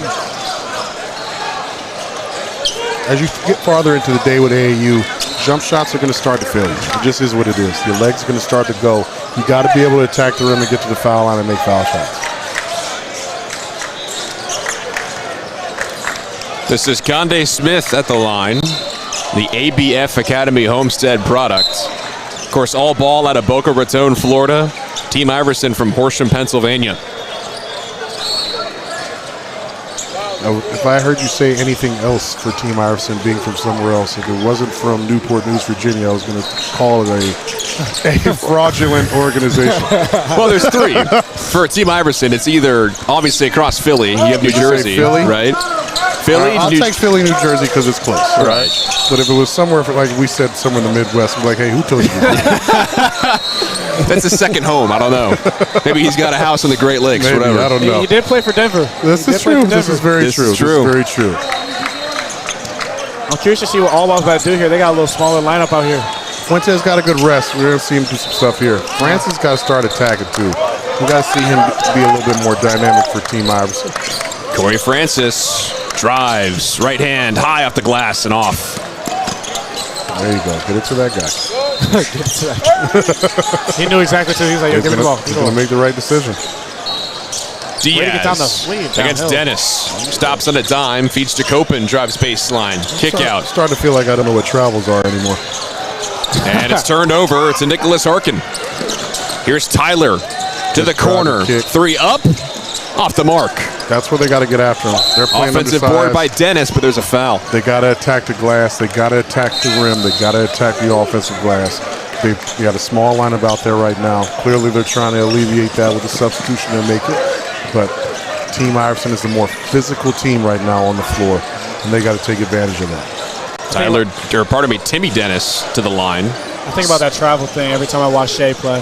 Right. I don't like it. Like I said, I don't know what travels are anymore. Yeah. That was a hard 4 games to watch as a Lakers fan. That was a hard 4 games to watch. I told my buddy who's a Lakers fan, you should have just enjoyed it because y'all season should have been over with the series before that. If Kevin Durant plays, you guys are at home just like them. Be honest, you know I'm right. You know I'm right. A healthy KD means y'all season was over. I'm glad we didn't blow that 3-0 lead. I'm proud of you not doing that. The fact that it was a thought knows you know that you guys were playing on borrowed time. Hey. If Luka was there, maybe it's a different. Correct. Maybe it's Thunder in 6 rather than 4. I got Lake Show at 7 with that one. That's called fanboy right there. Because ain't no way we gonna book OKC into that spot. No, they too nice. Sam Presti's playing 2K over there. Right. Spurs are really good. No, he's crazy. Jamarcus Johnson misses his first 3-point try. We had to see that. I'm 3 for 3, coach. I gotta let you know, see if it's still there.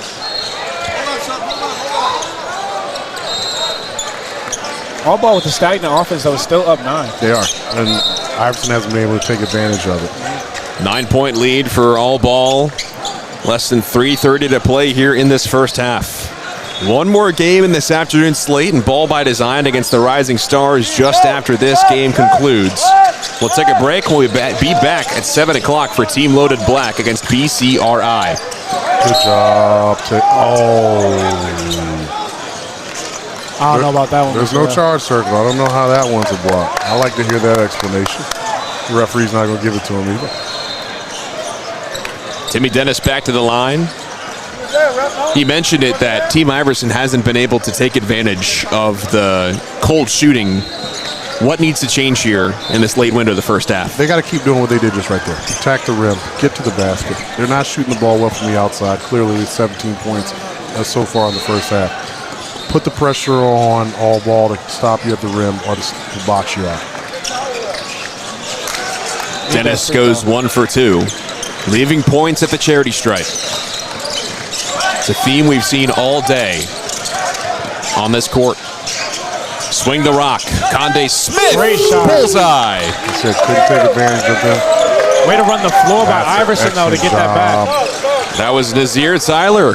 Didn't rest on it. Didn't pout. Got out and ran. Got a quick bucket right back at him. Best time to get a fast break layup after a dunk or a 3-pointer. Timmy Dennis spins, fires in the paint, leaves it short. Listen, he's got some stuff to him. He's been able to get to some spots. Excellent no-look pass. Turned over, picked up by Fuentes. Kick out. Conde Smith back to back. Look, he's Jordan 96-97. He's going to find them. I tell you what, this all-ball team, as much as we talk about Fuentes, he's got some excellent role players around him. I love how Fuentes is finding them too. He's not trying to force his offense. And they know that he believes in them, so they're ready to make shots. Jackson tried to feed inside for Timmy Dennis. It's knocked away. Fuentes hop, skip, and a jump. Oh, it's the ref. Yeah, you got to call that. Good job by the trail ref. Good job. He saw it. But we need to talk about the defensive play down here by Conde Smith. Being on the help side, that's not an easy play. He was where he's supposed to be on the midline. He was able to get that steal on the roll. That's a very underrated basketball play by a player that understands his defensive scheme. Miles Fuentes to the line. Rowan Hoffman and Garan Kual, nicknamed G, check in. You almost get shocked when you see some missed free throw there. I need to check this rim out. There's too many missed free throws. Right.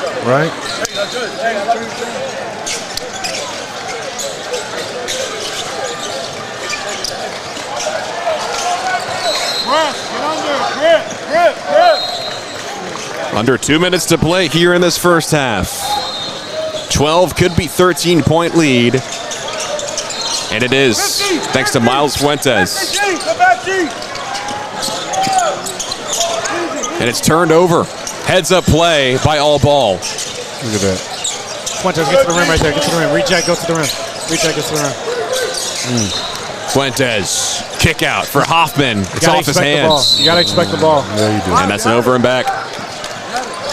When you're playing with a player like Fuentes, you got to expect the ball. I mean, it's obvious. Obviously, it's hard. Just like you as a role player on the team, you can catch yourself watching. He knows. It's the best thing we always see when guys take accountability for it. My bad, I missed that one.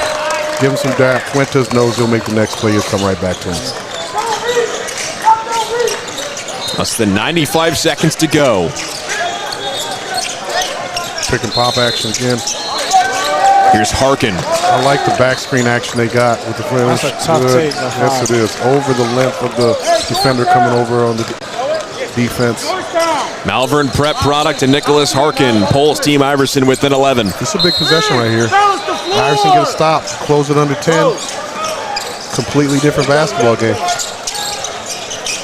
Fuentes on a lot of these ball screens on the wing, he has the reject on the baseline. Iverson's not doing a good job of having that help side there. I think he needs to recognize that and take advantage of it. Hoffman stuck. Nearly came to our table, but it's saved by Fuentes. Wow. Deep triple try. Oh, yeah! As the shot clock expired. You can see that one was online when he let it go. Great court awareness. I didn't even know the shot clock was down that low. Great players make plays at the end of the shot clocks. That's why you have them there.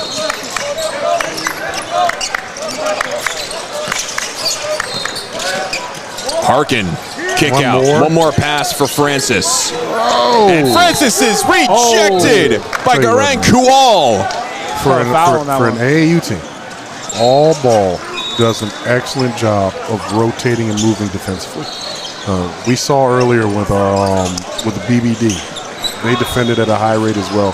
If you can get your teams to defend like this in the AAU, you're going to have a chance to win a lot of tournaments. This is Corey Francis. Check that rim. We need to check the rims after the game. There's way too many missed free throws.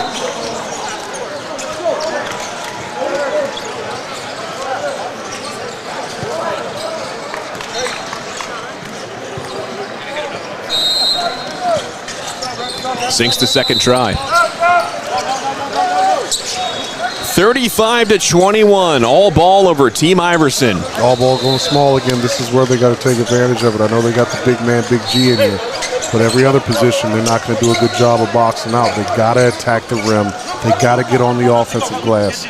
It's been the Miles Fuentes game so far this afternoon. He's got 11 points. Super undersized at this point, taking the big man off the floor. Jamarcus Johnson's got 9. All Ball is 8 of 11 from distance. It's fueled this 13-point lead. Good job getting in the middle of the floor. For sure. I would like to see him catch, turn, and look on that. Oh, great shot. Great Adam shot. Gonzalez Great rises shot. and fires. He's made 3, still made the one more pass to the extra guy to get a good look. Excellent possession to close out the half. 8 of 12 from long distance for All Ball has fueled this 16-point victory as we head into the half. They hooping. We'll be back in just a moment. Second half action here from Court 12 for DMV Live from the Baltimore Convention Center. Colin Bird, Sherman Rivers, and Nels Williams will be with you in just a moment.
Half action between All Ball and Team Iverson is off and running from court number 12 at the Baltimore Convention Center for DMV Live. Premier Hoops for Made Hoops. First half stats, Team Iverson 8 of 20 from the floor, as getting the party started is Camden Jackson for the second half. I'm glad he made that shot. I was really hoping that Francis was more aggressive coming out that ball screen, but I'm glad they were able to knock down a jumper.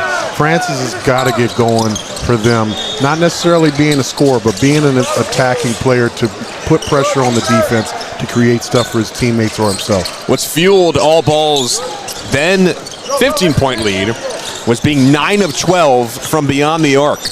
Great help defense there. And this man right here, Jamarcus Johnson, was 3 for 3 to start. As Hoffman, the shot clock expiring, has it blocked. I thought they called a foul. I thought it was a foul too. I was about to be so disappointed. Miles Fuentes leads all scorers with 11 points. Second is Jamarcus Johnson with 9. A great set. The speed of it. Harkin battling underneath draws the foul. I mean, that guy coming off full speed of that guy, I'm stealing that one. I can tell you that. That one is going into the mental Rolodex. Great backdoor cut. Got the foul with being persistent on the glass. Don't get backdoor to blow the hand off. Doing a point out though, for Fuentes leading all scorers, I mean, you wouldn't really know it. I mean, he's just playing the game the right way, letting the offense come to him. It's really good to just see the ball going for him. Right, he's not forcing the issue. Obviously, we had a hero ball moment over here with that deep three at the end of the shot clock. But for the most part, all his shots have been good shots. He's got where he wants to go. He's made good decisions with the basketball. He's Sherman Rivers, Colin Bird with you as well, and Nels Williams. Got your coverage for the early morning and afternoon slate games here on court number 12. Jacopin, now a far try for Johnson. He misses it short. Ball trickles out of play. And it goes to Team Iverson. Johnson seems like he lost that touch that he had earlier in the game. Coach wants him to start to get to the rim, which probably be in his benefit. He's a very athletic kid. Clearly can make shots, but let's drive it a little bit first as well. Camden Jackson, point guard for Team Iverson, hailing from Horsham, Pennsylvania. Good step inside by Harkin. Harkin has been one of the most underrated guys, I think, in this game so far. Physical kid, able to finish at the rim. Great move right there. Miles Fuentes. Can't speed him up. Dancing to the paint. Oh, Great and block. he is rejected by Nathan Lee. That was a great recovery to get that ball because that was going down. Good move by Fuentes, getting to the rim, about to finish with the left. Lee comes in, makes an excellent block.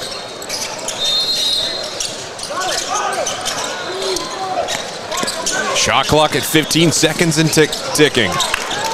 Unlucky right there. Hoffman, corner three, rattles around and out.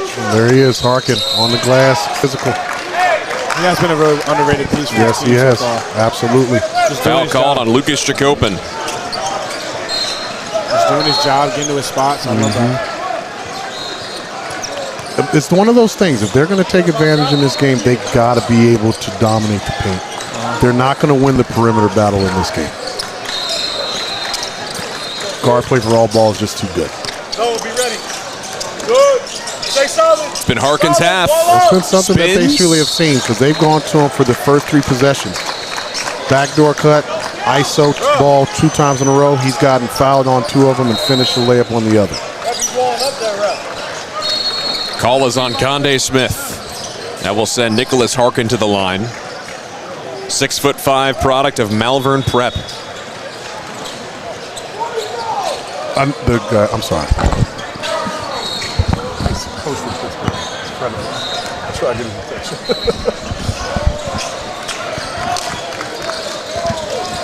Harkin swirls around. Hey, let's go early. Early double. Early double. Calm down, roll it. We got a coach on the baseline that Pittsburgh third corner.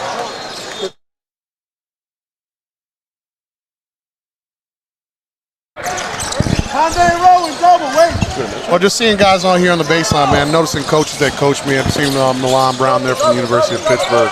Just, when you notice somebody, you kind of lose yourself for a second. Adam Gonzalez, Drano. Look at that. Deep pass for Harkin. I do want to point out, though, there's some great coaches on the baseline. I see Loyola, Maryland over there, Penn State, Air Force. Absolutely. Pittsburgh, like you mentioned, UMass Lowell. There's some great coaches over here. Got Virginia Tech here, too. Xavier. Great team from Division III. Randolph making down on the baseline as well. I want to leave those guys out. We've had very good coaches at our court all day.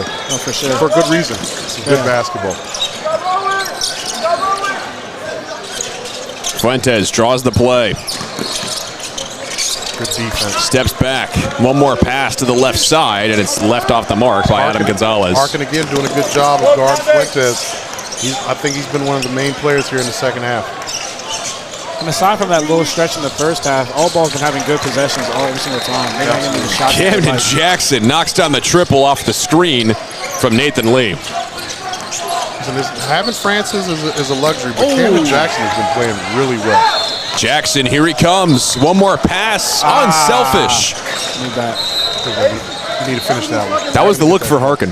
Got to finish that one. Lazy pass. Iverson starting to claw back into this game. Down 8. Yes, they are. Where are we going? Turned over. Picked up by Fuentes. He's got Gonzalez with them. Gives it back. He lays it in. Fuentes is very underrated with his athleticism. I don't know if anybody else has noticed that, but when he's getting up, he gets up. He gets up. He tried to dunk on somebody earlier. 13 points now for Miles Fuentes, the 4-star in the class of 2027. That's what you want to see from him. Right there. How about the hands from Corey Francis? Listen, he's got a very unique skill set. He's got to be really aggressive getting to the rim. Gonzalez shimmies to the top of the key.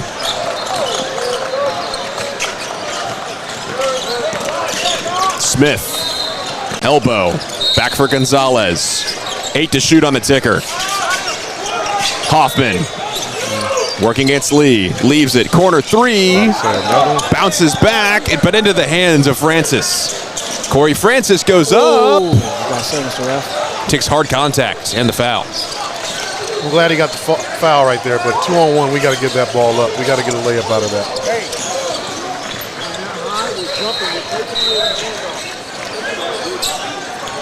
Few substitutions. What's the Falcon? About to come in for all ball with Corey Francis at the line.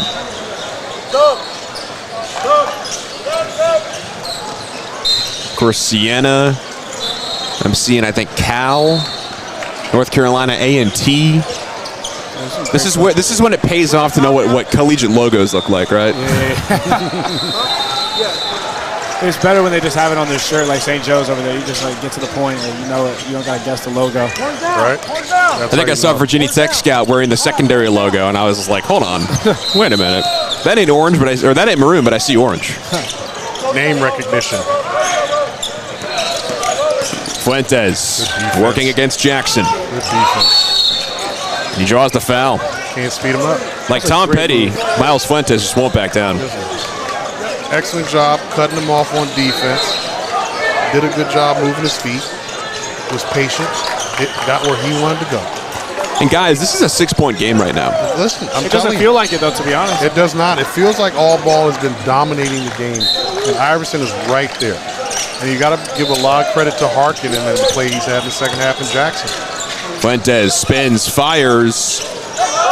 Harkin's there for the board. I would like to see him get involved off the ball. I'd rather see him get the ball in the hands of another guard and work off the ball. Oh, Nathan Lee, the follow-up flush. It's a 4-point game. That's how you go finish at the rim. Excellent job by following up, being aggressive by Francis, getting the help defender over, being able to get an offensive rebound opportunity. Hoffman, now for Smith. Smith goes up and is fouled. Takes hard contact. We're starting to see a lot of physicality in the second half. A lot of guys attacking the rim. A lot of body bumping. Got to be able to play through this in this type of tournament. Corey Francis called for the push. That sends Conde Smith to the line from ABF Academy Homestead near Boca Raton, Florida.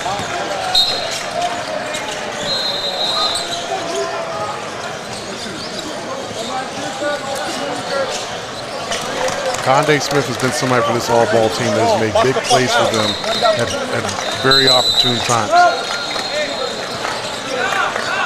He subs out. Lucas Jacopin takes his place on the hardwood. 5.5 minutes and change gone by here in the second half between Team Iverson and All Ball. Colin Bird, Sherman Rivers, Nels Williams with you here for our Day 2 coverage of DMV Live. All Ball in their classic 1-2-2 press. And again, shot clock's having their issues here on this court, hoping to have them figured out. For the naysayers in Virginia for the shot clock, this is the people the reasons why they argue against it. For these sort of situations. I'll deal with this. Speaking of Virginia rules, I've noticed a lot of players, if not everybody, has their jerseys untucked too. Because that's ever stopped anybody from playing a game of basketball.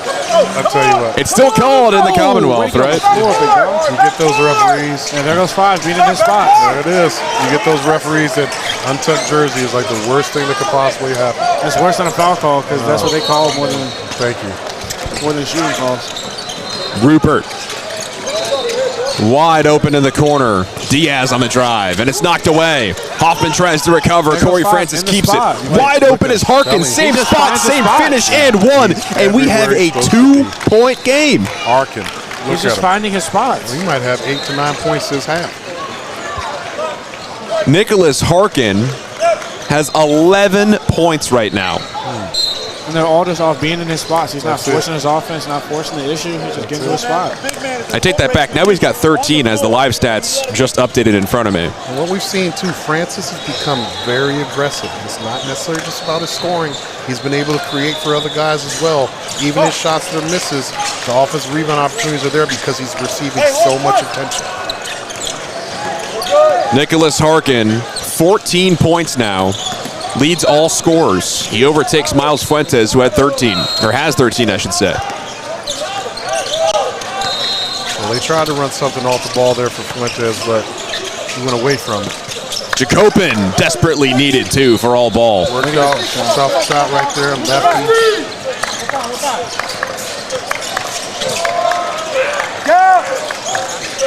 Francis. See, look at that. Lee in the paint. Bullies, but he can't bulldoze to the finish. He's got to go straight up on that. He can't put the ball on the floor right there. Fuentes steps into a triple. No good, and Lee's got the board. I don't know if that was the right shot. Yeah, I don't know if I like that one. Here's Jackson in the corner. And Hoffman elevates for the rebound. Lead pass ahead for Rupert. Rupert one-on-one against Francis and one. Right there. Big 8, Uno. Way to use the body. We've got a battle, folks. 3-point deficit for Team Iverson. That was a big, big shot right there. Momentum's on Iverson's side. Get a stop. Great outlet pass. Great release. Hoffman put it on the money. And we have Noah going to the basket, finishing, getting an and one. Team Iverson has not had a lead since Jackson scored the first basket of the game. It's batted around. Harkin corrals. That was definitely a violation right there. I agree. Look at it. 3 seconds. Nope. Fuentes battling down the post. Jackson against Jacopin. Good, keep it. Jackson tried to feed inside for Timmy Dennis, but it's off the left hand. Yeah, man. He had a mismatch the entire time. It's one of those situations. Let's let it happen organically. You know, you're trying to force it. Everybody knows what you want to do. Then it ends up going out of bounds. Gonzalez. Jacopin posts. Spins. Bullies his way into the paint. But a foul is called on Team Iverson. I'm telling you, we watched them earlier. All ball. They needed plays in the second half when we watched them play earlier. And it was Jacopin more often than not who was making the play. And as we've seen, they had made basket, and now he picks up a foul, shooting 2 foul shots, trying to give them a 7-point lead. Lucas Jacopin Finally, here we go. from Cooper City High School. I feel like no one's made their first foul shot all day. Yeah, I think you might be right about that. Well, we did have this hoop fixed at the half. All Ball complained that it was off. It was actually fixed and corrected. And now free throws are falling. How much you want to bet we're going to hear from Iverson after the game that they fixed the basket at halftime? Where are you going? There he is again. Great driving kick. Corner three, Gonzalez. Team Iverson comes away with it thanks to Lee's rebound. Runner, right hand. Spins in and out. One thing you can rely on, Hoffman being all over the glass. Physics has not been in Team Iverson's favor so far this half. Look at that. Fuentes, left hand scoop and score. The way he comes off the ball screen, snaking it so the guy can't get over the top of it, attacking the big with a nice in and out with the offhand with a finish with the left. That is some beautiful basketball right there. Francis, kick out. Timmy Dennis drives. Hard contact, and a charge is called on Timmy Dennis. Listen, you got to reward him for how hard they're playing. I would have liked to see Timmy Dennis shoot that ball off the catch. Passing up that shot led to that offensive foul. That's a great, that's an underrated momentum play that doesn't get talked about a lot. Of charge. That really just that really just takes the energy away from the other team. So this all-ball team has excellent role players. Gonzalez, Noah Rupert, those guys do their job as guards, realizing that Fuentes is going to take the bulk of the ball handling duties. They defend, they knock down open shots, and they make plays like that, taking charges at opportune times. Timeout is taken by Team Iverson. Coach, we'll start with you.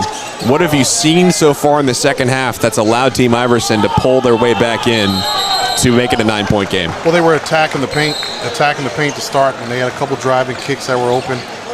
Bigger thing is they were putting pressure on all ball to have to defend them trying to get to the rim. You saw them try to get some early isolations for Harkin, got him inside, he scored a lot of points. But the biggest thing is they had open opportunities and they haven't made them in the last couple minutes is why the lead is stretched back out. Colin, for Team Iverson, what do they have to do to be able to take their first lead since Jackson put the first points on the board? I think they should do what they did when they came out in the second half, just be aggressive, get to the rim. I mean, I feel like the offense went from the inside to the outside, and they was going away from what was working for them. They need to pick it up on defense. I feel like they're giving all ball. I'm pretty sure it's an 8-0 run right now. So I think they need to pick the energy up on defense and get back to what they were doing, get the energy back up. 7 minutes separating us in the final horn here from floor 12, the Baltimore Convention Center. And Gonzalez just triples off the mark. That's what they got to do. They got to attack early, got to get good looks early. Anytime they're letting all ball get set in their defense, it's hard for them to score. Iverson is proven to be successful this game. When all ball makes a three, they like to celebrate, they like to jar back on defense. So that gives Iverson a little alleyway to get some easy points. He said the best time for you to attack on the break is made threes or dunks. Mid-range, pull up. Tyler pulls up, pops it. That's a great shot. I like to see Iverson get up and pressure them a little bit more. I know they got good guard play with all ball, but they play a lot of minutes. I would like to see them get up and make their decisions a little bit tougher. I don't think we have 6 minutes left. I would like to see them start to pressure a little more. Yeah. Fuentes steps in and scores. He is everything advertised, as we've seen in 2 games a day. His pace is excellent. He can't get sped up. He got stopped on the step back. He used excellent footwork for that one. 17 points for Miles Fuentes. Now here's Team Iverson's leading scorer, and Nicholas Harkin.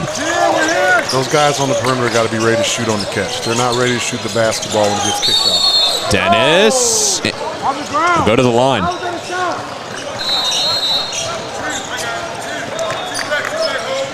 It's on Rowan Hoffman.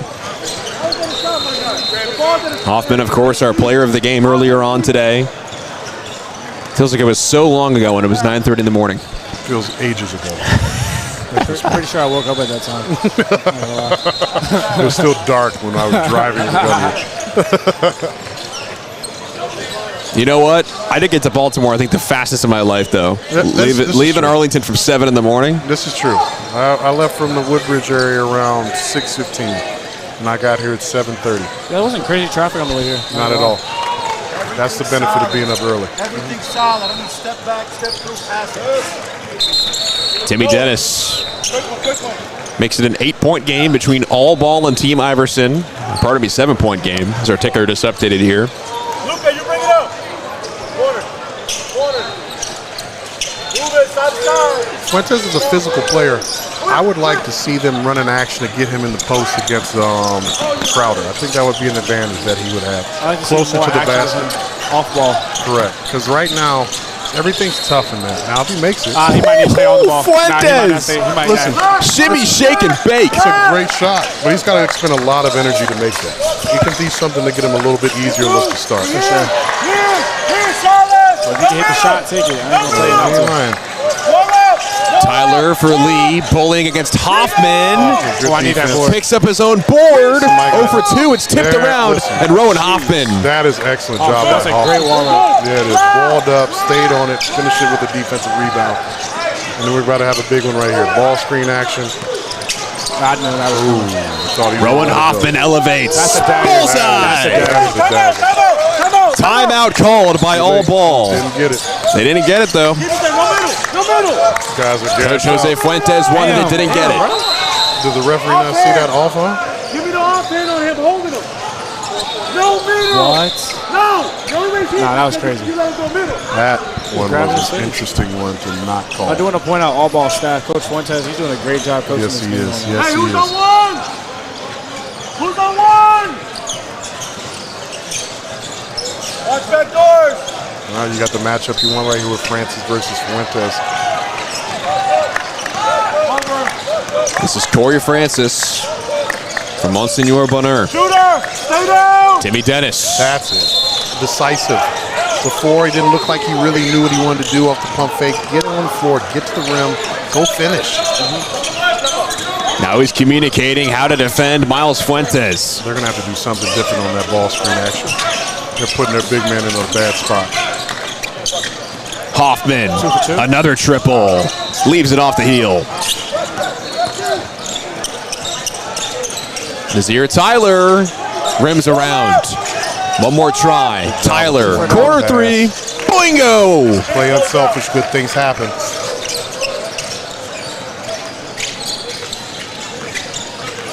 About 4 minutes to go, 10-point game.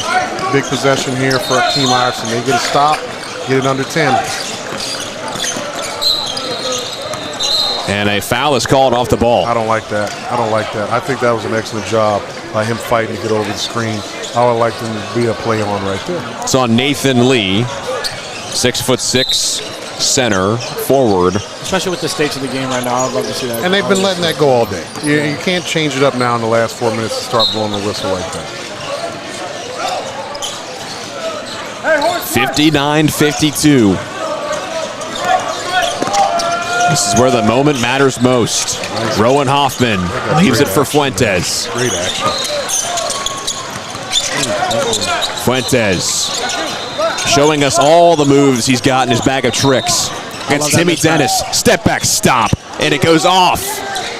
Man. Well, at least we know why all these coaches are sitting down here on these baselines, because they got to be coming here to watch him. Corey Francis makes it look easy.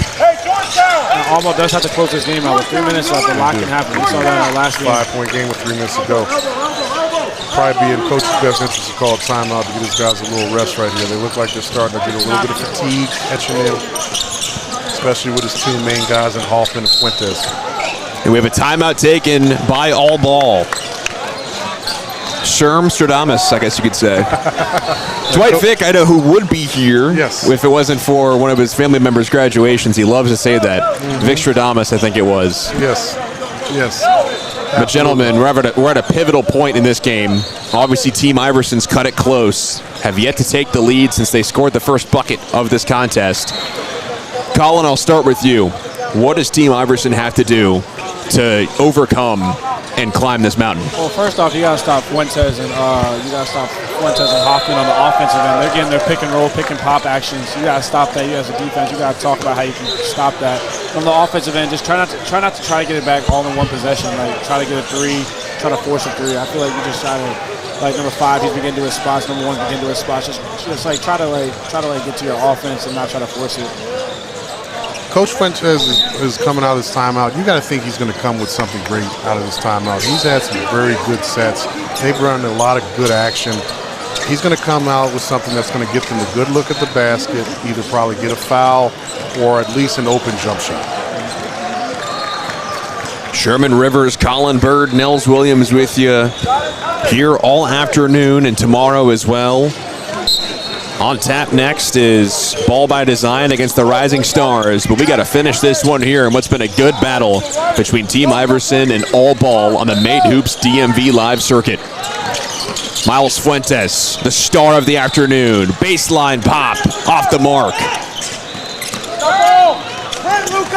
Bounce for a long two from Jackson. Man, where you got to get, that's got to be a chest pass. It can't be a bounce pass. Bounce pass slowed him down. Couldn't get the rhythm into the jumper. Get that pass on him so he can get into his shot. Noah Rupert called for the foul.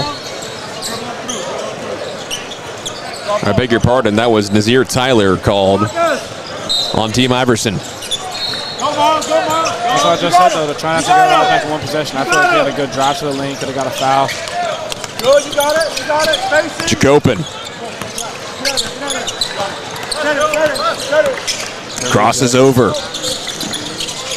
Cross court. Here's Smith on the right hand, and he scores. The thing that makes this all-ball team dangerous, they have multiple guys that can handle it and create and make plays for each other. It doesn't have to be all on Fuentes' back. Bad turnover by Francis. Fuentes leaves it ahead for Johnson. Quick 4 points for All Ball. That looked like it was something that was going to happen right there. He jumped like he about to dunk that joint. Here's a triple try from Tyler. Left it short. They got to calm down. The game is still in the balance. Big stop right here for All Ball. Too much in a hurry. Tyler stops at the line. Right-handed runner and one. Oh, wow. Now settle your guys down, coach. Settle them down over there. You got a good possession right there. Get a lay. Got a good shot in the paint. He makes his free throw. We're at a 6-point game, which is crazy to think about. This is Nazir Tyler to the line. Yeah, there you go. And he makes it a 6-point game. Settle him. Timeout taken by Team Iverson with 92 seconds to play. Absolutely. So this is, like I said, big defensive possession for them. Minute 30 to go.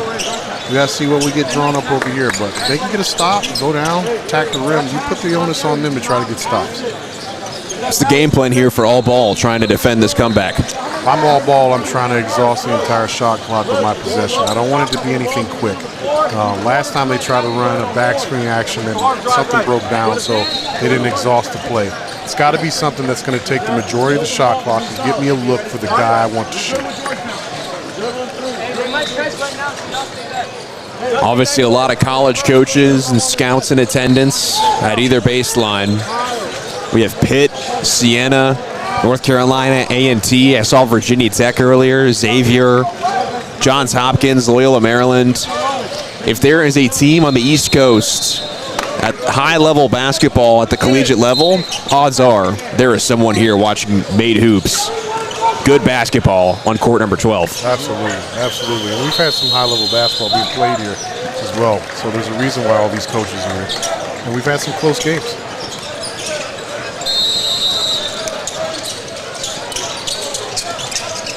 Here comes the full court press and the potential trap from Team Iverson out of the timeout. Jacopin gets away from pressure. Now Rowan Hoffman's going to settle things down. And he's fouled by Nicholas Harkin. Didn't even matter. They denied him the entire possession. And you still have 1, 2, 3 guys that can put the ball on the floor and make a play. It's just a very good luxury to have for Coach Fuentes. I think this pressure from Iverson should have came a little earlier. I feel like they should have been playing like this the whole game. The whole game to start out, maybe a little bit in the second half, probably ease off it. Now, I know it's rough because you got to play more than one game in a day, but this has to be something that they bring out because they just didn't take advantage of their athleticism. Yeah. If I'm Iverson, I'm not really trying to foul here. I'm just trying to get a good stop. That's all you got to do. They don't have to foul. They don't even have to trap. Oh, that's a great driving kick. That's not a foul. It's classic teaching. You tell them to come underneath when they tip up the ball. Did everything he has to do. I do not like that call at all. I think it's a play on. Shot clock resets. 30 seconds on the ticker. Now they got a whole another 30 seconds. They have to play the foul game now. That was Camden Jackson stopping the bleeding. Now, bigger thing is, there's 54 seconds to go. They don't have to settle for jump shots. Attack the rim, attack the rim, attack the rim. Okay? Foul, make them have to go make foul shots. Go attack the rim on the other end. You get about the 22nd point, that's when we got to start thinking about jumpers. One more foul until all ball reaches the bonus. Oh, brother. There you go, see? No! How was there no big my bag? How did there no big my bag? The pressure's on for all ball. Fragile 6-point lead. Love the energy over here. Yes. Double ball screen action coming. Francis, straightaway triple. I don't know if I Need like that board. shot. Oh, yeah. You definitely got it. I like you get to the rim right there. Harkin is fouled as he tried to gobble up the rebound. We talked about 6-point game with 50 seconds to go. 3-point shots, an all or nothing shot at that point. Get to the rim. They're trying not to foul. You'll probably get a layup, or you'll probably get fouled because it'll be so awkward with them trying not to. 40 seconds to play here in this game. Harkin. Beautiful feed underneath to Harkin. That's been his spot all game. Listen, physicality. He made a cut, bumped a guy, he fell down, he was still there, wide open. Timeout taken by Team Iverson. It's crunch time here, folks. I think you can try to go for a steal off the initial inbound. If you don't get it, then we got to immediately foul. For sure.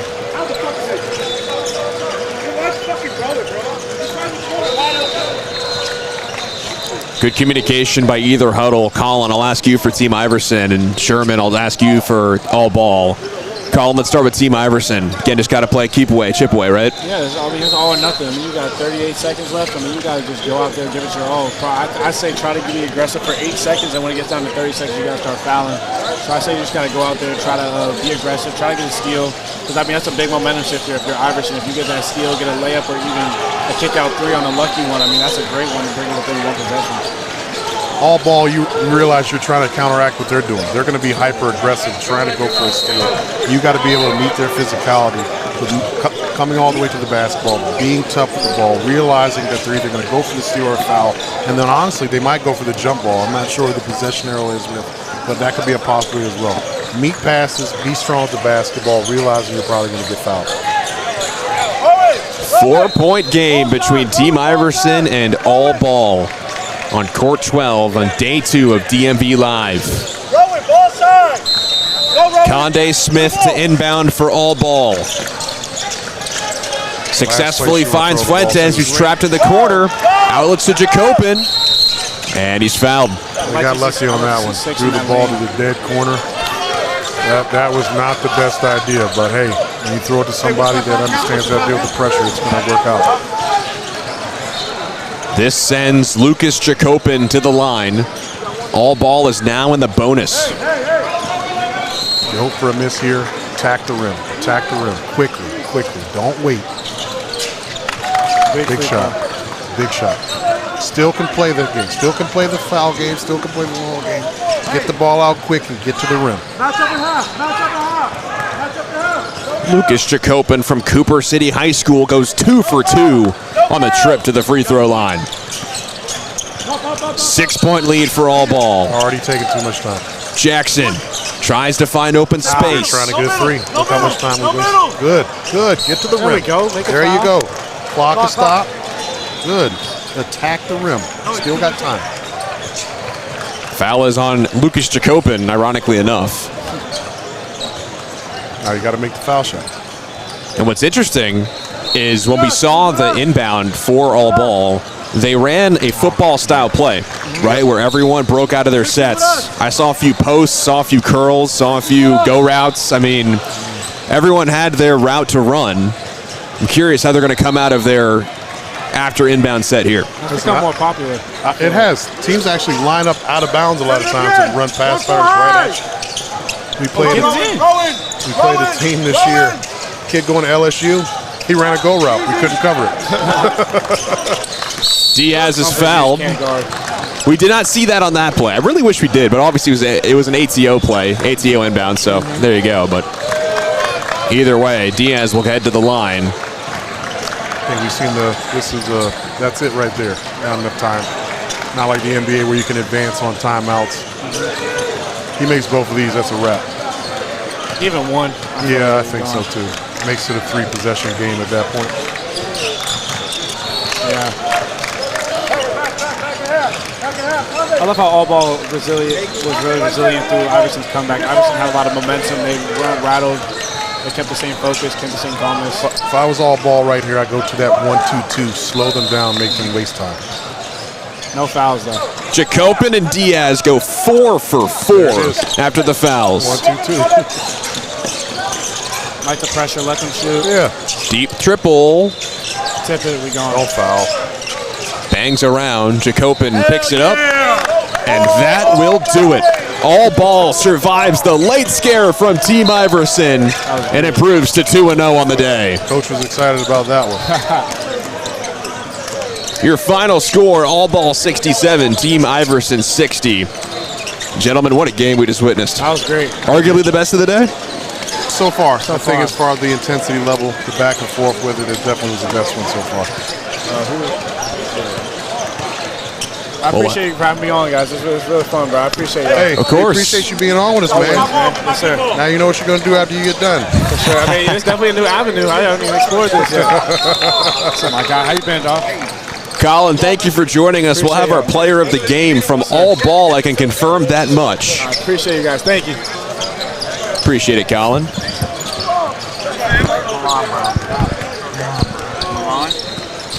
He went to school with Christians. I saw you jamming him up. He's trying to level up. He's trying to keep leveling up.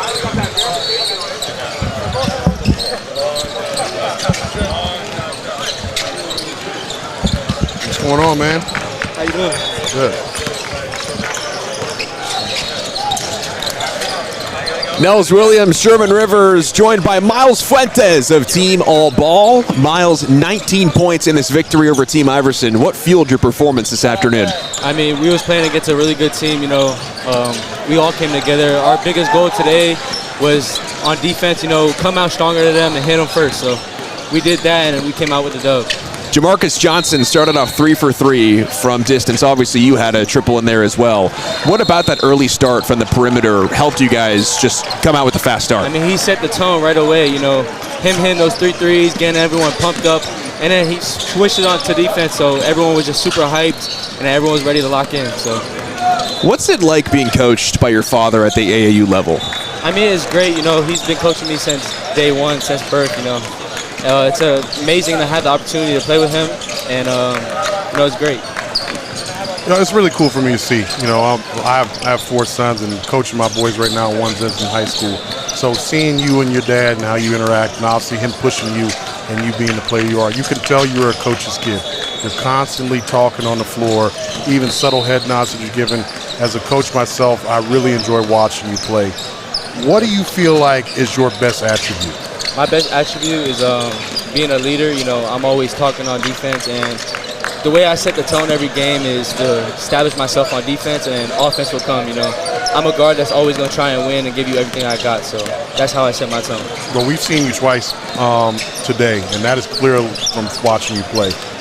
The biggest thing is, Miles, you know, going forward, what do you feel like you guys need to do for the rest of this tournament to stay successful? I mean, go forward, we just got to stay locked in, you know, like we did this game, you know, just come out strong and just hit them first, you know.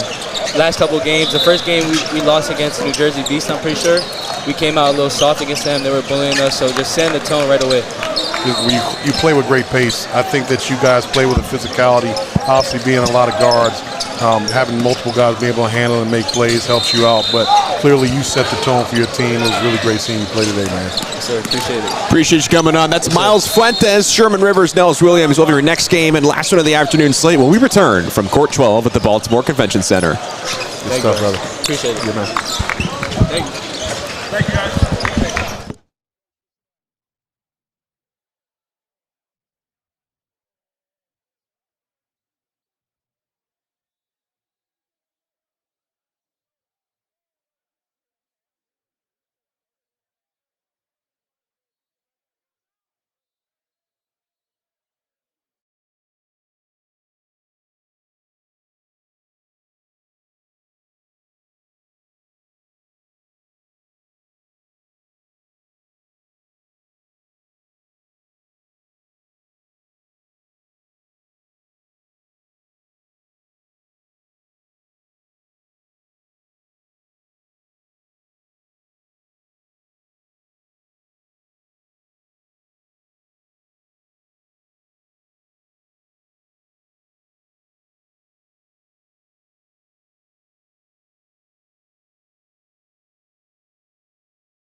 Rising Stars and Ball by Design is our last game of the afternoon for our coverage here. From day 2 of DMV Live from the Baltimore Convention Center, Sherman Rivers and Nels Williams with you here. Sherman, we've seen both these teams play at this point. What are you expecting out of this matchup? Well, we know what we're going to get from guard play from Ball by Design. You got Doobie. You got the number 11 over there who's been having a really good weekend so far. So you got to expect that Walcott and Doobie are going to drive what's going to happen with Ball by Design. But also, you got Diu, who had a really good game the first time we see him. Rising Stars, I was really impressed with Ashby earlier at the point guard position. And then, obviously, inside with big number 35, he was able to finish the stuff around the rim. So hopefully we get a good matchup. Turnover here, flipped ahead for Jeremiah Carter. Oh, that's unfortunate. That cleanup is dropped in by Antoine Day. Antoine Day was very active in the first game that we saw. We saw right there on the offensive glass. I hope that this Rising Stars team can get up and get some pressure this game because I feel like they got the athletes to do it. But it's going to be hard. Having to guard Walcott and Doobie is not a very easy task. Of course, Quincy Doobie and Anthony Walcott, multiple offers. Antoine Day also has offers from Cal, Bryan, and Oakland. This is Mayar Diu. Yeah, I don't know what a travel is anymore.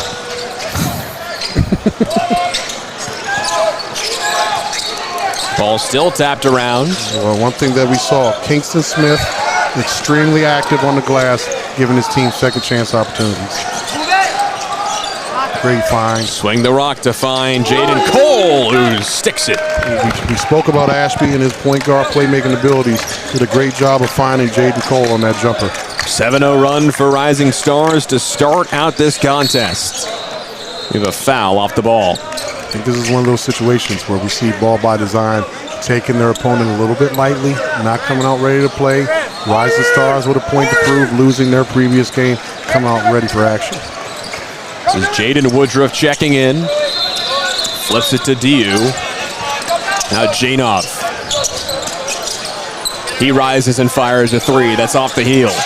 The bat's right into the hands of Quincy Doobie. He'll try a triple. A lot of jumpers to start this game for Ball by Design. Jaden Cole.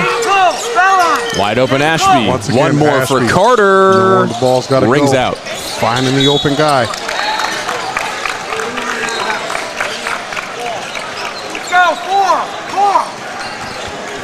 Foul is called against Dylan Janov. 5'10", junior from Coral Gables Senior High.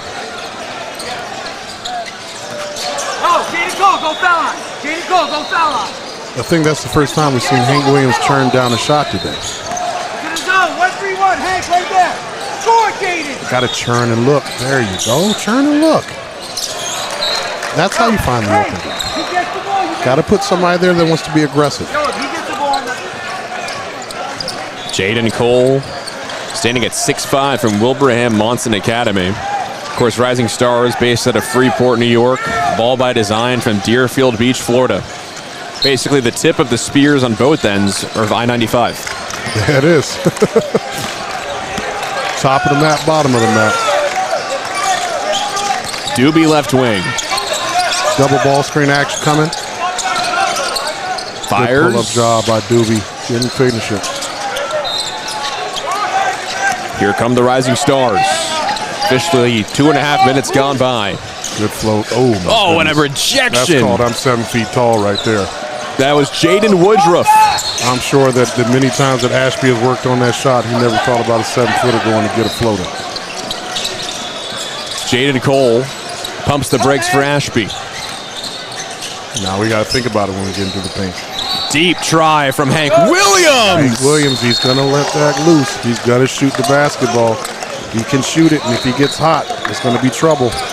10-0, and a timeout is taken from Ball by Design. This was not the start we expected during today, but Sherman.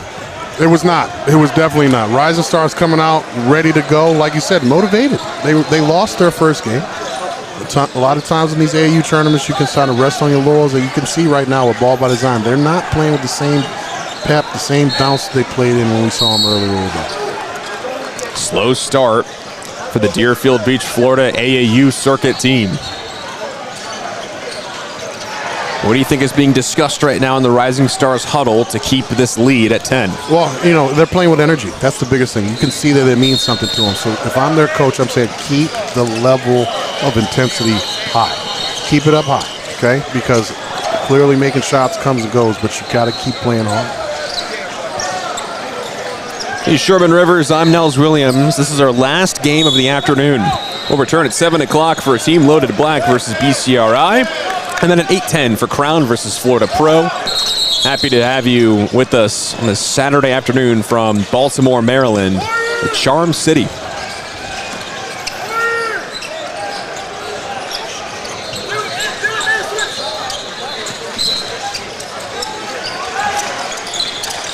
Walcott inbounds. The backdoor look from Doobie gives away from Mayardiu. Sirius had good position, right idea, bad execution.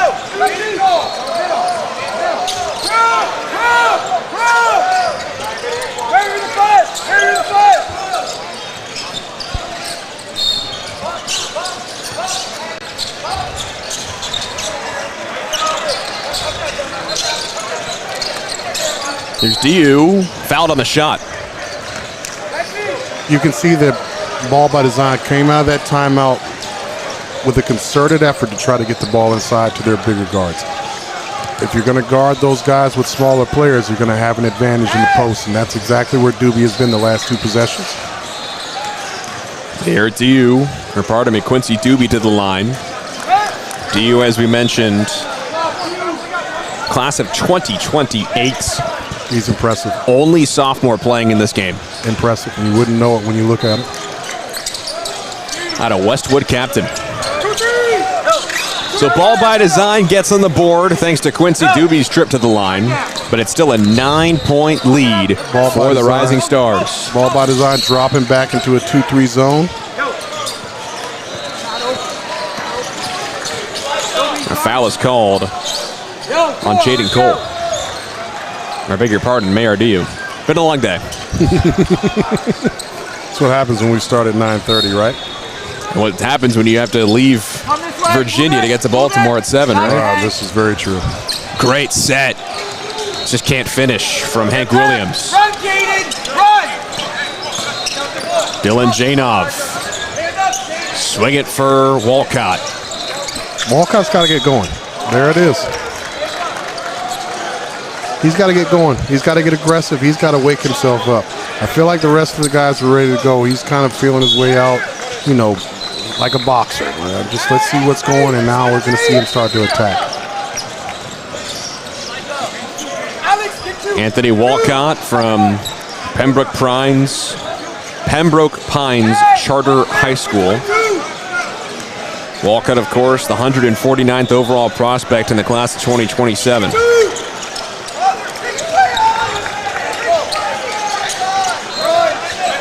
10-4 is your ball game as we officially are past the 4-minute mark here in this first half.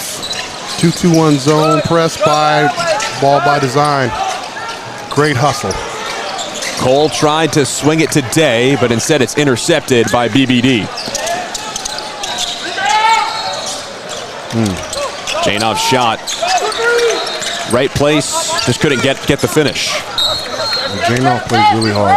He definitely plays really hard. 5'10", shortest player on either team. What he lacks in size, he makes up for in skill. Absolutely. Triple try for Cole is there. Rising Stars are coming out shooting the cover off the ball. They are making some outside shots. You got to think they can sustain this effort. How will Quincy Doobie and BBD respond? Doobie backing down against Williams. Feeds inside for 𝘿aximizing, and he's fouled on the try. Listen, that was an excellent job with the head fake. Step through, just got pulled down.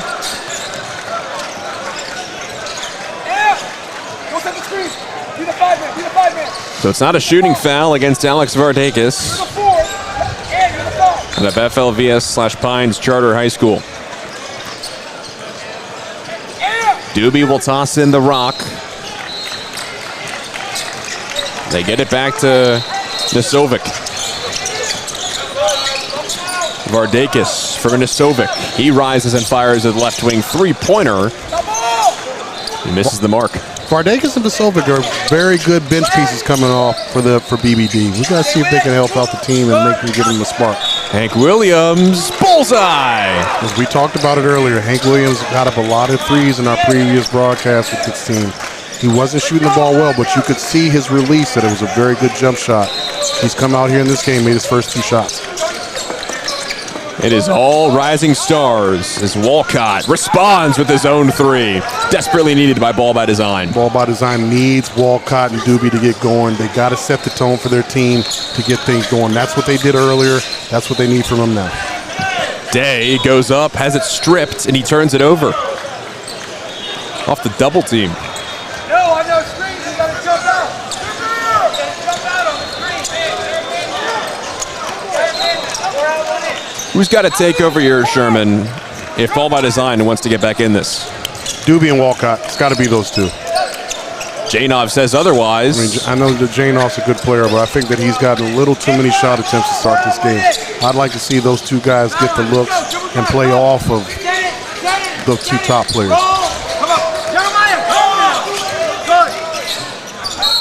That's over and back. Cole's feed for Jeremiah Carter is off the line. Offline. Sometimes you lose focus as a team. You get up, you start to be a little bit lackadaisical in your action. Easy catch right there, drops it, ends up being a backcourt violation. Could be the churn of momentum here.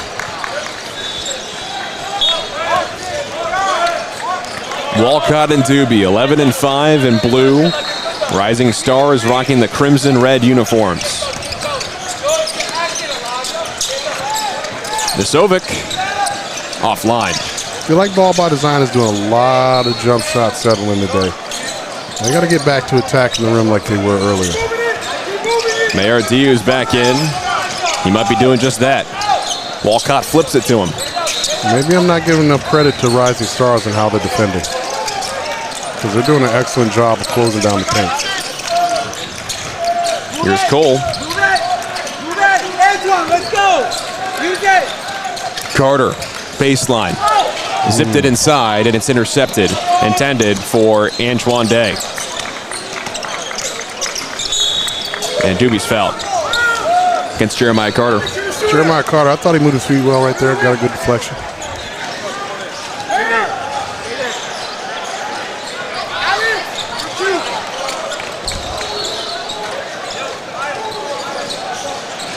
It's a 9-point game. If you're just joining us, Rising Stars jumped out to a 10-0 run. Since then, both teams have slowed down the pace as a great finish there from Alex 𝘿aximizing sticks the landing. 𝘿aximizing just has a knack for getting into the right space. Hank Williams offline. Heat check right there. 𝘿aximizing thought about the step back. He did. He definitely thought about it. Gets it back. It does not hesitate this time. Tell you what, 𝘿aximizing, big minutes off the bench. Nisovic as well. Those guys are momentum shifters for this team. Timeout taken by the Rising Stars. Just like that, back to it. 4-point game. Just empty possessions for the Rising Stars, it feels like. Yeah, I mean, you know, it's one of those things. I know they came out shooting the ball extremely well, but that's not necessarily their team strength. Their team strength is attacking the rim, getting opportunities inside. Driving kicks will help them out, not just getting to a three-point shooting contest.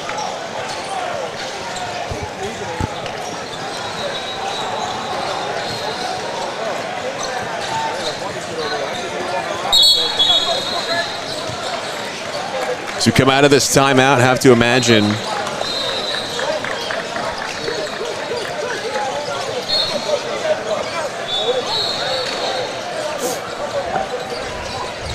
it's going to be interesting to see what is going to come out of the timeout for Ball by Design defensively.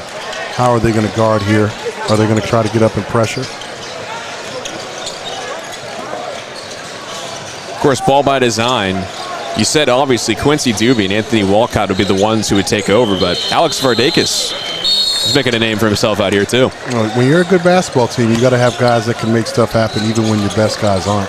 And 𝘿aximizing is coming to make a couple good plays. Good, set it. Good.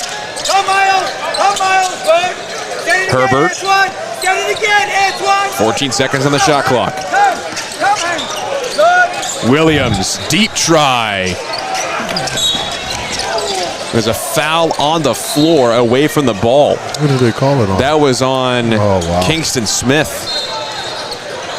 That's a tough one. You get a stop like that, get a rebound, just pick up a foul. Takes the wind out of your sails. I think this is one of those substitutions where they're trying to get my man Hank Williams just to relax just a little bit. Great shooter. Might have to pass up a couple. Backdoor, EJ. Herbert turns it over, taken away by Walcott. And he's stripped by Ashby. Remains with BBD. We've gotten to the point of the day where the referees for AAU are starting to swallow the whistle. They want these games to get over. They're trying to get through them. We think this is how it looks at 2 o'clock. Imagine what it's going to look like at 7. Saying the quiet part out loud, Sherman.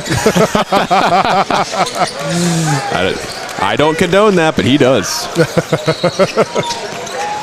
𝘿aximizing. Here's DU. Long 2. I like it. It's all right. Good look. Got to be aggressive.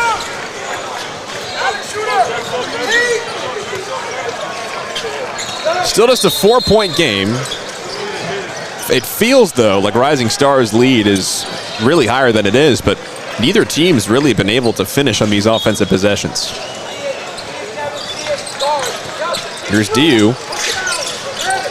Nearly got it turned away. Now here's a short 2 from Doobie. That's unlucky right there. Unfortunate. They made a good defensive possession. The ball takes a bad bounce, end up giving them open jump shot. Ashby gets around the defender. Got to finish that. Gonna go to the line and shoot 2, though. EJ!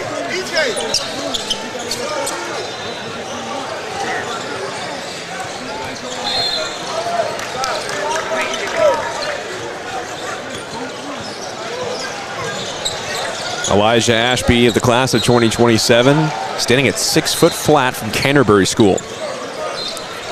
With the first points in a while for the Rising Stars.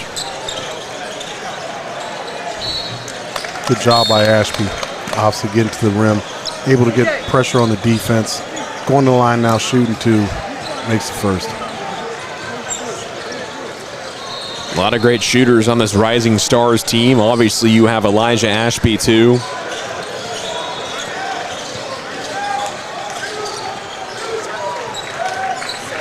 Jeremiah Carter's been feeling himself.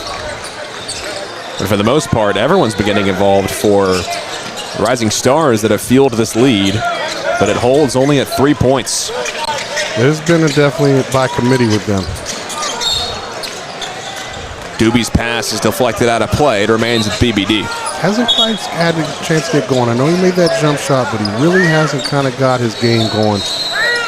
If I'm Rising Stars, I'm concerned. We're up 3, and the main guys for Ball by Design really haven't jumped off the page yet. Janov. 𝘿aximizing. Jab. Try is up and down. Textbook triple threat position. Jab the guy off, got the space, pull up jump shot. Excellent, excellent, excellent shot. A la James Harden, and we are tied. Good job by Kingston coming up and hedging that ball screen. Here's the pressure from BBD, and they turn it over. Look at that. Excellent Smith job. flips ahead, but it ends up in the hands of Garden Ash. Got to secure the ball right Warfield there. rises. Spins away. There's a foul on the floor away from the ball. It's against Kingston Smith.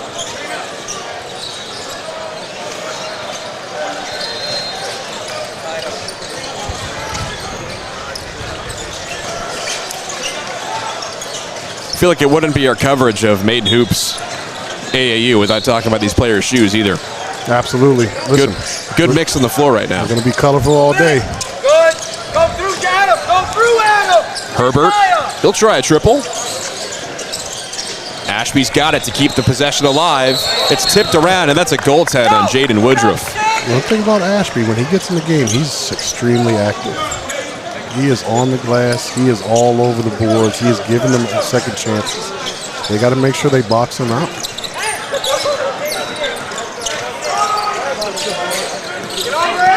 Wolcott steps up for a long two. Ball pinballs around. Kept alive. And DU stepped out of play. 𝘿aximizing making the play again, giving them the chance to get another possession. That was actually a foul called on Kevin Campbell, saying that he pushed DU out of play. So the possession remains alive for BBD, and the shot clock will reset. Play was paused, I beg your pardon, to fix the score. We're back playing here. Janov is fouled by Adam Jeffries.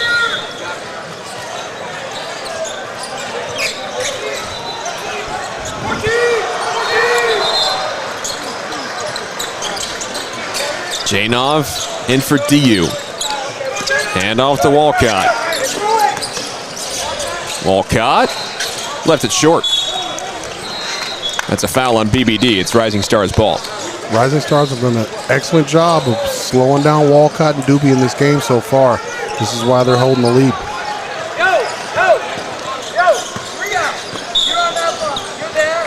BBD has clawed back to pull within two.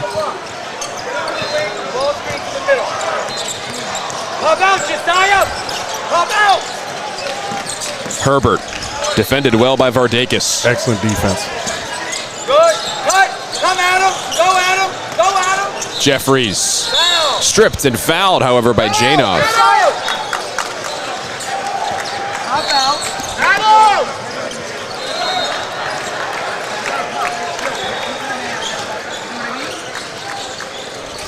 Seen a lot of discussion with our coaches, with the referees, with players. Everyone's got an opinion. All the time. Jeffries will shoot two. 5 minutes to go here in the first half. Let's see if Doobie and Wolcott can kind of put their stamp on the first half.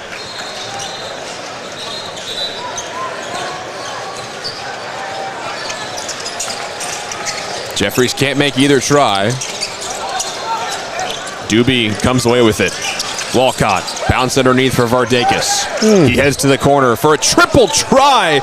Ring him up, Alex 𝘿aximizing. Thank goodness for 𝘿aximizing. He has put them in a spot where they're now up by a point. His 3 threes have been huge for this basketball team. First lead of the day for Ball by Design.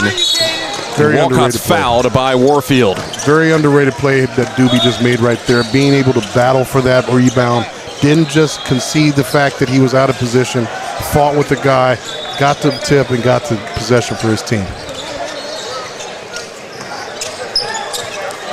Confirmations at the scorer's table on who's up.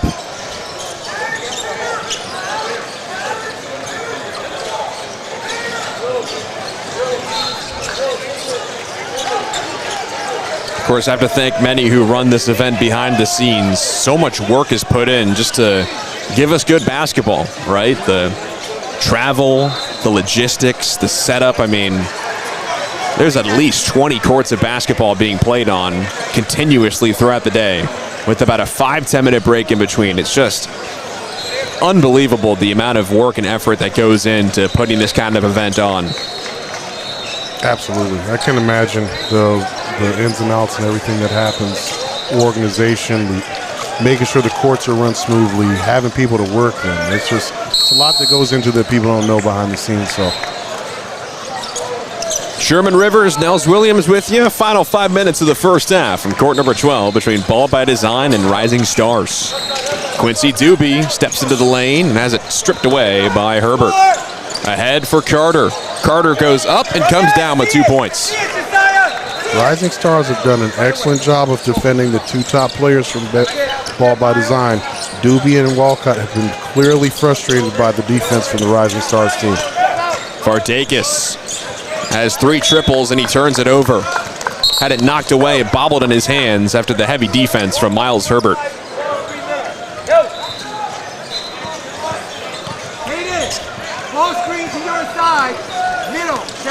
1-point lead for the Rising Stars. It's been clipped from 10 way back in the beginning of this first half. Ash will try a 3. Overcooked. Once again, Doobie with an excellent box out. Gets the rebound. Here's Doobie. Coast to coast, and he's fouled. You know, we live in a generation where everybody runs to the three-point line on a fast break. I would have loved to see 𝘼cut to the basket on that dribble drive by Doobie. He would have had an easy layup or a dunk. Instead, he ran to the corner, made it a difficult pass for him to see to find it. Quincy Doobie, 4-star prospect out of the Rivera Preparatory School near Deerfield Beach, Florida. Of course, Rising Stars based out of Freeport, New York. These two teams are playing in Baltimore, Maryland currently. Yo, hey, come through! Miles, go through! Carter Hey, come through! feeds it up the floor for the Rising Stars. Defended well by Walcott. Very nearly stepped on the timeline. Walcott did a great job guarding the ball right there. Swing the rock. Can't make it happen from the Herbert triple. That's how you do it. Walcott, he'll try a 3. Would have loved if he could have made that after that defensive possession. Carter, he'll try it. And he goes off the heel and into the hands of Walcott. 𝘼settles down for 𝘿aximizing. Wide open is Doobie, and he's denied by Ash and fouled at the same time. Went up strong, got a strong finish there. You go up soft, you're not going to get that call. Go up strong, you're going to get it and go to the line to shoot too.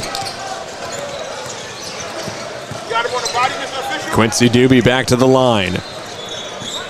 Ball by Design has taken its first lead of the game.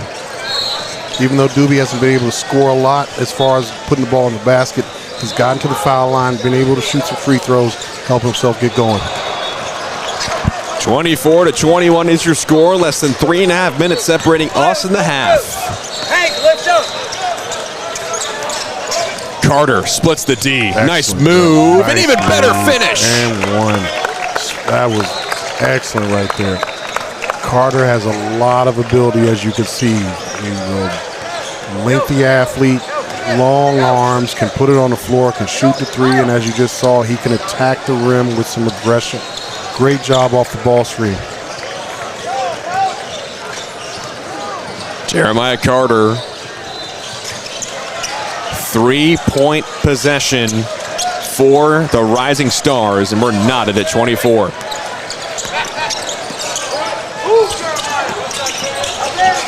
Doobie, kick out. 𝘼will try it off the back iron. Walcott follows up the board. He'll fire long 2, swish. You can see a little bit more bounce in his step. Started with how he was playing down here on defense, rebound the basketball. You could see him a little bit more into it offensively now. Had a great game before between Team Iverson and All Ball. We're followed with an even better one, arguably, between Ball by Design and the Rising Stars. As Ash takes it to the rack.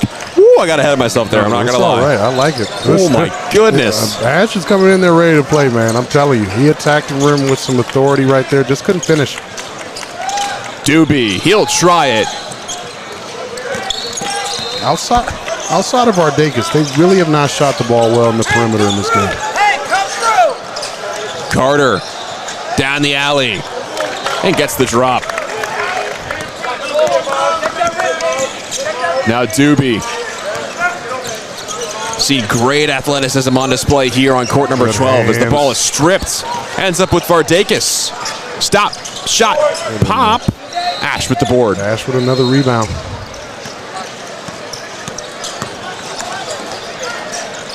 Got to think that both of these teams with deep benches benefiting long days of play, right?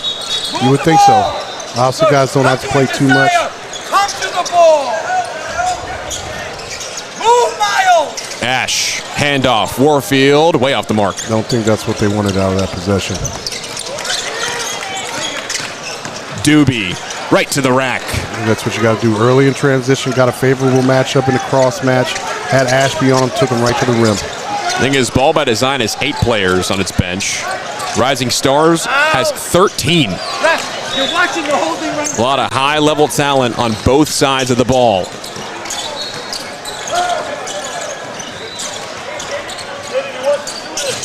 Struggling. I want to say that's his 4th or 5th miss from 3 today. Less than a minute to play. Carter, Ash, there it is. Ash is always right where he needs to be. 28 all between Ball by Design and the Rising Stars. It's been the Quincy Doobie show in the past few minutes for BBD. He fires from the baseline and drops it right down with the right hand. Yeah, that's an excellent move. Got to his spot, spin move, nice little float game over the top. Got exactly what he wanted out of that. Less than 25 to play. Ash comes up to help out Jeremiah Carter, who steps into the lane with a Euro, and he's fouled by Doobie, who can't believe it. I tell you what, Jeremiah Carter is putting on a show right now. If I'm a college coach and I'm watching this young man, I'm asking anything I need to know information-wise, because he is getting to the rim, he is shooting a jumper, he is defending, he is doing everything you would want from a wing player right now. Jeremiah Carter will take a trip to the free throw line.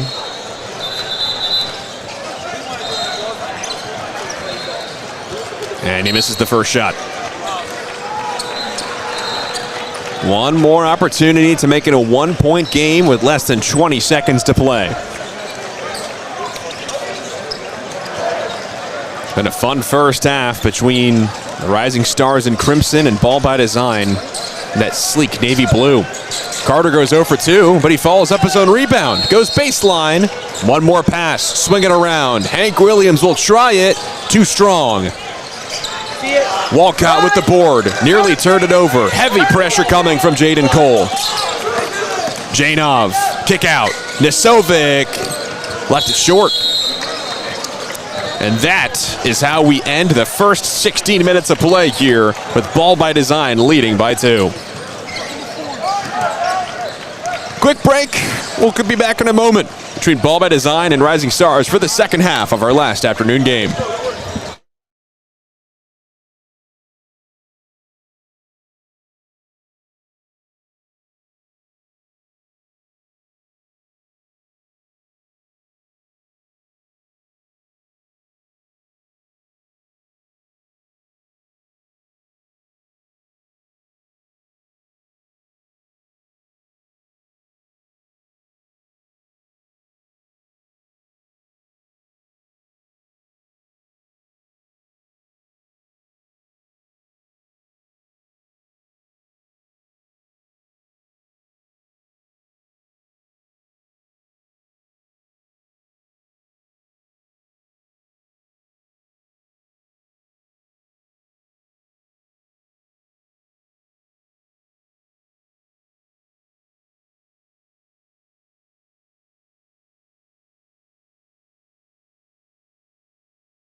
Second half between Ball by Design and Rising Stars is just moments away, but we are glad to be joined courtside by the head coach of All Ball, Joe Fuentes. Joe, glad to have you on. How you guys doing? Happy to be here. Great to be here with you as well. Obviously 2-0 on the day thanks to your son, Miles Fuentes. What's that like coaching your son in AAU ball? So I've been blessed through the game of basketball. I have 3 sons that I've coached through their whole career. My oldest son made it to Division I. My second son, Mason, is going to be a rising freshman at Stetson University. So Miles and Mason have played together their whole career. I've coached them, and we've had a great run at this together. That's awesome. Regarding the games earlier, our player of the game was Hoffman for the first time around, and then Fuentes.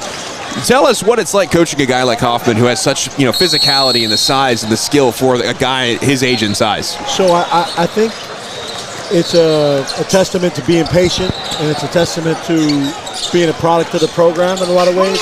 The kids put in a lot of time. and a lot of dedication on his own side. But when we got him, those are the things that we wanted to focus on: his physicality, his athleticism, and obviously continue to be who you can be in his frame. And we just honed in on toughness, shooting, defending, being a leader, and I think that's going to take him pretty far. And he's extended his high school career at Exeter next year, so he'll have a good collegiate career one day, I think. Coach, it's been really cool to see, you talking about Hoffman, his activity. This is always in the right place when he's supposed to be there. And you can tell that you coach some kids that have high-level basketball IQ. And I'm sure that's a testament to how you're coaching them and teaching them in practice. What are they doing, or what are they showing you to let you know that everything's sticking and it's not necessarily for you to have to tell them all the time? You know, I think it comes to practice, making practice as realistic to games as possible. You know, being a conceptual teacher where you don't put them in a box, you let them think for themselves. So really, the mistake is okay if you're making the right read and the right decision. So giving the kids a little freedom within the system to grow and you know, just teaching them how to play and letting them play through that. You know, clearly we're going to talk about your son more here in a second, because I, as a basketball coach myself, point guard, I love great point guard play, and watching him in those two games was extremely enjoyable. But what really stuck out to me from your team is that he doesn't have to take the brunt of it. Excuse me. He's able to go off the ball. He's able to let some other guys do some things. He's able to let some guys handle it for him. How are you able to, excuse me, make guys confident to be able to make the plays while also having a great guard in the side? You know, I think it's just always being shot ready. The ability to play on or off the ball has been a testament to him playing with his brother. You know, his brother's also a point guard, so they go back and forth at the 1 and the 2 and playing off the ball.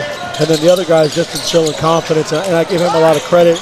This is a new team for him, a new challenge for him to play without his brother. So his ability to trust other guys is something that I'm really proud about. So I think it's a great testament to his growth to grow without his brother and now be in a leadership role. What about playing in the Made Hoops circuit benefits you as a coach and also the players as well, with the type of talent we're seeing and the experience level on the court? What is it like playing on the Made Hoops circuit, or coaching, I beg your pardon? Yeah, so this is our first year on the Made Hoops. We played a lot of their independent events. I always thought they had the best independent competition out there. So as they were growing their live period, I thought it was a great opportunity for us to grow with them. And, you know, they're a bunch of young, dynamic guys that are doing all the right things basketball related for the kids. So it just felt right for me to pivot from being on the Under Armour circuit. It was just good time to pivot, trust the guys here at Made to put not only my son but the whole program in the right situation. And, you know, hopefully it's a relationship that we continue to grow and flourish to benefit a lot of kids. What's your evaluation of the game going on right now between Ball by Design and Rising Stars? You know, Ball by Design is like family to me. My son's played for Ball by Design. I was actually a coach, assistant coach for a long time. I assisted the head coach for many years. So they play great basketball. They're always going to find a way to run great stuff. So, you know, extremely proud of what they're doing. Love all these community kids that Casey's creating an opportunity for. So nothing but love for Ball by Design. This other team's tough. They got shot makers, but I anticipate Ball by Design doing what they do, executing, playing a great band of basketball. Coach is great, director's great. You know, big fan. You know, it's like an extended family. You guys are representing Florida big time up here for sure. Yeah, absolutely. Top teams. Absolutely. Happy to be here. And the Northeast is home. I'm from Philly originally. So okay, good stuff. Kind of nice to get that win over a Philly team. There you go. I thought there was a little bit more to that one. I could tell. Coach was like, all ball, That's baby, it. after the game. I was like, that one meant a little bit more for some reason. Absolutely. So thank you. Yeah, good stuff. We'd love to have you join us if you would have been an extra color commentator, if you have the time. I'm pretty good on the mic, and I do enjoy it, but I do got things to do. I got to feed some of these kids. But anytime you need an extra mic, man, I never shy away from it. So you guys are great, sound great. Love what you're doing to give these kids a voice and expand their individual skill sets and speaking and things like that. So keep doing what you're doing. Appreciate your time. Absolutely. Joe Fuentes, coach of all ball. Thank you so much for joining us this afternoon. Appreciate you guys. Thank you guys. Appreciate it. Appreciate it, man. Anytime you need me, I'm ready. Already. You already know. Appreciate Coach coming on. It's been a fun one to start the second half. Multiple dunks, right. some long three-point plays too. 3-pointers almost in the Raptors. We got guys getting dunked on. Like, this is the time we stop talking. Now I know how a ton of people feel. They're like, talk about the game, you know, like commentate the game. But, you know, obviously we want to give the spotlight to the coaches and the players that deserve it, right? And so Coach Fuentes coming on, Colin Bird joining us. We'll be joined later by Doug 𝘖evelopment, Northeast Events Director for Made Hoops. Want to shine the spotlight on as many individuals as we can for putting on such a great event, and obviously for all ball. Williams knocking down the second, get himself going. Fouls on both ends of the floor. This time it's on Elijah Ashby from the Canterbury School.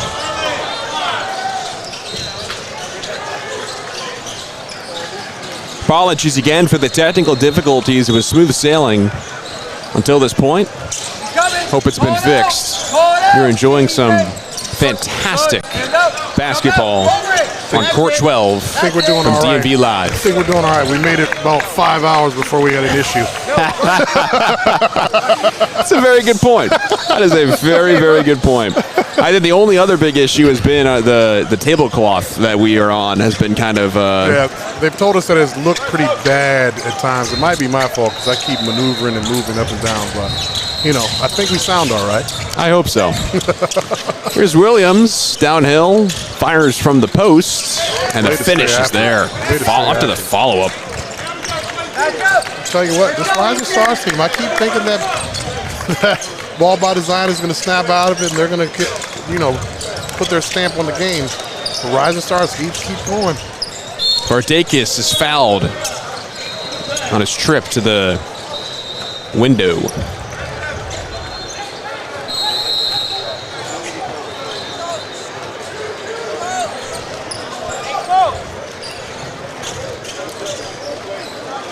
Coach. Scores table was trying to get coach's attention. He didn't see it. Good cut. Man, I'll tell you what. Let's go. There's an inside feed from Walcott, broken up. Once again. Corner three on the way from Cole, and he overcooked it. Too strong. Jeremiah Carter with the good hands inside, gets the strip. Look, I'll tell you what, Rising Stars has gotten a lot of deflections in this game. A lot of shots at the basket that we feel like DVD's going to finish. They're getting deflected, getting knocked away over and over and over again. Janov again loops it into DU. They have been extremely active defensively in this game. About 8.5 minutes left. 10-point lead for the Rising Stars, 47-37. You know, we talked about AAU and the grind that it is. And obviously, Ball by Design had to play a game earlier and extend a lot of energy in that. But more importantly, we haven't seen the same level of energy from their coach. We haven't seen him running up and down the sideline like we did this morning. He might be getting a little tired too, and it might be running over to his basketball team. Of course, mentioned it earlier, the depth to either team's benches. Ball by Design has 9 players listed on its roster, while Rising Stars has 13. So obviously you got more guys rotating in and out for the Rising Stars. BBD guys playing long minutes, of course. It's, you know, day two of the tournament, I feel like is always the hardest because in the last day it's like, all right, well, leave it all out there, right? Right. Day 2 is usually the longest because you're playing all day. Well, Friday you play maybe half a day, and Sunday you play half a day. Mm-hmm. Yep, and you probably were up late because you're excited about being somewhere. Even though coach has a curfew, that doesn't mean you went to sleep. So there's a lot of things that are happening that can mess with you. And honestly, we're talking about teenagers. So there's different things that happen from day to day, from game to game. And as long as that tape on the door isn't broken, right? That's it. Like I said, who knows if they brought their PlayStation up there and they might be playing games all night. So the glory days, as Bruce Springsteen once said. Day off the alley-oop try from Williams, couldn't get it, but they keep it alive. And listen, let's be real. These AAU coaches are probably enjoying themselves and having a good time on their mini vacations when they go on these trips as well. I don't know how I feel about that one. Travel is called against Jeremiah Carter. Looked like good footwork to me. Like I said, I don't know what a travel is anymore at this point. I feel like you can blame Russell Westbrook. I've been said that I don't know what a travel is anymore. I didn't think that was one. I thought that 3 others were, so coach is confused just as much as I am right now. There's a great Leonard Skinner song saying, "Give me 3 steps." And I feel like we've gone a long way away from a time like that. Pull-up shot from Doobie, striped. That's big time. Listen, that's a big shot right there. This game's getting close to getting out of hand. We've gone closer to 7. Carter feeds Williams in the corner. And 𝘿aximizing leaps for the rebound. 𝘿aximizing making another play. Doobie, right down Broadway, too strong with the right hand, and he's fouled. Yo, we got to run back on defense, fellas. Now we're going to see how is Rising Stars going to react to being the team that is being hunted now. They've usually the one that had been being the aggressor trying to come back. Now they're trying to hold a lead. It's a lot more difficult than people think. Doobie rises and fires his first free throw attempt. And of course, as you mentioned, the deep benches. As we see Garden Ash sub in. Same with Miles Herbert. And Cole comes off the floor. Sometimes with AAU, the deeper your bench can be a gift and a curse. Absolutely. Because, honestly, you're only going to play about 10 guys. And having 13 guys on the AAU team is just going to lead to some people being upset. You know, we talked about earlier, like, oh, everybody kind of plays. Well, not necessarily. So you want to keep your roster small, but at the same time, you want to be able to have subs. And more importantly, you want to be able to have 10 to practice. What would you say the sweet spot is in terms of a number to have? 11. I think 11 is usually the sweet spot for an AAU team. Corner try from Warfield, and he buys it. Big shot right there. Ball by design was going on a little bit of a mini run. That's the way to get a stop right there, and then come down and make a bucket. Walcott. Janov in the corner. We'd love to see Coach for Ball by Design run some stuff for Walcott off the ball. 𝘿aximizing reverse layup is true. Here's the press from Ball by Design, and Walcott intercepts. Called a block on that one. Block is called on Adam Jeffries. I'm going to have to start fixing my face on some of these calls. I don't want to give any thought one way or the other to any of these coaches. See, that's the beauty of AAU ball, is that we're right next to the court. Everyone can see us, and also a lot of people can hear us, right? I know they can. I'm trying my best. Like when we started the day, the coach for the New Jersey Roadrunners was flat out talking to us. It was great. Yes, it was. I think a lot of people think we're the scoring table, and no, we're the broadcast. They've asked us how many timeouts. I said, I just point down there. Yeah. They're down there, guys. I have no idea. Walcott is good on the second try. 50-47 is your score. Sherman Rivers, Nels Williams with you here from Baltimore, Maryland. Charm City hosts DMV Live. 2-2-1 press. Got to finish that. You get a shot. That's a shot they got to make. 𝘿aximizing slows it up. Whoa! Watch out, Mayor Diaz coming to town. You knew that was coming. That is big time high flying action right there. 1 point game. Ash good catch. Responds. That's great hands by Ash. Tough catch right there in traffic. Tough pass to handle. Was able to have his footwork be solid and finish with the contact and one. Garden Ash, 33 in crimson and gray, wearing highlight orange shoes. Love those Kobe's. My youngest son is a big fan of orange. I have no idea where it comes from. But I wanted to get him those Kobe's really bad. I literally got on there and they sold out within seconds. Well, I think it was Hoffman who said it earlier that size 14 shoes are just hard to come by. I personally am like a size 13, and I could not agree more. It's like whatever you get, you get. But if you can get them the way you want them, get them the way you want them, you know? And you get them the way you want them, and there's not a lot of people trying to buy the ones you can get. So fair point. When they have a pair for you, there are not a lot of people clamoring for that shoe. Unfortunately for me, in my size, 11 to 12, I feel like those sell out first at all times. It's all about supply and demand. Great job right There's a block there from Antoine Day that brings Jeremiah Carter. 6-point game between BBD and the Rising Stars. DU gets it back. Hop, skip, and a jump. Activity right there. He's got to finish. Got to finish. Herbert pumps the brakes. Williams, corner three.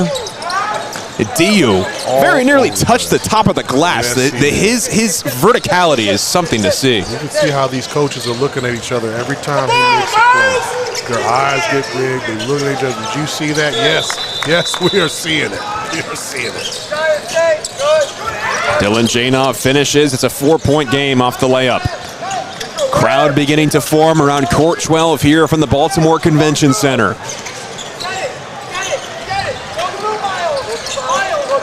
Williams pulls up straight away, drops it in the bucket. Listen to me. Good shooter. He's going to keep shooting it. Can't go under the screen on him. Doobie pulls up from the free throw line. Swish. Listen, we got a really up-tempo game coming here. 58-53, 5 minutes ago. We find ourselves in another close ball game down the stretch. Great way to end our afternoon of our coverage here of DMV Live. Herbert picks up the screen from Day. 8 to shoot on the shot clock. And there's a foul away from the ball. That's on Dylan Janov. As Nasovic checks in for Mayor DU.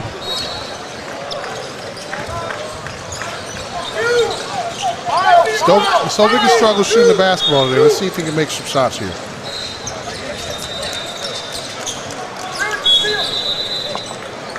Ashby to inbound. Wanted to find Day, instead he flips it up top for Williams. Good, one more. Corner three is up. And Herbert, I beg your pardon, Warfield doesn't stick it. There's a foul that will keep this possession alive. We talked about Hank Williams and his shooting. What he's really done, and he's done a really good job of being aggressive, attacking the glass at the guard position and making it difficult for these guards from BBD boxing them out, gaining extra possessions by getting foul calls just from his aggressiveness of going after the basketball. Can't leave Day him. off the inbound. This is the look they want, and Ashby will reset. 2-3 zone here for ball by design. Good pass. Warfield, too much mustard. Day on the follow-up, and it's denied. Ahead, here comes Doobie. Madison athleticism. He didn't even catch that clean and got that ball up and down. Puts the hammer down with the right hand. Carter, Day, reverse dunk. I tell you what, man, I have been very impressed with Jeremiah Carter. It's not something where he's catching and scoring in the post, but his activity, he is the prototypical big man for today's basketball. And potentially another one there from Walcott. Instead, he elects to play it conservatively with the right-hand lay. I'm telling you, the level of play has picked up here in the second half. Back and forth basketball. Not that teams aren't playing good defense. We're just getting better offense. Oh, my goodness. Antoine Day would have lit this place on fire, and the Rising Stars recover. Hank Williams will get another possession. Warfield goes baseline and finishes with the right hand. That's one of those AAU defensive situations because during the regular season, you don't take a charge there, I'm going to be hot. AAU, you don't necessarily see that. Less than 3 minutes to play. It's a 5-point contest. Step back. Doobie will try it, and he misses off the front of the iron. I don't know if they're going to have enough gas in the tank to be able to get this one. Ashby crosses, and right on cue, a timeout is called by the Rising Stars.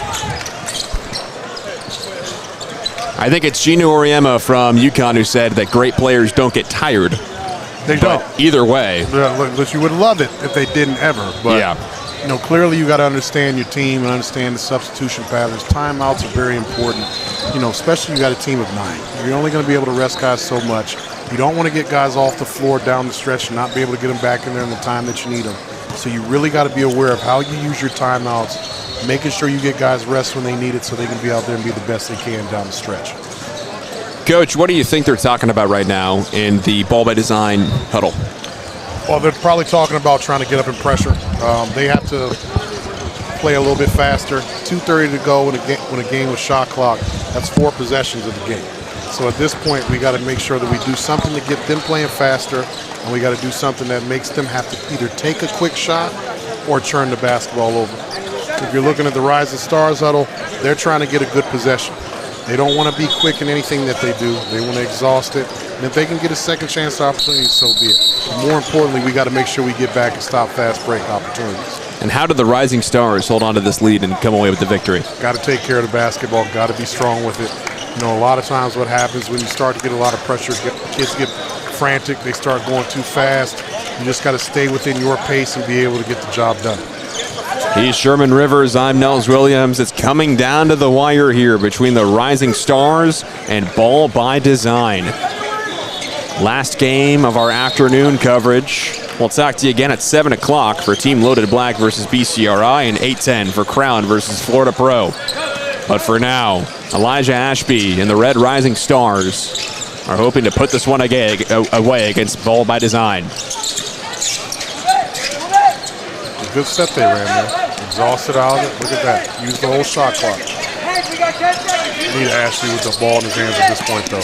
Williams with 6 seconds on the shot clock. Williams shucks it up. Way off the mark, but there's the offensive board. Cole, 3. Big one, didn't need that.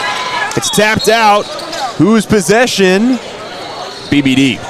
I like the aggressiveness. I like the fact that he was confident, but maybe we got to pull that back out, exhaust some time, up 5, a little rushed, especially after hustling to get that extra possession. Now Quincy Doobie with less than 2 minutes to play.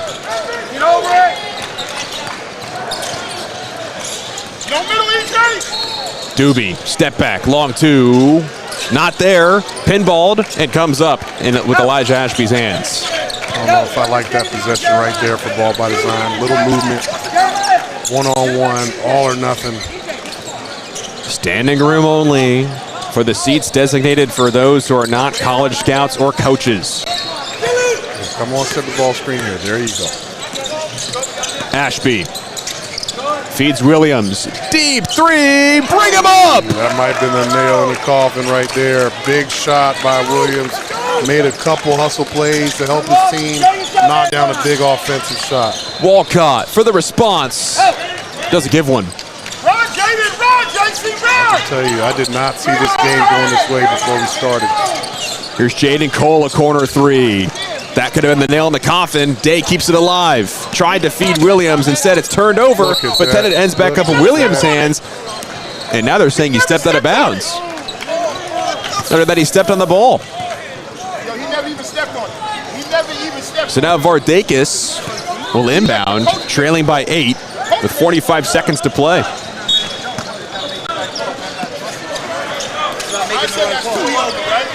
That's 2 he on, right? So Walcott, step back, 3-pointer is up and down. That's a big shot right there, man.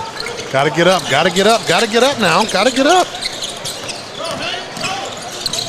Cole nearly turned it over, and he does to Doobie. Oh. Here's Vardakis, and all of a sudden it's a 3-point game. Got a foul. 20 seconds to play. Not enough time. Here's Carter. Got a foul. He's going to slow it down. And he's not fouled yet, and he's finally fouled. They lost 13 seconds on that in the indecision. They're not even in the bonus yet. Ball game.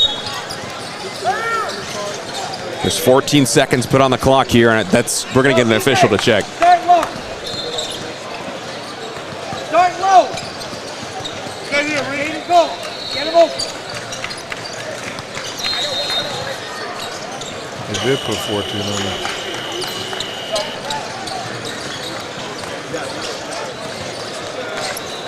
Officials just making sure that our scorers table is on the same page as them, and we're fully aligned here.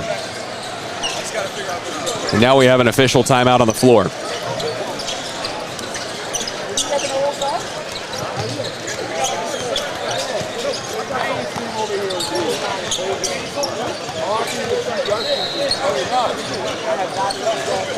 Well, this has been a fun afternoon. I mean, back-to-back fantastic matchups between Team Iverson and All Ball, and then Ball by Design and Rising Stars. We've had some pretty good basketball to watch. You know, you never know. It's always a crapshoot. We haven't had a game that's been just like a blowout and not been enjoyable for us.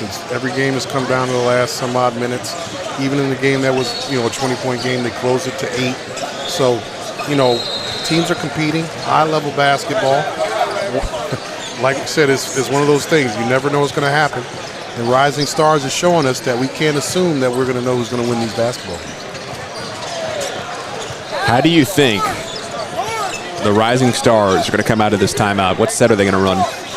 The biggest thing is they want to get the ball in bounds. If it was me, I would run some sort of line action where I'm running the guy into the backcourt.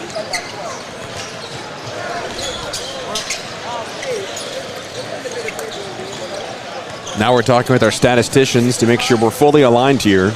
We're up by 5. No, Rising Stars is claiming they're up 5. I don't think that's correct. I missed something.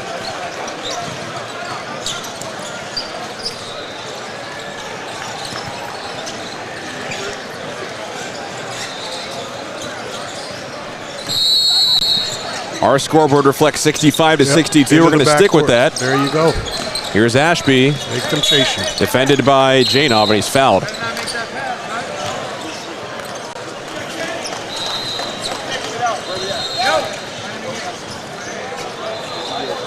Still not in the bonus.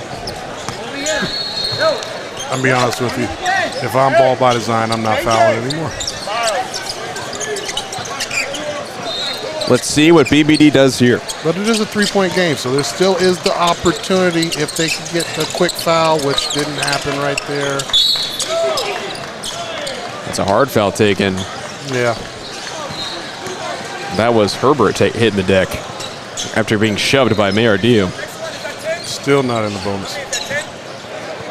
And now they are. All right, about to say 1-1. Now if they missed the first, we got an interesting situation.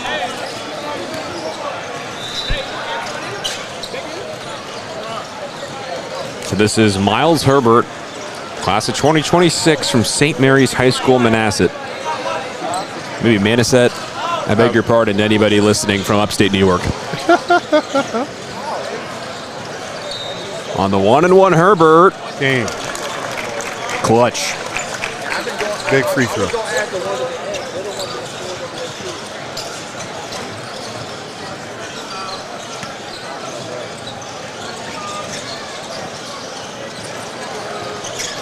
So the scoreboard has been corrected. It is the 7-point lead for the Rising Stars. Okay. And the pass ahead to Nesovic is off his fingertips. And that should do it. So you're dealing with teenagers. You never know what you're going to get. And the Rising Stars have done it. Your final score, Rising Stars 67, Ball by Design 60. Pretty fun one, Sherman. Absolutely. Absolutely. Good basketball game. Rising Stars came in with a point to prove. Ball by Design came in thinking they were just going to get the game by default, and we see what happens when you do that.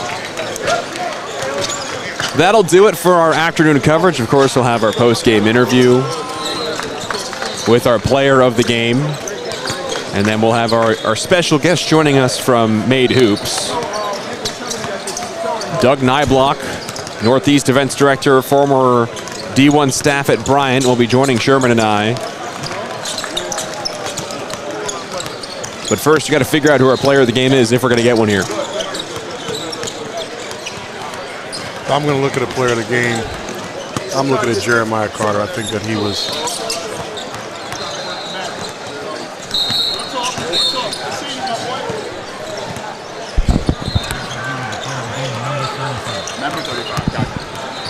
Antoine Day. I'm sorry, Antoine Day. Looking at Jeremiah Carter, number 10. Antoine Day, I think, would be the player of the game.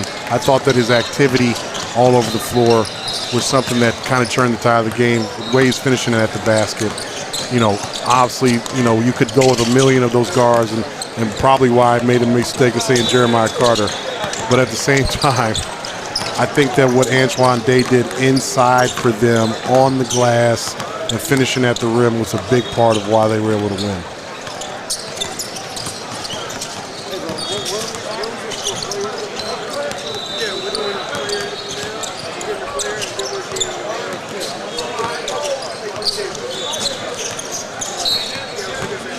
Coach got to give his speech first before we can get the player of the game. Like I said earlier, everyone's got an opinion, right? Got to, even when you win. Of course, Rising Stars, coaching staff on the bench. You're never perfect, right? There's never a perfect game. So there will always be something. Of course, you can attest to this. There will always be something to point to improve upon. Absolutely.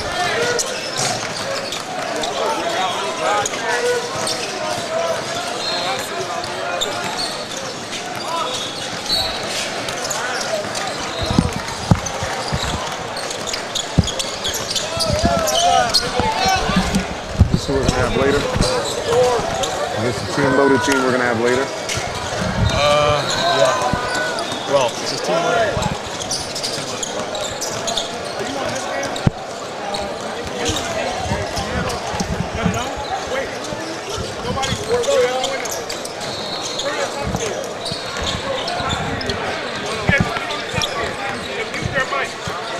Is Doug joining us?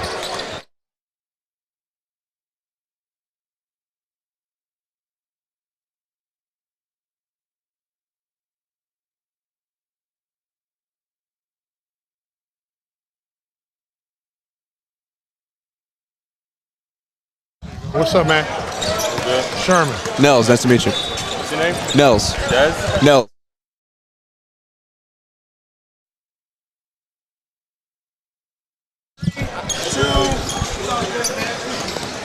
Nels Williams, Sherman Rivers, and Antoine Day from Rising Stars joining us. Rising Stars victorious over Ball by Design, 67-60. And Antoine, you were rocking the rim there in the second half. What went into your game today to be able to put on a show like you did? Just really to put in the full effort, even though like win or lose, by the end of the day, it's the effort that you put in the game. Ultimately, your hot shooter today was Hank Williams. What can you say about his effectiveness beyond the arc that fueled your way to victory? He played well today. Very good guy whenever he had the ball. He always made sure to look down low for me and also to be like a very good teammate in and off the court. You had a tough matchup down low in Maillard Diu. What went into the game plan to be able to minimize his role on BBD and ultimately come out with the victory? Just be physical. That's how the college is like, so you got to be physical starting now. Antoine, I thought that you did an excellent job in the paint, man. Changing shots really on the defensive end. You know, your presence kept those guys from getting to the rim. Is that your role for the team, making sure that you're a deterrent at the rim, blocking shots and rebounding the basketball? Yeah, being that wall for them. Yeah. And then on the other end, clearly you're an intimidator on there as well. Were you trying to rip the rim off today? Yeah. I'm trying to go home with it. That's what it looked like on that reverse one, man. It looked like it was coming with you. So you did an excellent job today, buddy. Yeah. Antoine, appreciate you joining us. Antoine Day of Rising Stars. Good luck for the rest of the afternoon. I appreciate it. Have a good day, guys. Thank you, you too.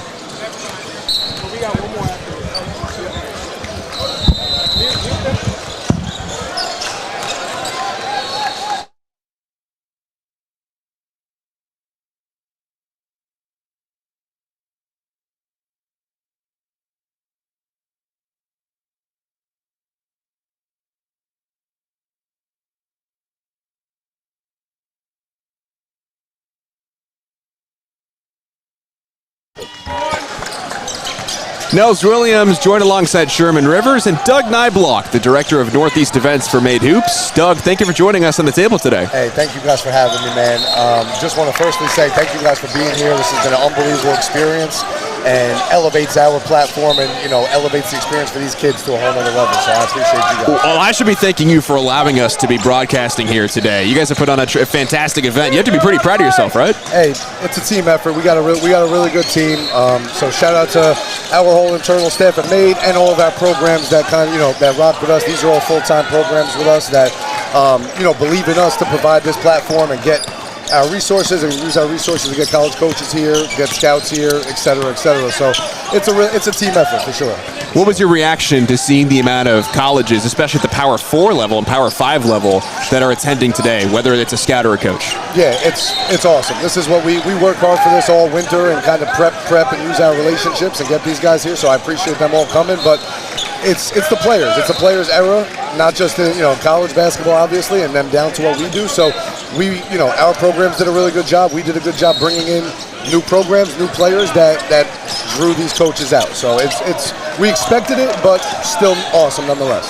Speaking of the players, what can you say about the improvement and the involvement of the players in the skill level and the floor rising every year with Made Hoops? Yeah, the talent level has definitely increased since last year. We have our inaugural NIL class, about 10 to 12 guys that we have NIL-wise, but across the board, top to bottom, the league is deeper. The league, we have more.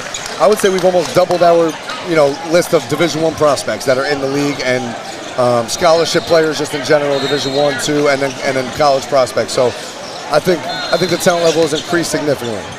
I feel like as myself, just seeing the name Made Hoops, it made me think of like you guys were trying to do stuff for younger kids at that point in time. Is this something where you've kind of tried to grow it at the high school level a little bit more and it being like the middle school age level kids? Absolutely. So this is year 13 of Made Hoops in total. This is only year 4 of MHC, our high school circuit. Right. So we were predominantly middle school, our middle school circuit, which was the top in the country for a long time. Absolutely. So you're spot on with that. This is year 4 here, and every year it's gotten better. We only continue to, we're only going to continue to grow and work harder to improve it. So yeah, that's definitely the plan. Absolutely. And then, for the people at home, what goes into events like this? I know that there's a lot of moving parts, a lot of man and woman hours is obviously what goes into it. Can you give us a little bit of insight of what it looks like for you guys leading up to an event? Yeah, absolutely. So we have a bunch of different departments within our company. So I'm on the sales/recruiting team. So my job and our team's job is to, manage bring in the teams and the players and the programs and manage them. Our operations team is the underrated part of everything. They're the crew that finds the facilities, does the contracts with facilities, brings in the staff of score taper, refs. They put together the ref camp that we're doing. Obviously, bringing you guys in as part of ops, and then our brand partnerships team, who brings in different brands that just continue to elevate the event. So it's truly, and I would also our content team. Obviously, those guys are elite. They I think we're at like 630,000 on Instagram and 1 million between TikTok and Instagram. So they do a terrific job just covering what the sales and ops team is able to bring to life. So they kind of elevate it in that way. So it's really a team effort. Right. Well, we're in the realm of athletics, and we compete in athletics. I'm gonna bring this to you. What have you gained from coaches, from colleges to the AAU coaches that have told you how you guys compare to the rest of the circuits that are going on out there? Yeah, I mean, a lot of the college guys are really impressed. They've seen the change and kind of the improvement in the league. So they definitely have noticed that. As far as comparison, I never believe in negatively recruiting against people, right. but yeah, I would say we're the top independent circuit in the country. Yeah, listen, you can talk your stuff, man. That doesn't make it negative. You can be confident in yourself. No, that's something we feel wholeheartedly. And absolutely. The last years we kind of been building to it, but now I think it's a little bit unanimous that we're the top independent circuit in the country. I mean, you guys got high-level basketball going on here today, so I would have a hard time disagreeing with you. Doug, what were some of your goals entering this year that you wanted to accomplish, whether it was from the content team, the sales team, operations team, like you just mentioned? What have you achieved, and what are you still hoping to hit? Really just making things happen for these kids. Just as many scholarship offers, getting as many kids to college as possible, and just impacting as many lives as we can through this circuit, through our middle school stuff, through our camps, through our high school events we run. So really just the impact we have on kids, just continuing to grow that and reach more kids and reach more areas. I guess I would touch on this. We are running our Global Games event that's coming up in June, where we're bringing teams from Lithuania, Serbia, Dominican Republic, and a bunch of others, all to the States. So kind of just further expanding our reach and and impacting as many kids as possible. Right. Doug Nyblock, Director of Events in the Northeast for Made Hoops, joining us now on the broadcast. And Doug, I want to talk a little bit more about that. I know there's the FIBA partnership about that. What went into getting that done, and what are you hoping to achieve and accomplish with that partnership? Yeah, so we're just trying to kind of do what we've done here in the States, but on an international platform. We've came to find that what we've done on the middle school side internationally, they don't do that, internationally as far as develop really, really competitive teams younger. So I think it's just kind of merging and giving exposure to the kids in the States to play against some international talent. And you see that trend with college right now, with the NBA, with the transfer portal. There's more international players than ever. So we kind of always are forward thinking, and you kind of see that's the trend. And we starting younger. I think it's just a really cool experience for the kids to kind of get that competition from other countries. Absolutely. Listen, I think that's a great initiative right there. Obviously, you see the influence that it has throughout college basketball in the Final Four, with the foreign guys being in there. As a person myself that played overseas, seeing how they develop kids. So seeing you guys reach out and try to do that and branch out, I think that's an excellent thing. Last thing I have for you is, when you're looking at this and you're looking at what you guys have done, how do you feel looking at this and seeing an event like this? Definitely proud. It's definitely an awesome feeling seeing it all come to life. We we work relentlessly every week, working the phones, communication with all the teams, and but actually when we get here in person, we get to see, feel, touch everybody, give some guys some hugs, give some players some hugs. That's what makes it all worth it. Absolutely. But I do gotta just shout out our whole MADE team. Start from our CEO, Chad Babel. I've been here. I was at the college level for a while. I've only been here almost 3 years, but they've been doing this before me. So I didn't, they've been building this to where it is. I've been fortunate enough to come in at a really good time where we're kind of, on a really high upward trajectory. But it's awesome to see it come to life with, thousands of people coming to Baltimore, and we're also in Manheim, California this weekend. We're in Memphis as well. So our reach is just when we actually get to the event in person, it's really awesome. Right. Well, I can say this as a person that never actually was at a MADE Hoops event and being able to experience it now for the first time. This is top notch. I appreciate that. I'm glad you're having a good first experience. We got to build this thing more though. We got to get this. We got to get you guys here more often. Anytime, man. I'm all about it. Yeah, for sure. Like I said, you guys have elevated this weekend for us. You got it truly elevates the experience for these kids, for everybody. So we appreciate you guys a ton. We appreciate you. Yeah, Doug, appreciate you coming on and obviously letting us do this. We hope our coverage has been what you were hoping for and more, and look forward to covering more games tonight and tomorrow morning. Absolutely. I appreciate you guys, man. Thank you, Doug. Yes, sir. Yes, sir. All right. Appreciate you guys. Well, that'll do it for this morning and afternoon for Sherman Rivers and I. We will talk to you at 7 o'clock for Team Loaded Black versus BCRI, and then at 8:10 for Crown versus Florida Pro. But for now, for our entire production crew and technical crew behind the scenes and Sherman Rivers, I'm Nels Williams saying so long from Baltimore. We'll talk to you later tonight.